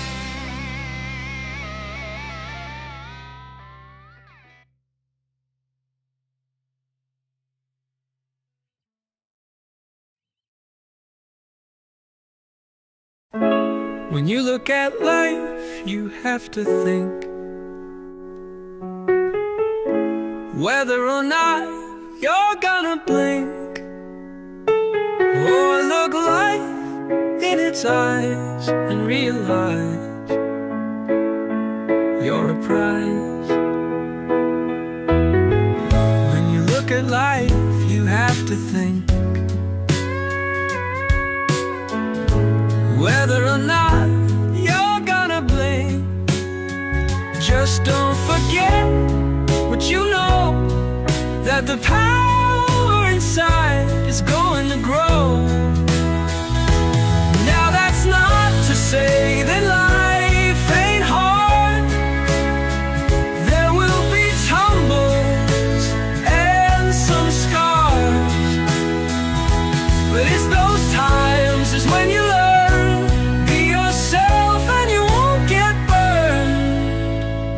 So when you look at life, you have to think whether or not you're gonna blink, blink.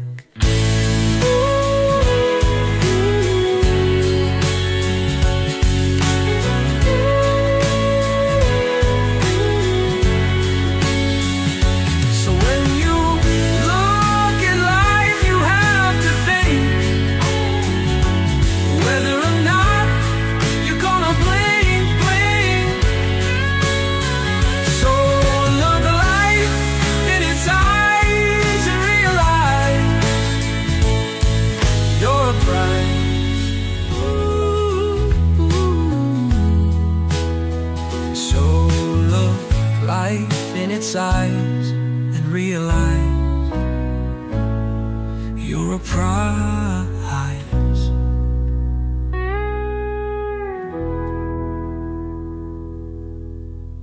Every day I try to exercise and eat right. They really need to make these in a sports version. You know, I'm trying to get the endorphins going, really become a better person and, you know, live my life to the fullest. I want to be a better person, you know what I'm saying? River, what did I say about walking away from data? You know, you can't be distracted like that when dada's distracted on his phone. You gotta pay attention. Hello. They smell beautiful, thank you. Yeah, if this time don't work, we just going to the next one. yo, ride large like Professor, yeah, we all feel the pressure. With the middle ground, want the money and the message. In our music, with the ones that ask the questions, they get no answers, give a damn about the essence. So why stress the session? Just say what's on your mind, yo, so I'ma kick the lines, yo, to all of y'all arrested.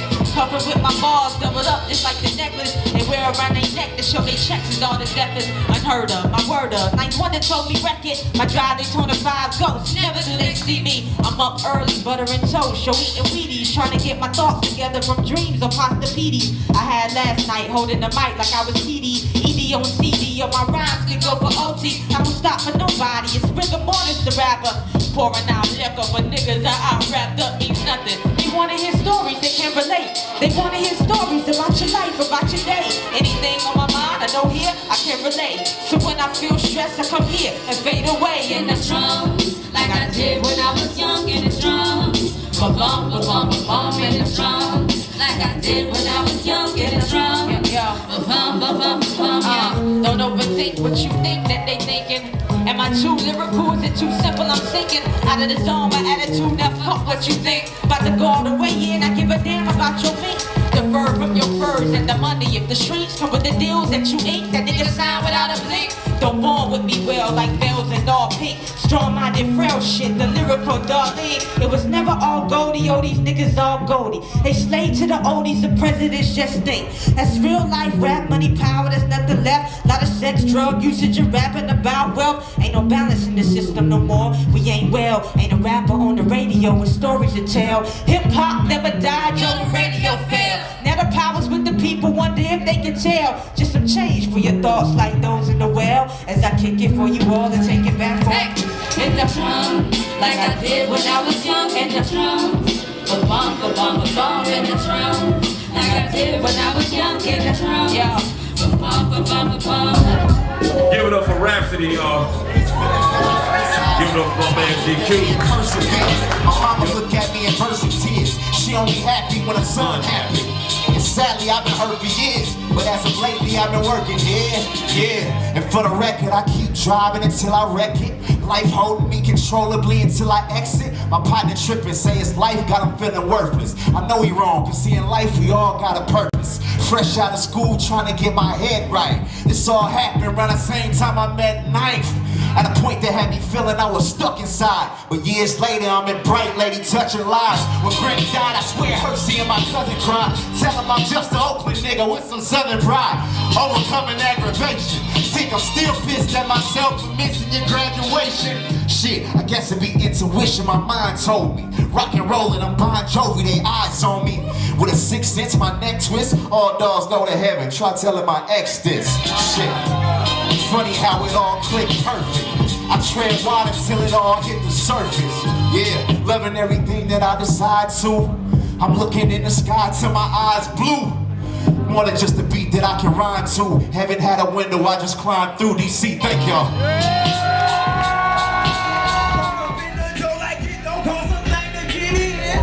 Who you say? Thugs and them killers, straight lace millionaires, crooked politicians, pedophiles up in his head. Don't forget the hoes, lawyers everywhere you go. And a white dude ninja pro, and them hoes gon' turn you down, and that liquor turn you up. It's so hot up in this fucking like I might be burning up. And it's saying that what up, you feeling low, I'll get you out. Down the side of hell, they get us like the devil's spot. You just money every day, sleeping with a Jezebel. And a heaven will see, but I know that that's hell. And the Satan said a secret, I don't know just if you were. God don't send people to hell, he just sent them back to earth. Hey, we appreciate y'all, DC, man. For real, for real. Much love to the DMV area. I'm about to go get me some yums with some mumbo sauce around the corner. To my label manager, the boss man, Sean Bull.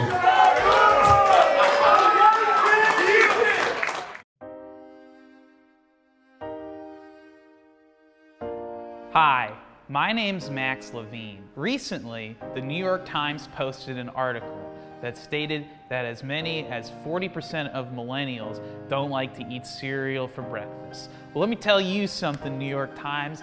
This millennial loves eating cereal for breakfast. We got 5 boxes of cereal at my apartment. My roommate and I split. We got off-brand Cookie Crisp, off-brand Corn Puffs, off-brand Lucky Charms, like a more healthier cereal, but it's all the same. You know, it's all sugar and carbohydrates and stuff. But the point is, you know, who are you to judge whether or not I wasn't asked questions? None of my friends were asked questions. Maybe you don't like cereal, huh? Huh? New York Times? Maybe someone should write an article about you.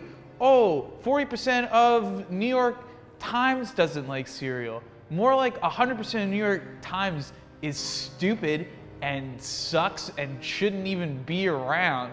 And you don't even need a newspaper to write something like that down.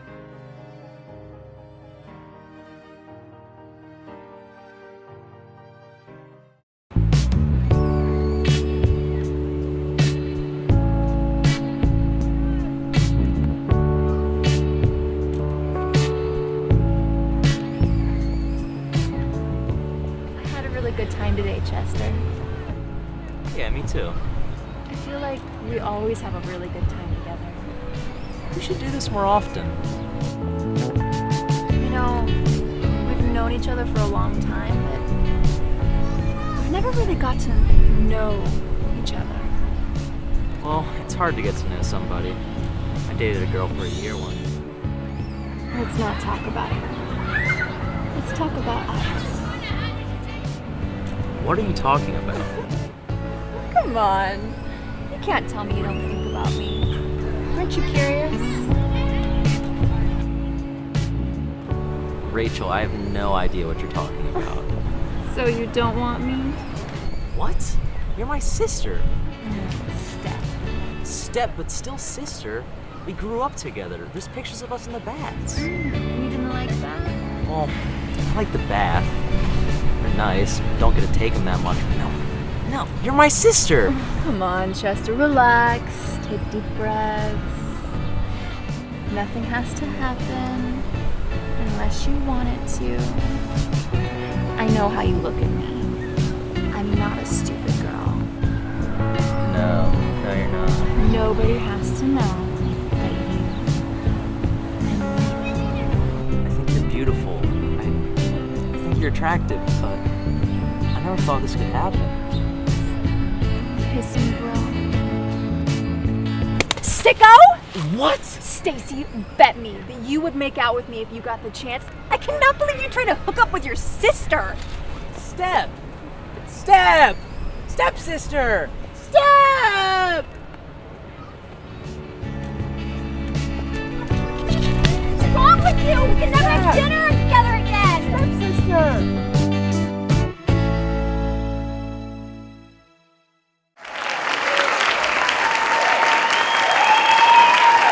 Welcome to the 69th Annual Stock Footage Hall of Fame nomination ceremony.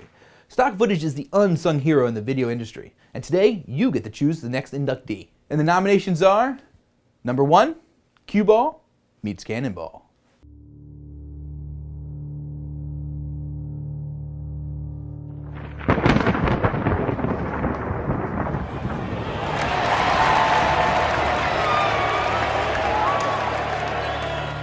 Nomination number 2, Car careens off cliff.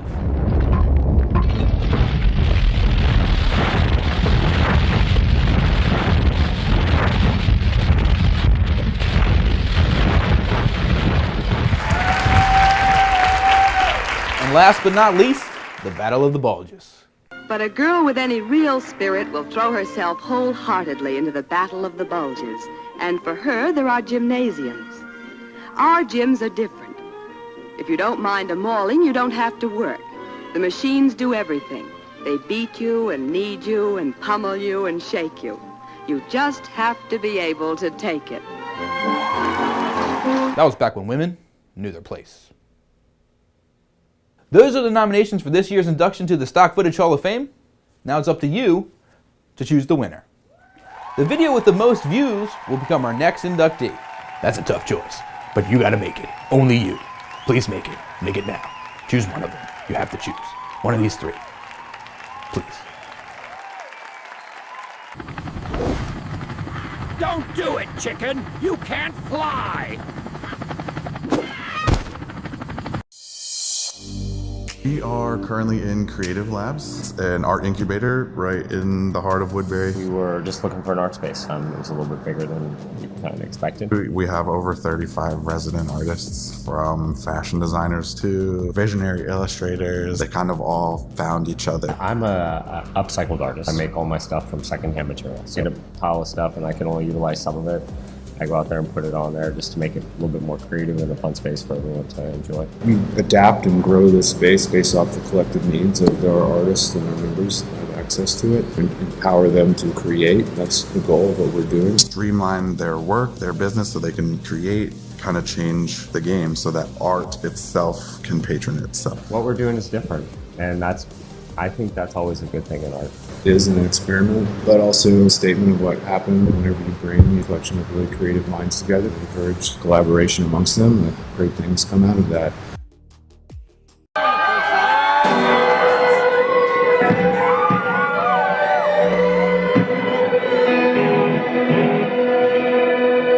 You guys aren't in school? You guys decided this is it? Yeah.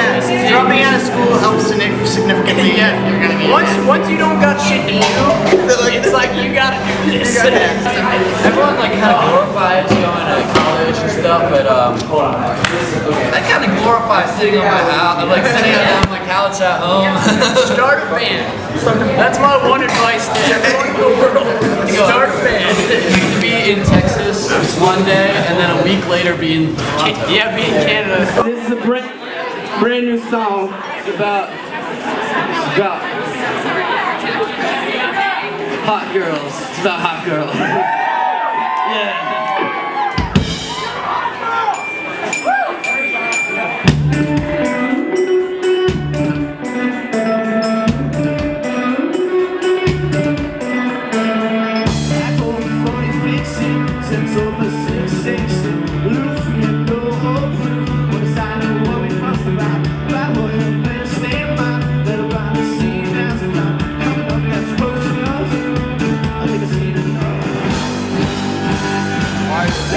We're releasing it with a company, a record company in New York, Good Night Records. Okay. We did it. They're really awesome. We did it up the street at Rightway Studios and Steve Wright. He's the bomb. Yeah, it was awesome.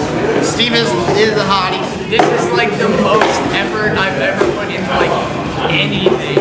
Making this at one point, I was just like on the ground, just like I was singing and I was doing a terrible job. I just could not do it at all.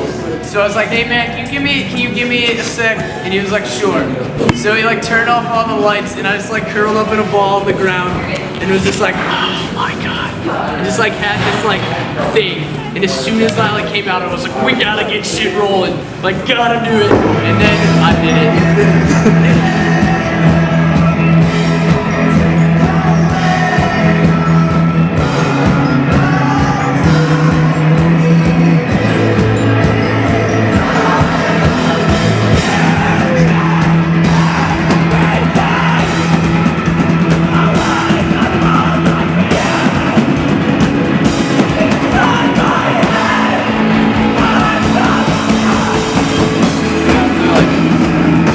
We recorded it live, all the instruments besides the keyboard live and vocals. But then we got to like really add a lot of stuff in, and we kind of talked to Steve beforehand, so he knew what we were going for. He knew like what we wanted. And he just gets the vibe. Yeah, he gets the vibe completely. It's really great to work with people where they like totally understand you and they understand like the vibe you're going for, like they understand the kind of people you are. You know, it's just kind of really easy, smooth sailing once you. Rightway Studios, everyone recorded. Rightway Studios. But yeah, we recorded some demos in the basement, like perfect, like the vibe we really wanted. He kind of like really understood it, really got it. So it was a lot of stuff like building up, thinking about what we wanted and kind of explaining it to Steve. Steve was on board. So once we started to actually record, it was kind of just like we had to trust him, and we did, and we trusted him, and it turned out perfect. It's exactly. I can't think of anything that would be more perfect. So you guys were happy how it came out? Like your vision of what you tried to achieve, you achieved it? Perfect. Perfect. Like right. Nail on the head. It was crazy. This gallery is awesome because it's like a real venue, but also like really artist friendly, and that's awesome. Metro Gallery is just awesome. Like this room's sick, and it filled up the exact amount of people we wanted to be in here. Exactly. Sold out. Which is wild. The crazy. I think that's the first time any of our shows have actually sold out. Yeah, that one at the Water Place in Annapolis when the floor was about to cave. Oh yeah. But they just kept letting people in. This is the first time they've like stopped people at the door. I was like passing people, like walking into here, and they're like, "Oh, dude, they want to let us in." I'm like, "Are you serious?" Like, there's people like getting turned around from the door. It's a weird feeling. I feel bad. Yeah, I feel bad. Yeah, surprisingly, like I was kind of scared of this sellout thing. I was like, oh shoot.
What do you got?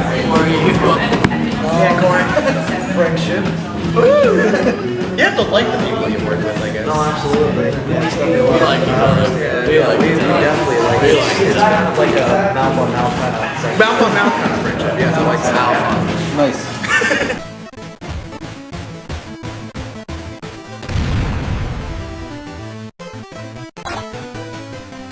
Hey, bro. Yo, bro, dude. I thought you would come on. You feel my presence. I did not. We need to talk. Are you gonna tell me that I'm adopted again? Stop reading my mind. Dude, we're identical twins. So if I'm adopted, that makes you. Don't you say it. Don't you dare say it. Adopted. I knew it. I always knew. Such an idiot. You're an idiot. You're an idiot. Good looking, but an idiot.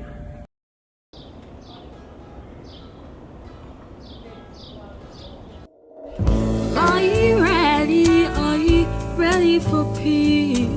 Stay the way. Are you angry bees? Are you happy? Are you happy friends? Stay the way. Are you angry men? For what it's worth, for what you'd say, like falling leaves. Like the dawn of day, commit the truth to your heart. It's never too late to start today. Start today. Start today. Down the lane, I heard it all. Heard the backfire of a man that fall. Got a glimpse of his smile. He's no longer trapped by mistrust and the guile. For what it's worth, for what you'd say, like falling leaves, like the dawn of day. Commit the truth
God. Put your hands together for Josh Caderna. Josh Caderna, y'all. Glad we had that awkward exchange there, and it's being recorded on 9 cameras. There we go, that was nice. I first came to Sidebar because it's one of the longest running open mics in Baltimore that there is. The first time I did stand-up was at a pizza place, and I was supposed to do 4 minutes, and I didn't stop talking for 7 minutes. Because I was like, oh, if I stop talking, they're gonna notice that I'm not funny, and then they're supposed to laugh in the pauses, so I'll just keep talking. And I tried to fix some stuff, and I did some one-liners here the next week, and it actually went better. I just kept coming back, and now it's been happening every Monday when there's not a punk show or our city's not rioting. Things are happening for me, guys. I'm 28 years young, and I just got braces. It's not noticeable, right? Like you can't tell that I have braces, right? Okay, thank God, because I started high school in the fall, and I'm like so worried about it. So thank you, guys. No, man, it sucks. I'm 28, got braces. It's a bummer. Even more of a bummer. It costs $6,000. Yeah. Yeah, I know, right? But the cool thing is, they came with a complimentary raft. So I don't drown in pussy, you know? Pretty cool, huh? God closes a door, he opens a window, you know what I'm talking about? Pretty cool. I work in a cubicle, guys. Anybody else slowly dying 40 hours a week under fluorescent lights? Yeah! And we had a baby shower the other day at work, and it's, you know, more of the same, kind of like, hey, how are you? Jess is having a baby, so we got together in the triple conference room so Jess could show all her gifts to everybody at the baby shower. And she's presenting the gifts like Simba, you know, like being presented in the Lion King, like, oh, look, it's a onesie, it says kiss the cook, but he's not a cook yet, he's a baby. Good gift, Cheryl, that's fun. That's fun. And so I'm sitting there kind of drinking my coffee, and I'm sitting next to an older black woman that we work with. Her name is Curleen. She could be 50, 60, 70. I have no idea, right? Black don't crack, right? Look, guys, I didn't come up with that phrase. Gandhi said it. I'm just repeating it. That's all. So I'm sitting next to Curleen, and we're kind of doing the office chat. Like, meanwhile, Jess is still presenting all of her gifts. And the next gift she presents is called butt paste. Does anybody know what that is? Yeah. Got some butt paste fans in the house. Hell yeah. That's what Baltimore's about, baby. Every camera. Okay. So Jess presents butt paste, and it's just it's for diaper rash. It's just a cream, right? It just has a silly name. We're all kind of laughing about that. And out of nowhere, Curleen leans over to my face and she goes, I need that for when I get my ass chewed out. Yeah. And meanwhile, Curleen and I are not on ass-chewing level talk. Like, we were just talking about the weather, and all of a sudden I'm like, whoa, what's happening? Like, time slowed down. It was like, my ass, you know? Like, I felt like I was in the Matrix, but instead of bullets flying at me in slow-mo, it was weird fucking statements, and I was like, what does that mean? Is she saying her husband eats her butt? Does she want me to eat her butt? And then I realized, oh, she's just kind of being coy. So I was like, well, I'm going to be coy back and throw it back at her. And I go, yeah, Curleen, you better get some of that, because I might chew your ass out. Yeah, she didn't miss a beat. She goes, not with those braces, you're not. So we're dating, and things are going really well between Curleen and I. All right, thank you, Baltimore. Thank you, Sidebar. I've been Josh Caderna. Josh Caderna. For Baltimore, I think it's really cool because Sidebar has become kind of an institution as an open mic. The really cool thing about coming to Sidebar and having a scene is like they're like co-workers, but your co-workers are hilarious and they're your friends, so you kind of catch up every week. And then when people are working on new shit, you're like, oh, this person's into this thing now. And you kind of learn about your friends, stuff that you wouldn't really learn. I mean, mostly like masturbatory habits and that type of thing. It's awesome, man. I love it. It's the communal aspect, I think, is the coolest part of it. And then when you can make your friends laugh, it's the best.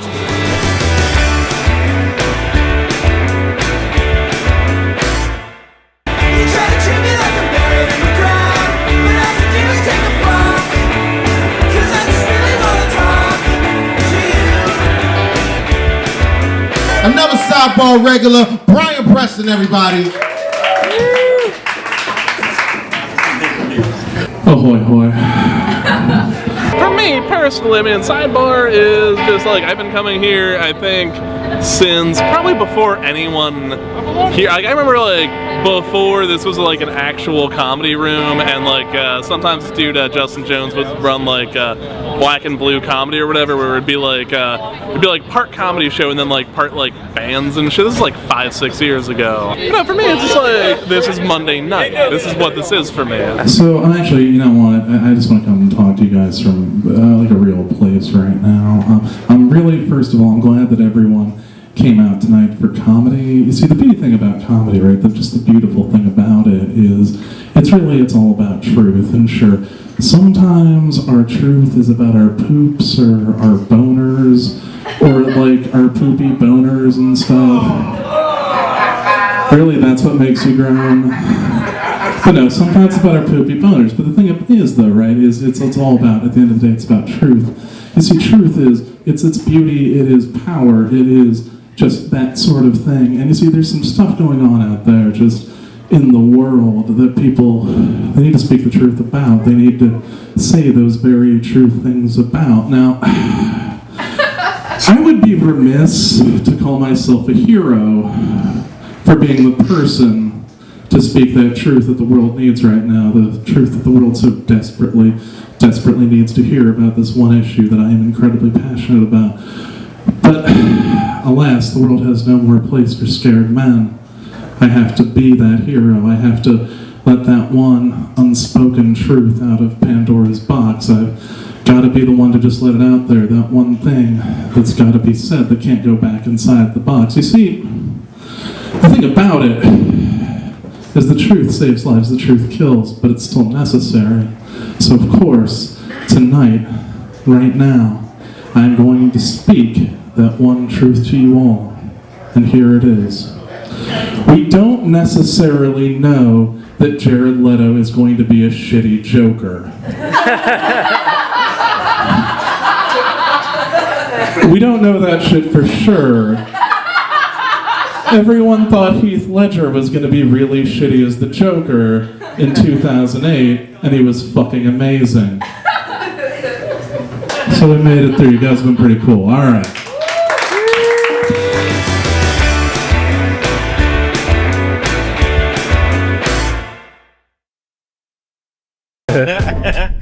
Baltimore school. It's a great little city. Been a minute since I've been back. It's always fun to come and see how capitalism has destroyed part of the city and who has new dreams. Your empanada place is gonna work.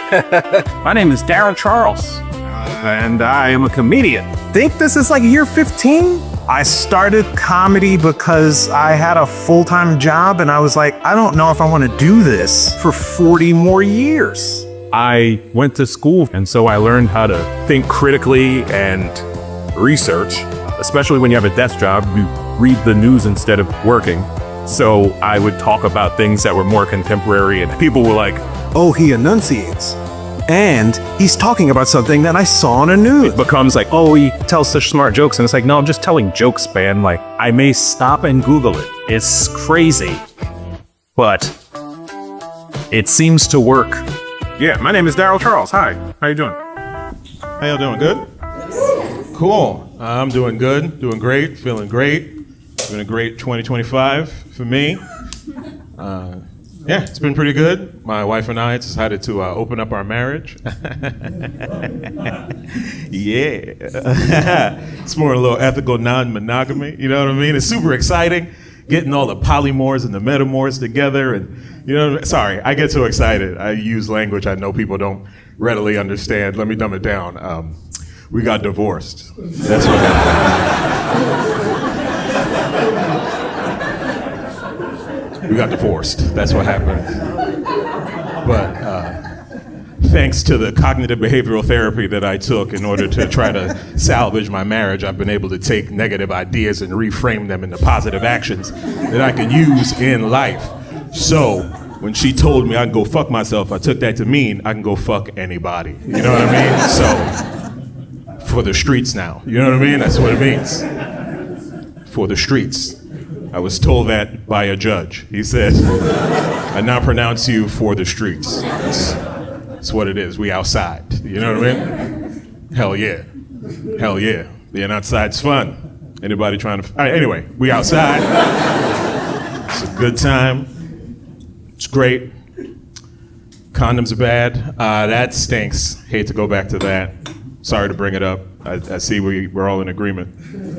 They're good to use. Use them. But yuck. You know what I mean? But again, cognitive behavioral therapy. I'm going to use it, reframe a negative idea, and I figured out the positives of the terribleness of condoms. And the thing is, using condoms has taught me how white people feel about DEI. I understand it now.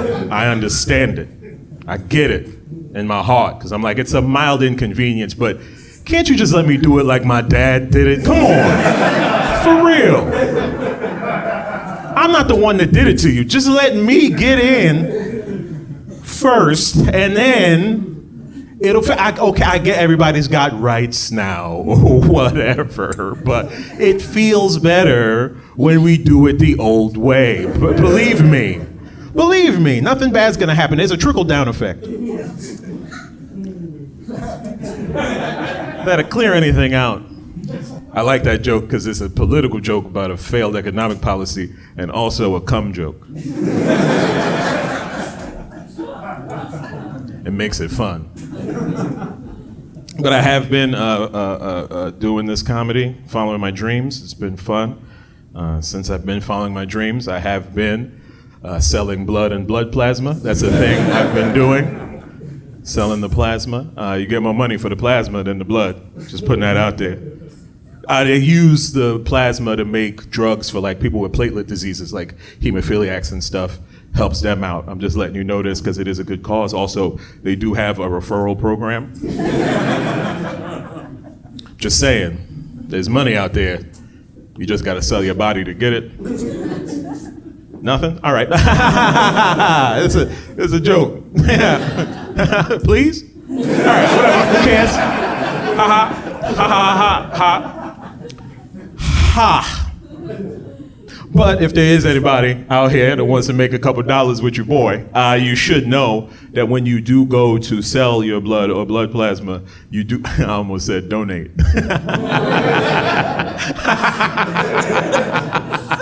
The fuck? Like, in this economy, you're gonna donate your blood? Get the fuck out of here. You know what I mean? Like, at this point, the water company should be giving me some money back for my pee. You know what I mean? This is good pee. I eat a multivitamin every day. That is quality pee. There's vitamin C, B12, a little lycopene in there. That's good. You cook that up, sell it right back to the streets. You can give me a couple cents per squirt.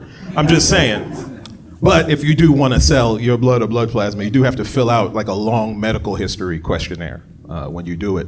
And there are 3 things that will get you disqualified from ever doing it. Like, we keep a database of these people. The first one is if you lived in the UK in the 90s. Yeah, because of mad cow disease. Yeah, remember that? Yeah, apparently it never goes away. Yeah, which explains soccer to me. You know what I mean? Now I watch it, I'm like, oh, it's a disease. That's why they set everything on fire, no matter who wins. Isn't that weird? Like, it was a home game. Why'd you set that car on fire? They're like, United! It's like, all right, man, relax. Relax. I get it. The second question that'll get you disqualified is, have you ever had sex with a man, comma, even once? That's the second question. Have you ever had sex with a man, comma, even once? Pretty sure that was only on the men's questionnaire. Almost positive that was only on the men's questionnaire. Because I was filling it out. I was like, wait a minute, why is that lady on the machine? She looks like she loves the cock. What are we doing out here?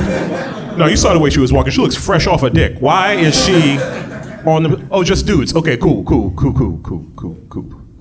I'm also pretty sure that they don't have an analogous question for women on their questionnaire. You know what I mean? Like, I'm pretty sure on the women's questionnaire, it doesn't go like, have you ever attended a small liberal arts college, comma, even once? Pretty sure that's not on there. It's a very specific gay they don't want. You know what I mean? It's a weird question, but a weirder question than are you gay is which kind? Like, it's very specific kind of gay. My favorite part of that question, I don't know if y'all picked up on it, is the comma even once. That's my favorite part of the question. I said it like 8 times, comma even once. That shit is hilarious. That's not hilarious to y'all? Like a questionnaire being like, Hilarious. A question? Even what? That's fucking... Why'd you stutter? Hilarious.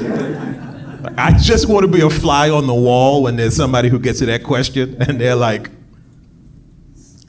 fucking Jimmy, damn it, come on, shit. God, come on, man, listen, it was college, man. It wasn't really sex. I didn't come. I spat it out. Help me, help me. I need this money. I didn't even like it. It made me straighter. Help! Like, that's hilarious.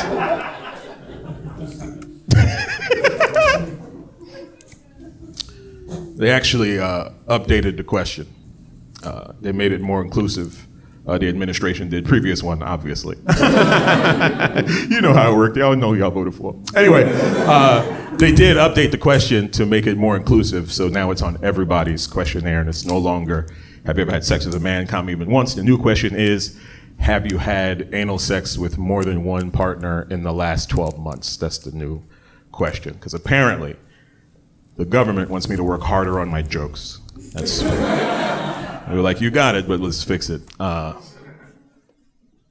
Which is wild, because it is kind of funny that the government was like, oh, we can't just ask them if they're gay? Okay. All right. No, I got it. Do you do it in the butt? Like, that is such a weird reach around by the government. You know what I mean? That's a weird... That was a political cum joke. You see how I did that again? Anyway, whatever. The third one, they did not change, and that tells me everything I need to know about this government is if you've been incarcerated for 72 or more hours, probably because of that second one.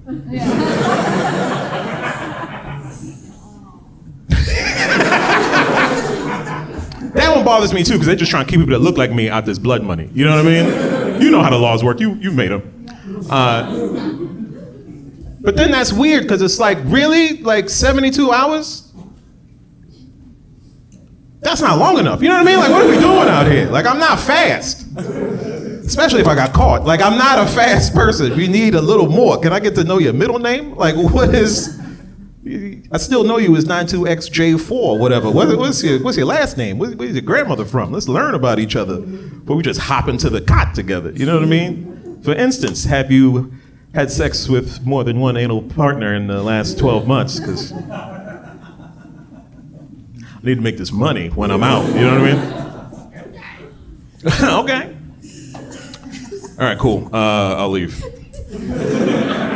But I'll leave you with this. I used to be an engineer, gave it up to do comedy, so I'm still a math guy. So I have figured out, for your benefit, the algorithm to how we all respond to Trump news.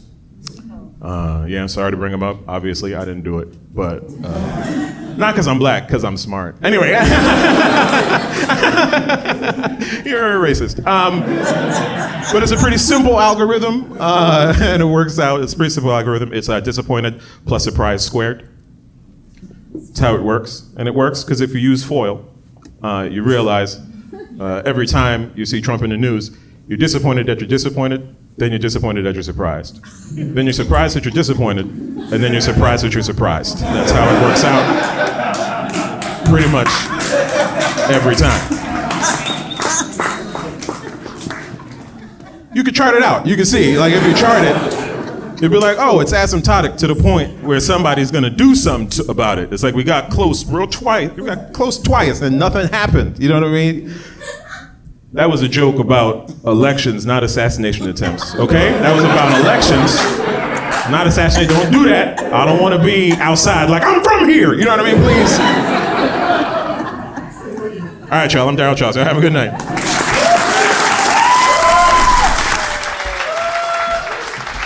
Hey, keep it going for Daryl Charles, please.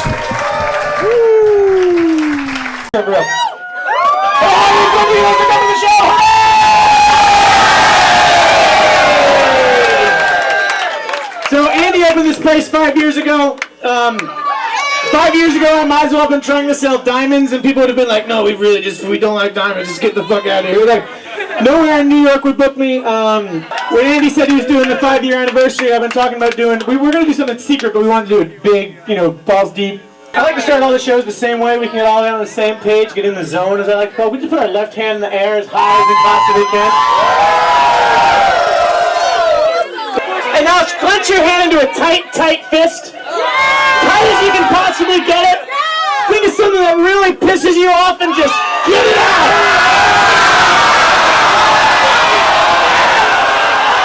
Now realize how insignificant that is. And now just slowly point one finger up to this beautiful ceiling in front of us. And now we slowly start bending at the wrist to our fingers pointing directly down towards the ground, Now put your left foot a little bit behind your right foot. Let's start bobbing and bending up and down at the knees, bobbing and bending up and down at the knees. Getting loose, getting loosey-goosey. There we go. That's what we like to see. Now let's slowly, ever so slowly, just take one knee down to the ground. Oh my God. Oh, New York hates this. Now let's find somebody who's not doing this. Let's point directly at that person. Point directly at their face. Now open the palm of your hand and look at it. Now back at their face. Now back at the palm of your hand. Now back at their face. Now don't stop looking at their face. Ever. And slowly, ever so slowly, start moving your hand closer and closer to your own mouth. All the while looking at theirs. And now firmly kiss your hand.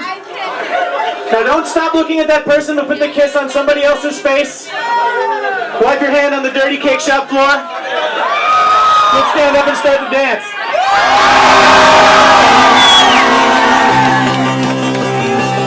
This song's called Okie Dokie. I got a rattlesnake up, I got a rattlesnake up, I got a rattlesnake up. I got an altitude, I got an altitude, I got an altitude.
Everybody, put your hands together for Mark Miller, my boy, my motherfucking boy.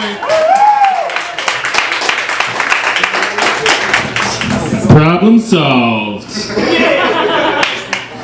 This is what's been wrong all night. There's been no stool. Well, just did / getting ready to do my set at Sidebar, the comedy tradition in Baltimore. Long before it became a bastion for comedy, I played, it was like the main venue I played as a musician.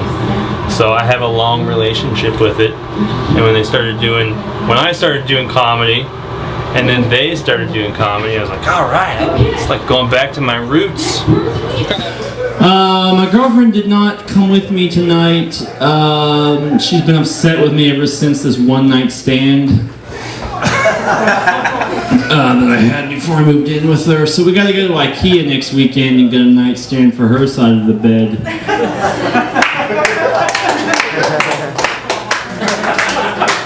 She just doesn't like reaching over me for the alarm clock. I hate to suggest that any things with my girlfriend are bad, because actually they're pretty daggone good, especially since we discovered puzzle contests. If you're not familiar with the puzzle contest, this is how it works. You each get a 150-piece puzzle.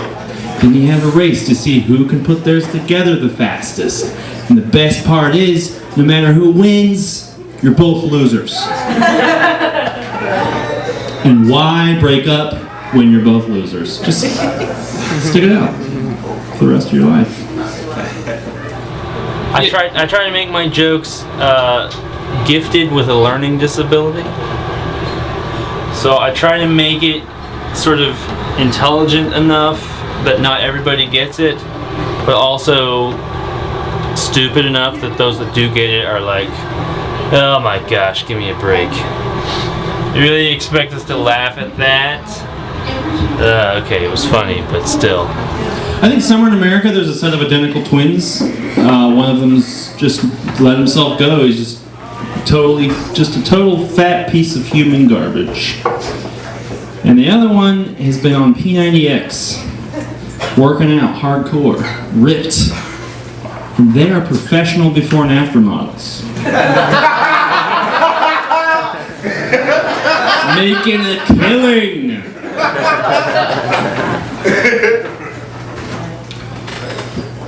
I went back home and I was visiting some friends and family, and a friend of mine said to me, "Hey Mark, remember when we were fucking 12-year-olds?"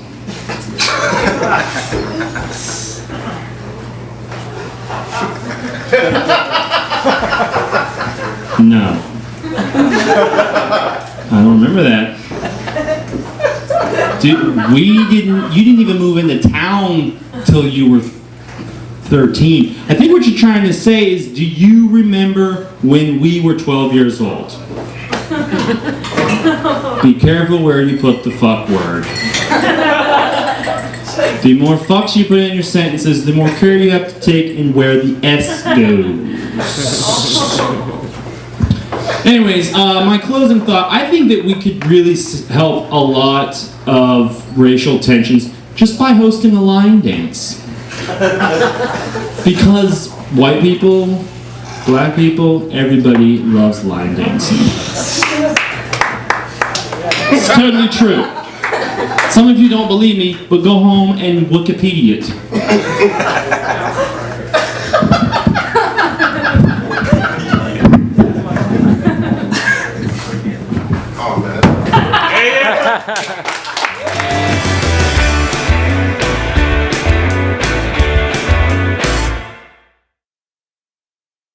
This next guy, he's a newer comic. He's been doing stand-up for 2 years, but he's making a lot of waves. Start clapping for your next comedian, In my senior year of high school, we had this like senior interview thing where they brought in a bunch of people to do like mock job interviews. The guy asked me what I wanted to be, and I didn't know what to say, so I just said a comedian. I was making like comedies on the internet, and they were going viral. Like, I lived with my parents at the time, and my mom had gotten a sausage and mushroom pizza. How you doing? Can I get a sausage and mushroom pizza? How you doing? Can I get And I was like, who the fuck orders a sausage and mushroom pizza? Imitating my mom ordering, I was like, can I get a sausage and mushroom pizza? And then like, I was just having like a manic episode. You know how you do when you're like sitting alone, you start doing a British accent out of nowhere, you're like, oh, fuck me. I started taking the comedy thing more seriously because I was seeing so much more views and like interaction off of it online. But when you're up there for 10 minutes, and it's way more rewarding when you do well, but it sucks way more when you do bad. If you have a terrible set and it's never funny, that sucks. Like if you post a video and it flops, it's like, oh, whatever, I don't give a fuck. I'm Dom Selesky, and I'm just here so I won't get fined. Hell yeah. You guys happy to be here? Yes. All right, me too. I'm really just happy to be doing anything but my job right now. This is great. I work with people with like mental disabilities, drug addictions, criminal records. I'm not a social worker or anything. I just work in a restaurant. You guys know where that's like. It's weird working in a restaurant, but there is one thing that I do love, and it's arguing with the customers. It's my favorite because I always win, you know? It's always somebody who gives like so much of a fuck about their meal being perfect, you know? Like they need everything on point. They give so much of a fuck. And they're arguing with somebody who couldn't give less of a fuck in history. Like I had one lady, she ordered a sub and it came with chips. I was like, all right, that's just gonna be $1 upcharge.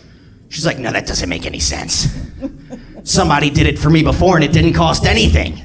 I'm like, all right, well, I'm not somebody and it's not before, so it's gonna be $1 upcharge, lady. And that's when she lost it. And the best way I could describe it is like, if you've ever seen the Thriller music video where Michael Jackson turns into a werewolf, that's what happened to her. She's like, you can't do this to me. Starts growing claws. She's like, I have a gluten intolerance. Ah! I'm like, I'm sorry, lady, it's the rule. And then she pulls out my favorite one. She's like, you know what? You just lost a customer. Oh, I'm shaking in my non-slips. I don't give a fuck, lady. What? You think I care about this restaurant and what happens to its customers? This is my 3rd double shift in a row. I hope you come back here with a bomb. I hope you blow this place up, and I fucking hope I'm in it, all right? Let me talk to your manager. Oh, you mean the guy on his 2nd divorce and 3rd DUI? You think that guy gives a fuck about your French fries? I watched this guy polish off a bottle of Jack before we opened for brunch this morning, okay? The only thing that guy cares about in this restaurant is banging the 17-year-old hostess before the line cooks get to her. So, oh, that one hit home for some of you guys. Where did you guys host? So now I'm a loser restaurant server. I decided I was gonna do some things to make my life a little better, so I've been going to the gym recently. I met a few friends at the gym, dudes I work out with. One of these guys, his name's Chris. He's a black dude. He's a few years older than me. The thing about hanging out with him at the gym, though, is he's just like constantly hitting on chicks at the gym, which I always thought was like a big no-no, right? But he's crushing it. Like, he's on a date with this chick, he's hooking up with this chick, he's about to bang this chick. I'm like, dude, how are you doing this? He pulls me aside, he's like, listen, man, all you gotta do is walk up to her and be like, damn, girl, I've been noticing you've been making a lot of improvements on your body. You know, like, whatever you doing, girl, you looking tight. I knew they would like that one. Even your skin's looking good, girl, damn.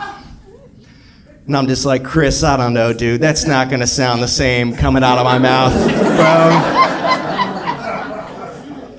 I'm like, Chris, I don't know if you noticed, I'm wearing tube socks right now. Like, I got on short shorts and a Royal Farms Chicken Palooza t-shirt. This is not... Like, that shit sounds cool when you say it, but if I were to say that, it would sound like I was like, I've been watching you. I've been looking at you from across the gym for months. And your skin looks perfect.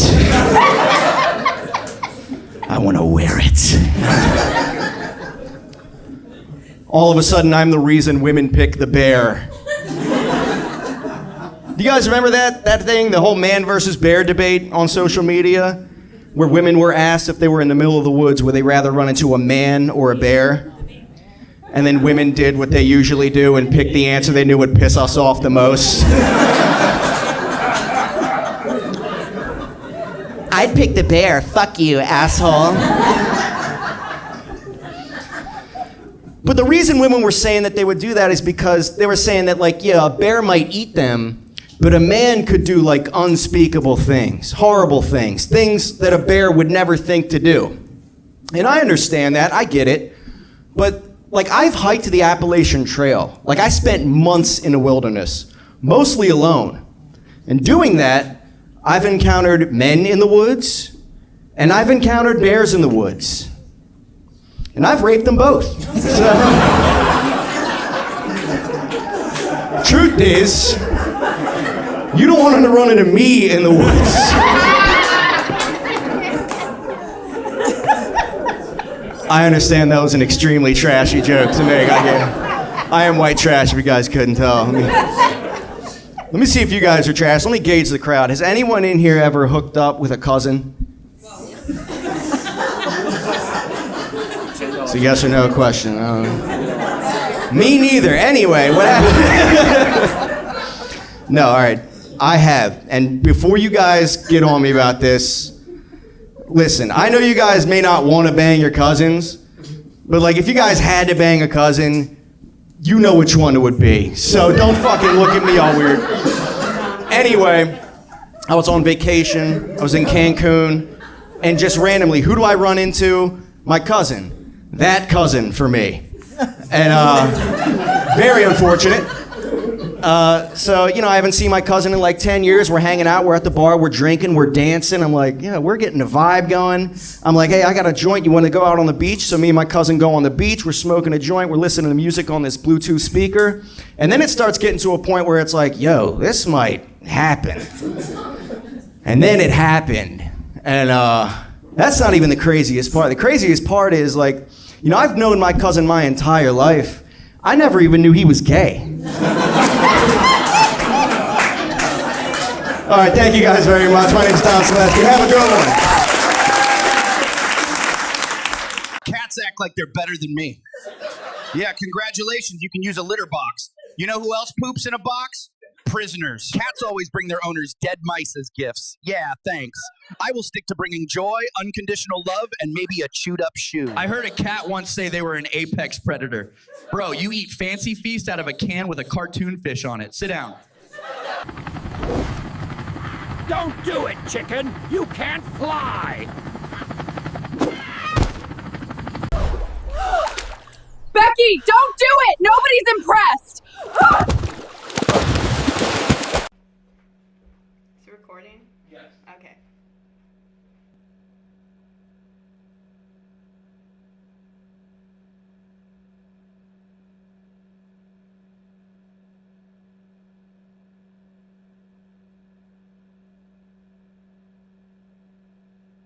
But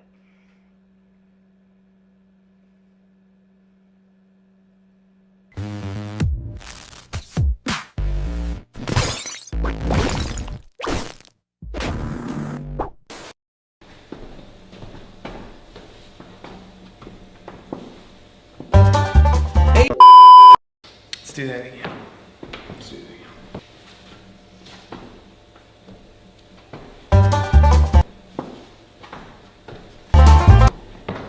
Hey, I'm Smack Levine, and I'm having a yard sale. They call me Smack Levine because I smack all the bad prices right out of your hand and onto the floor. Check it out. Check out all the things I got.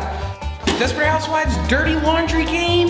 If you're a big DH fan, you love following the tales of these 4 sultry, seductive women, you're gonna love the Desperate Housewives Dirty Laundry Game. This here is a shirt. It's a plain white t-shirt, as you can see.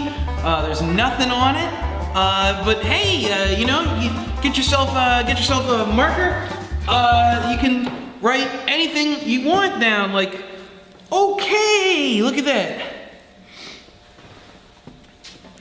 Okay. Put a little exclamation point on there.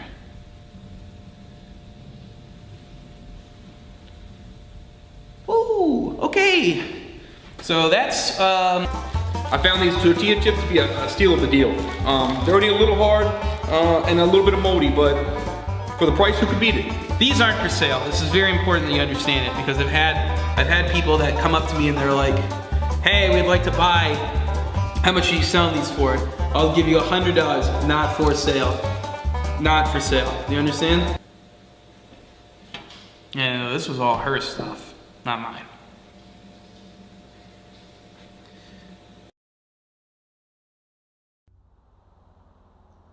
You are a pile of atoms.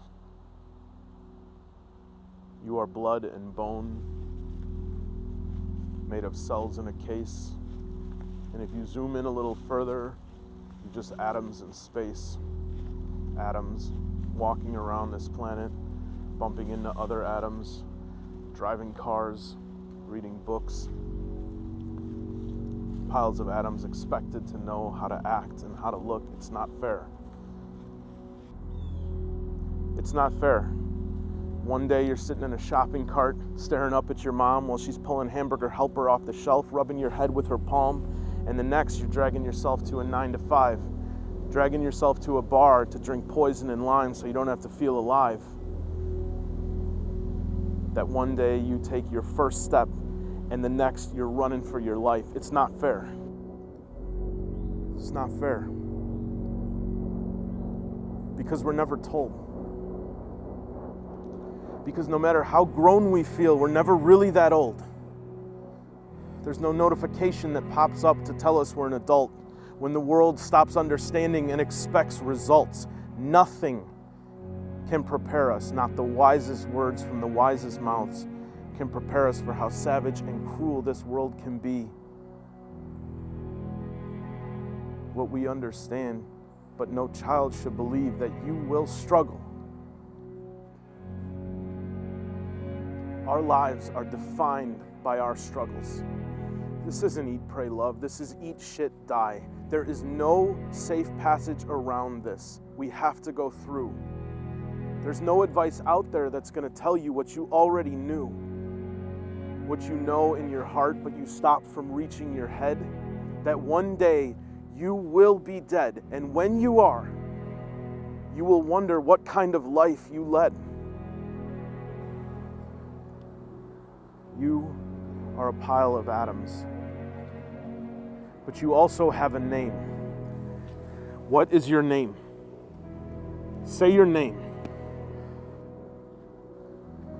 Are you free? Are you alive? Are your atoms going to spend their days sitting on a couch? Are your atoms going to push more atoms as air of excuses out of your mouth? Are you ready to accept that there is both sun and rain? Are you ready to put your hand directly into the flame? Are you ready to wake up and say your name? Say your name. Say your name.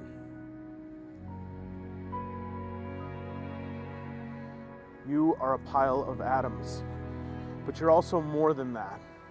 You are you, never to be replicated, around for just one tour of duty. You are a pile of atoms, but you have a name. What's your name? What's your name?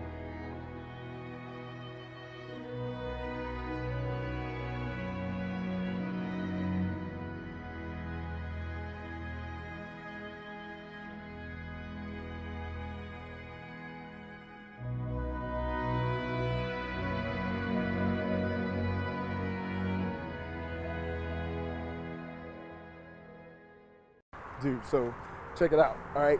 So I'm thinking about doing something real big for me and Jamie on New Year's.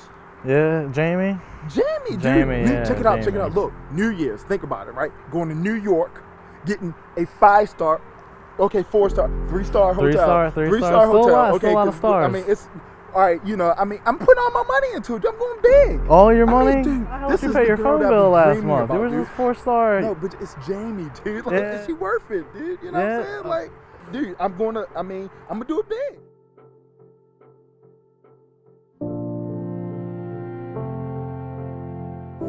You know, we're going like, I'm gonna set it all up like how she wants and stuff like that. Like, you know, like, cause You know what she wants?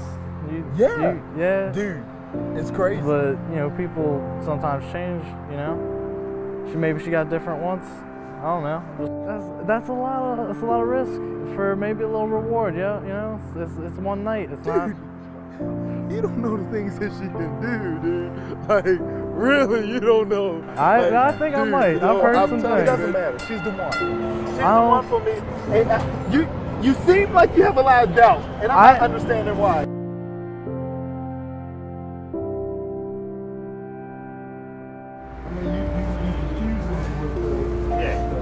Back and forth, and like I'm trying to understand where you're going. I'm just saying she wasn't around on Thanksgiving.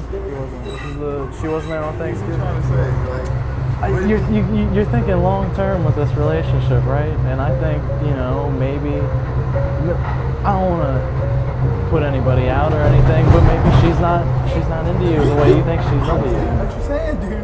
You just saying things. You're not even saying nothing at all. Just spit it out. There's a lot of you haven't seen the video.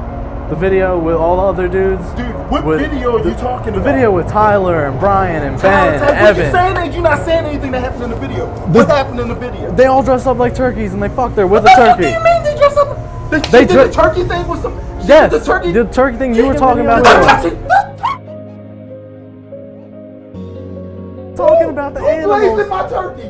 Who the fuck is glazing my turkey, dude? Tyler, Evan, Brian, Tommy. Oh my gosh.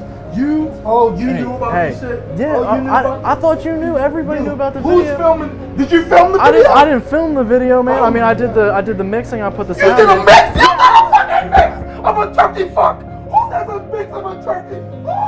We're all friends, man. It was pro bono, man. You're a dick, some dude. pizza. You're a fucking dick. I'm a dick. I'm trying to be a good friend to you, man. Do you not realize what the fuck's going on? Jamie's playing you. And you're coming at me like I'm a bad guy. That's bullshit, man. You know, I should have never told you. I should have just let you take her to New York, spend all your money on that bitch. Yeah, 4 turkeys. And then they were dressed as turkeys.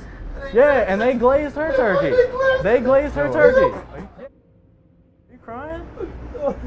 Hey. I know she found out. Found out about what, man? The vasectomy? The Viagra? What'd she find out about, man? What is it? Spit it out, dude. Spit it out. She found out I was gay. You're gay? I had the DVD set up, man. I was watching Chicks with Dicks. Chicks with Dicks? Are you serious? You were watching... You're gay. Alright, man. Alright. Well, that's cool. That's cool, you know? I mean, you know that about yourself? Yeah, you should move on. You should move on. You should find someone new. You should, you know, find a nice dude you relate to, you hang out with, maybe. You know, we know a couple. Yeah, somebody you can be close with. Somebody you can be close with. Yeah. Yeah, maybe you could take another dude to New York, have a good time with somebody else. What? You want to go to New York with me, man? Nah, man, I can't. I'm afraid of planes, man. I can't. I can't stand, dude. We can make this work, man. Like, you got good credit. I don't have good credit. My car got repossessed. I'm back 27 weeks on child support, even though my kid's only 2 weeks old. I think that me and you got something. Got something? What do you mean? Look at you. Come on, I see your eyes. My eyes? The time that I got out the shower. That's what they're and saying? You were like, I don't think so. I don't think so. Yo, you should email me. You should email me. Yeah. Don't email me .gmail. Yeah. You'll be fine. You'll be fine. You'll be fine.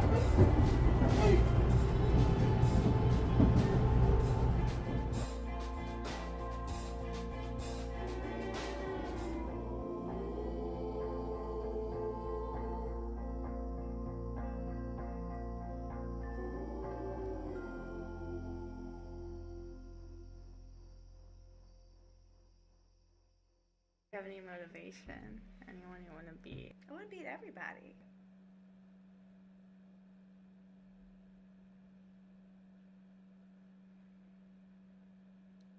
Did I blink?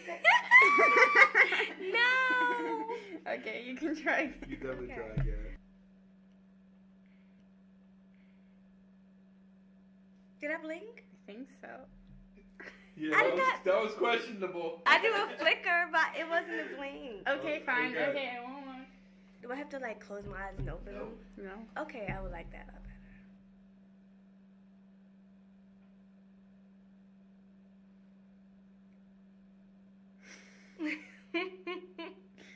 Oh, that wasn't close. That was. Oh, what did he do? Lily threw her off her game. She was in a good zone. You did. Oh, that was not my fault. You said something. See, I think she was in it. I like that one I too. really was in it. Okay, one more time. Alright. Alright.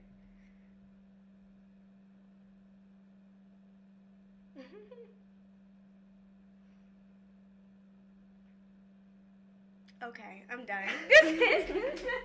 I'm sorry. Hey, this is harder than I thought it would be.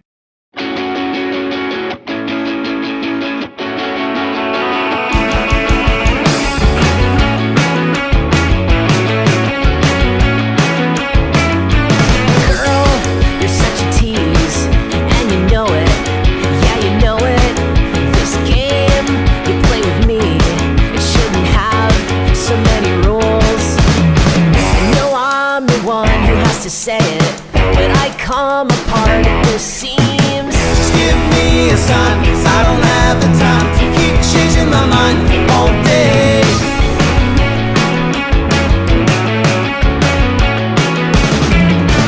Don't hold back if you want me, won't you? Please react when I say that I love you. Don't expect you to keep me guessing. I'm old enough, yeah, to learn my lesson.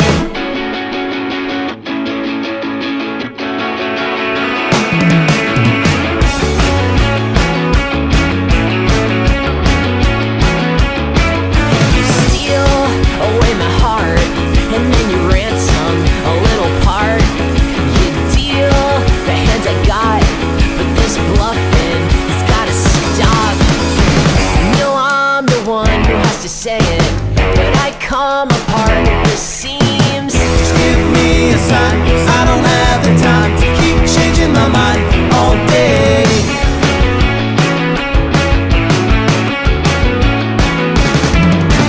Don't hold back if you want me, won't you? Please react when I say that I love you. Don't expect you to keep me guessing. I'm old enough, yeah, to learn my lesson. Don't hold back if you want me, won't you? Please react when I say that I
in for Abby Fanera.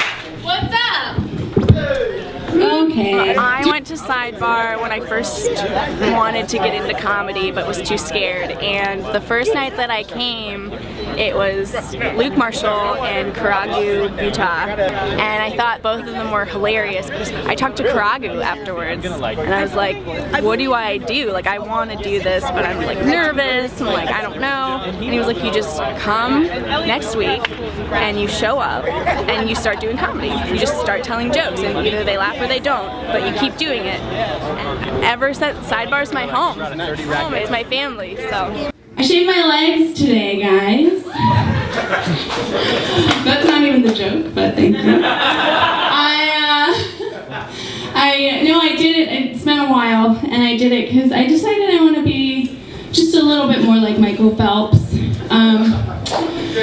I got the weed down. I've got the like intense intake of calories down. And now I have the smooth skin down. So next is just drunk driving and actually exercising. Yes.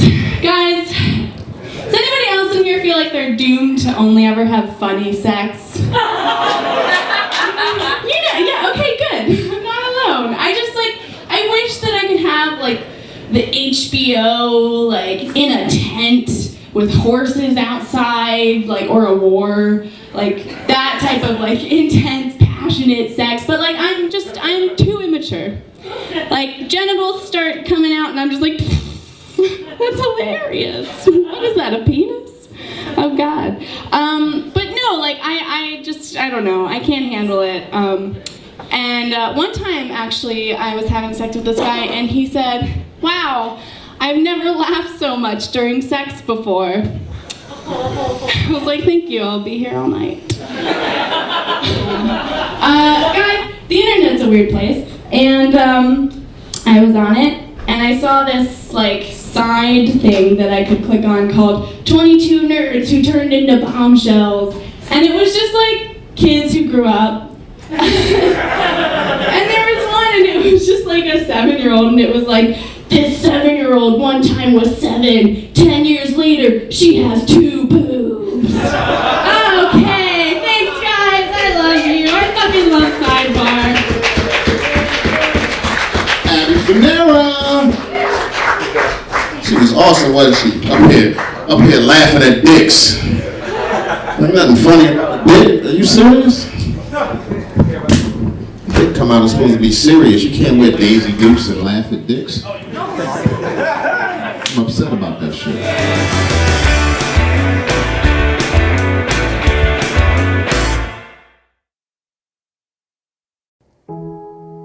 So why are you back again? The Facebook ad said it was 2 free sessions. I didn't read that wrong, did I? Yes, that is true. But I want to know why you are coming back again.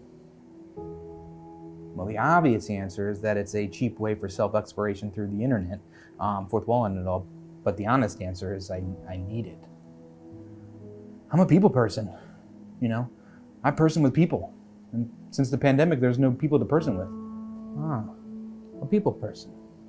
I'm a person. And that's why I'm here. Well, you can't learn anything from me, but I can teach you how to learn from you. Listen.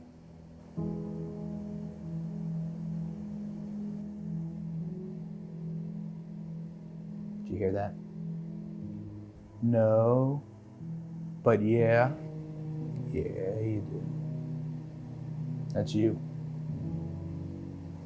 I'm gonna teach you to listen. You're full of shit. Only when I eat cheese, or bread, or have too much coffee.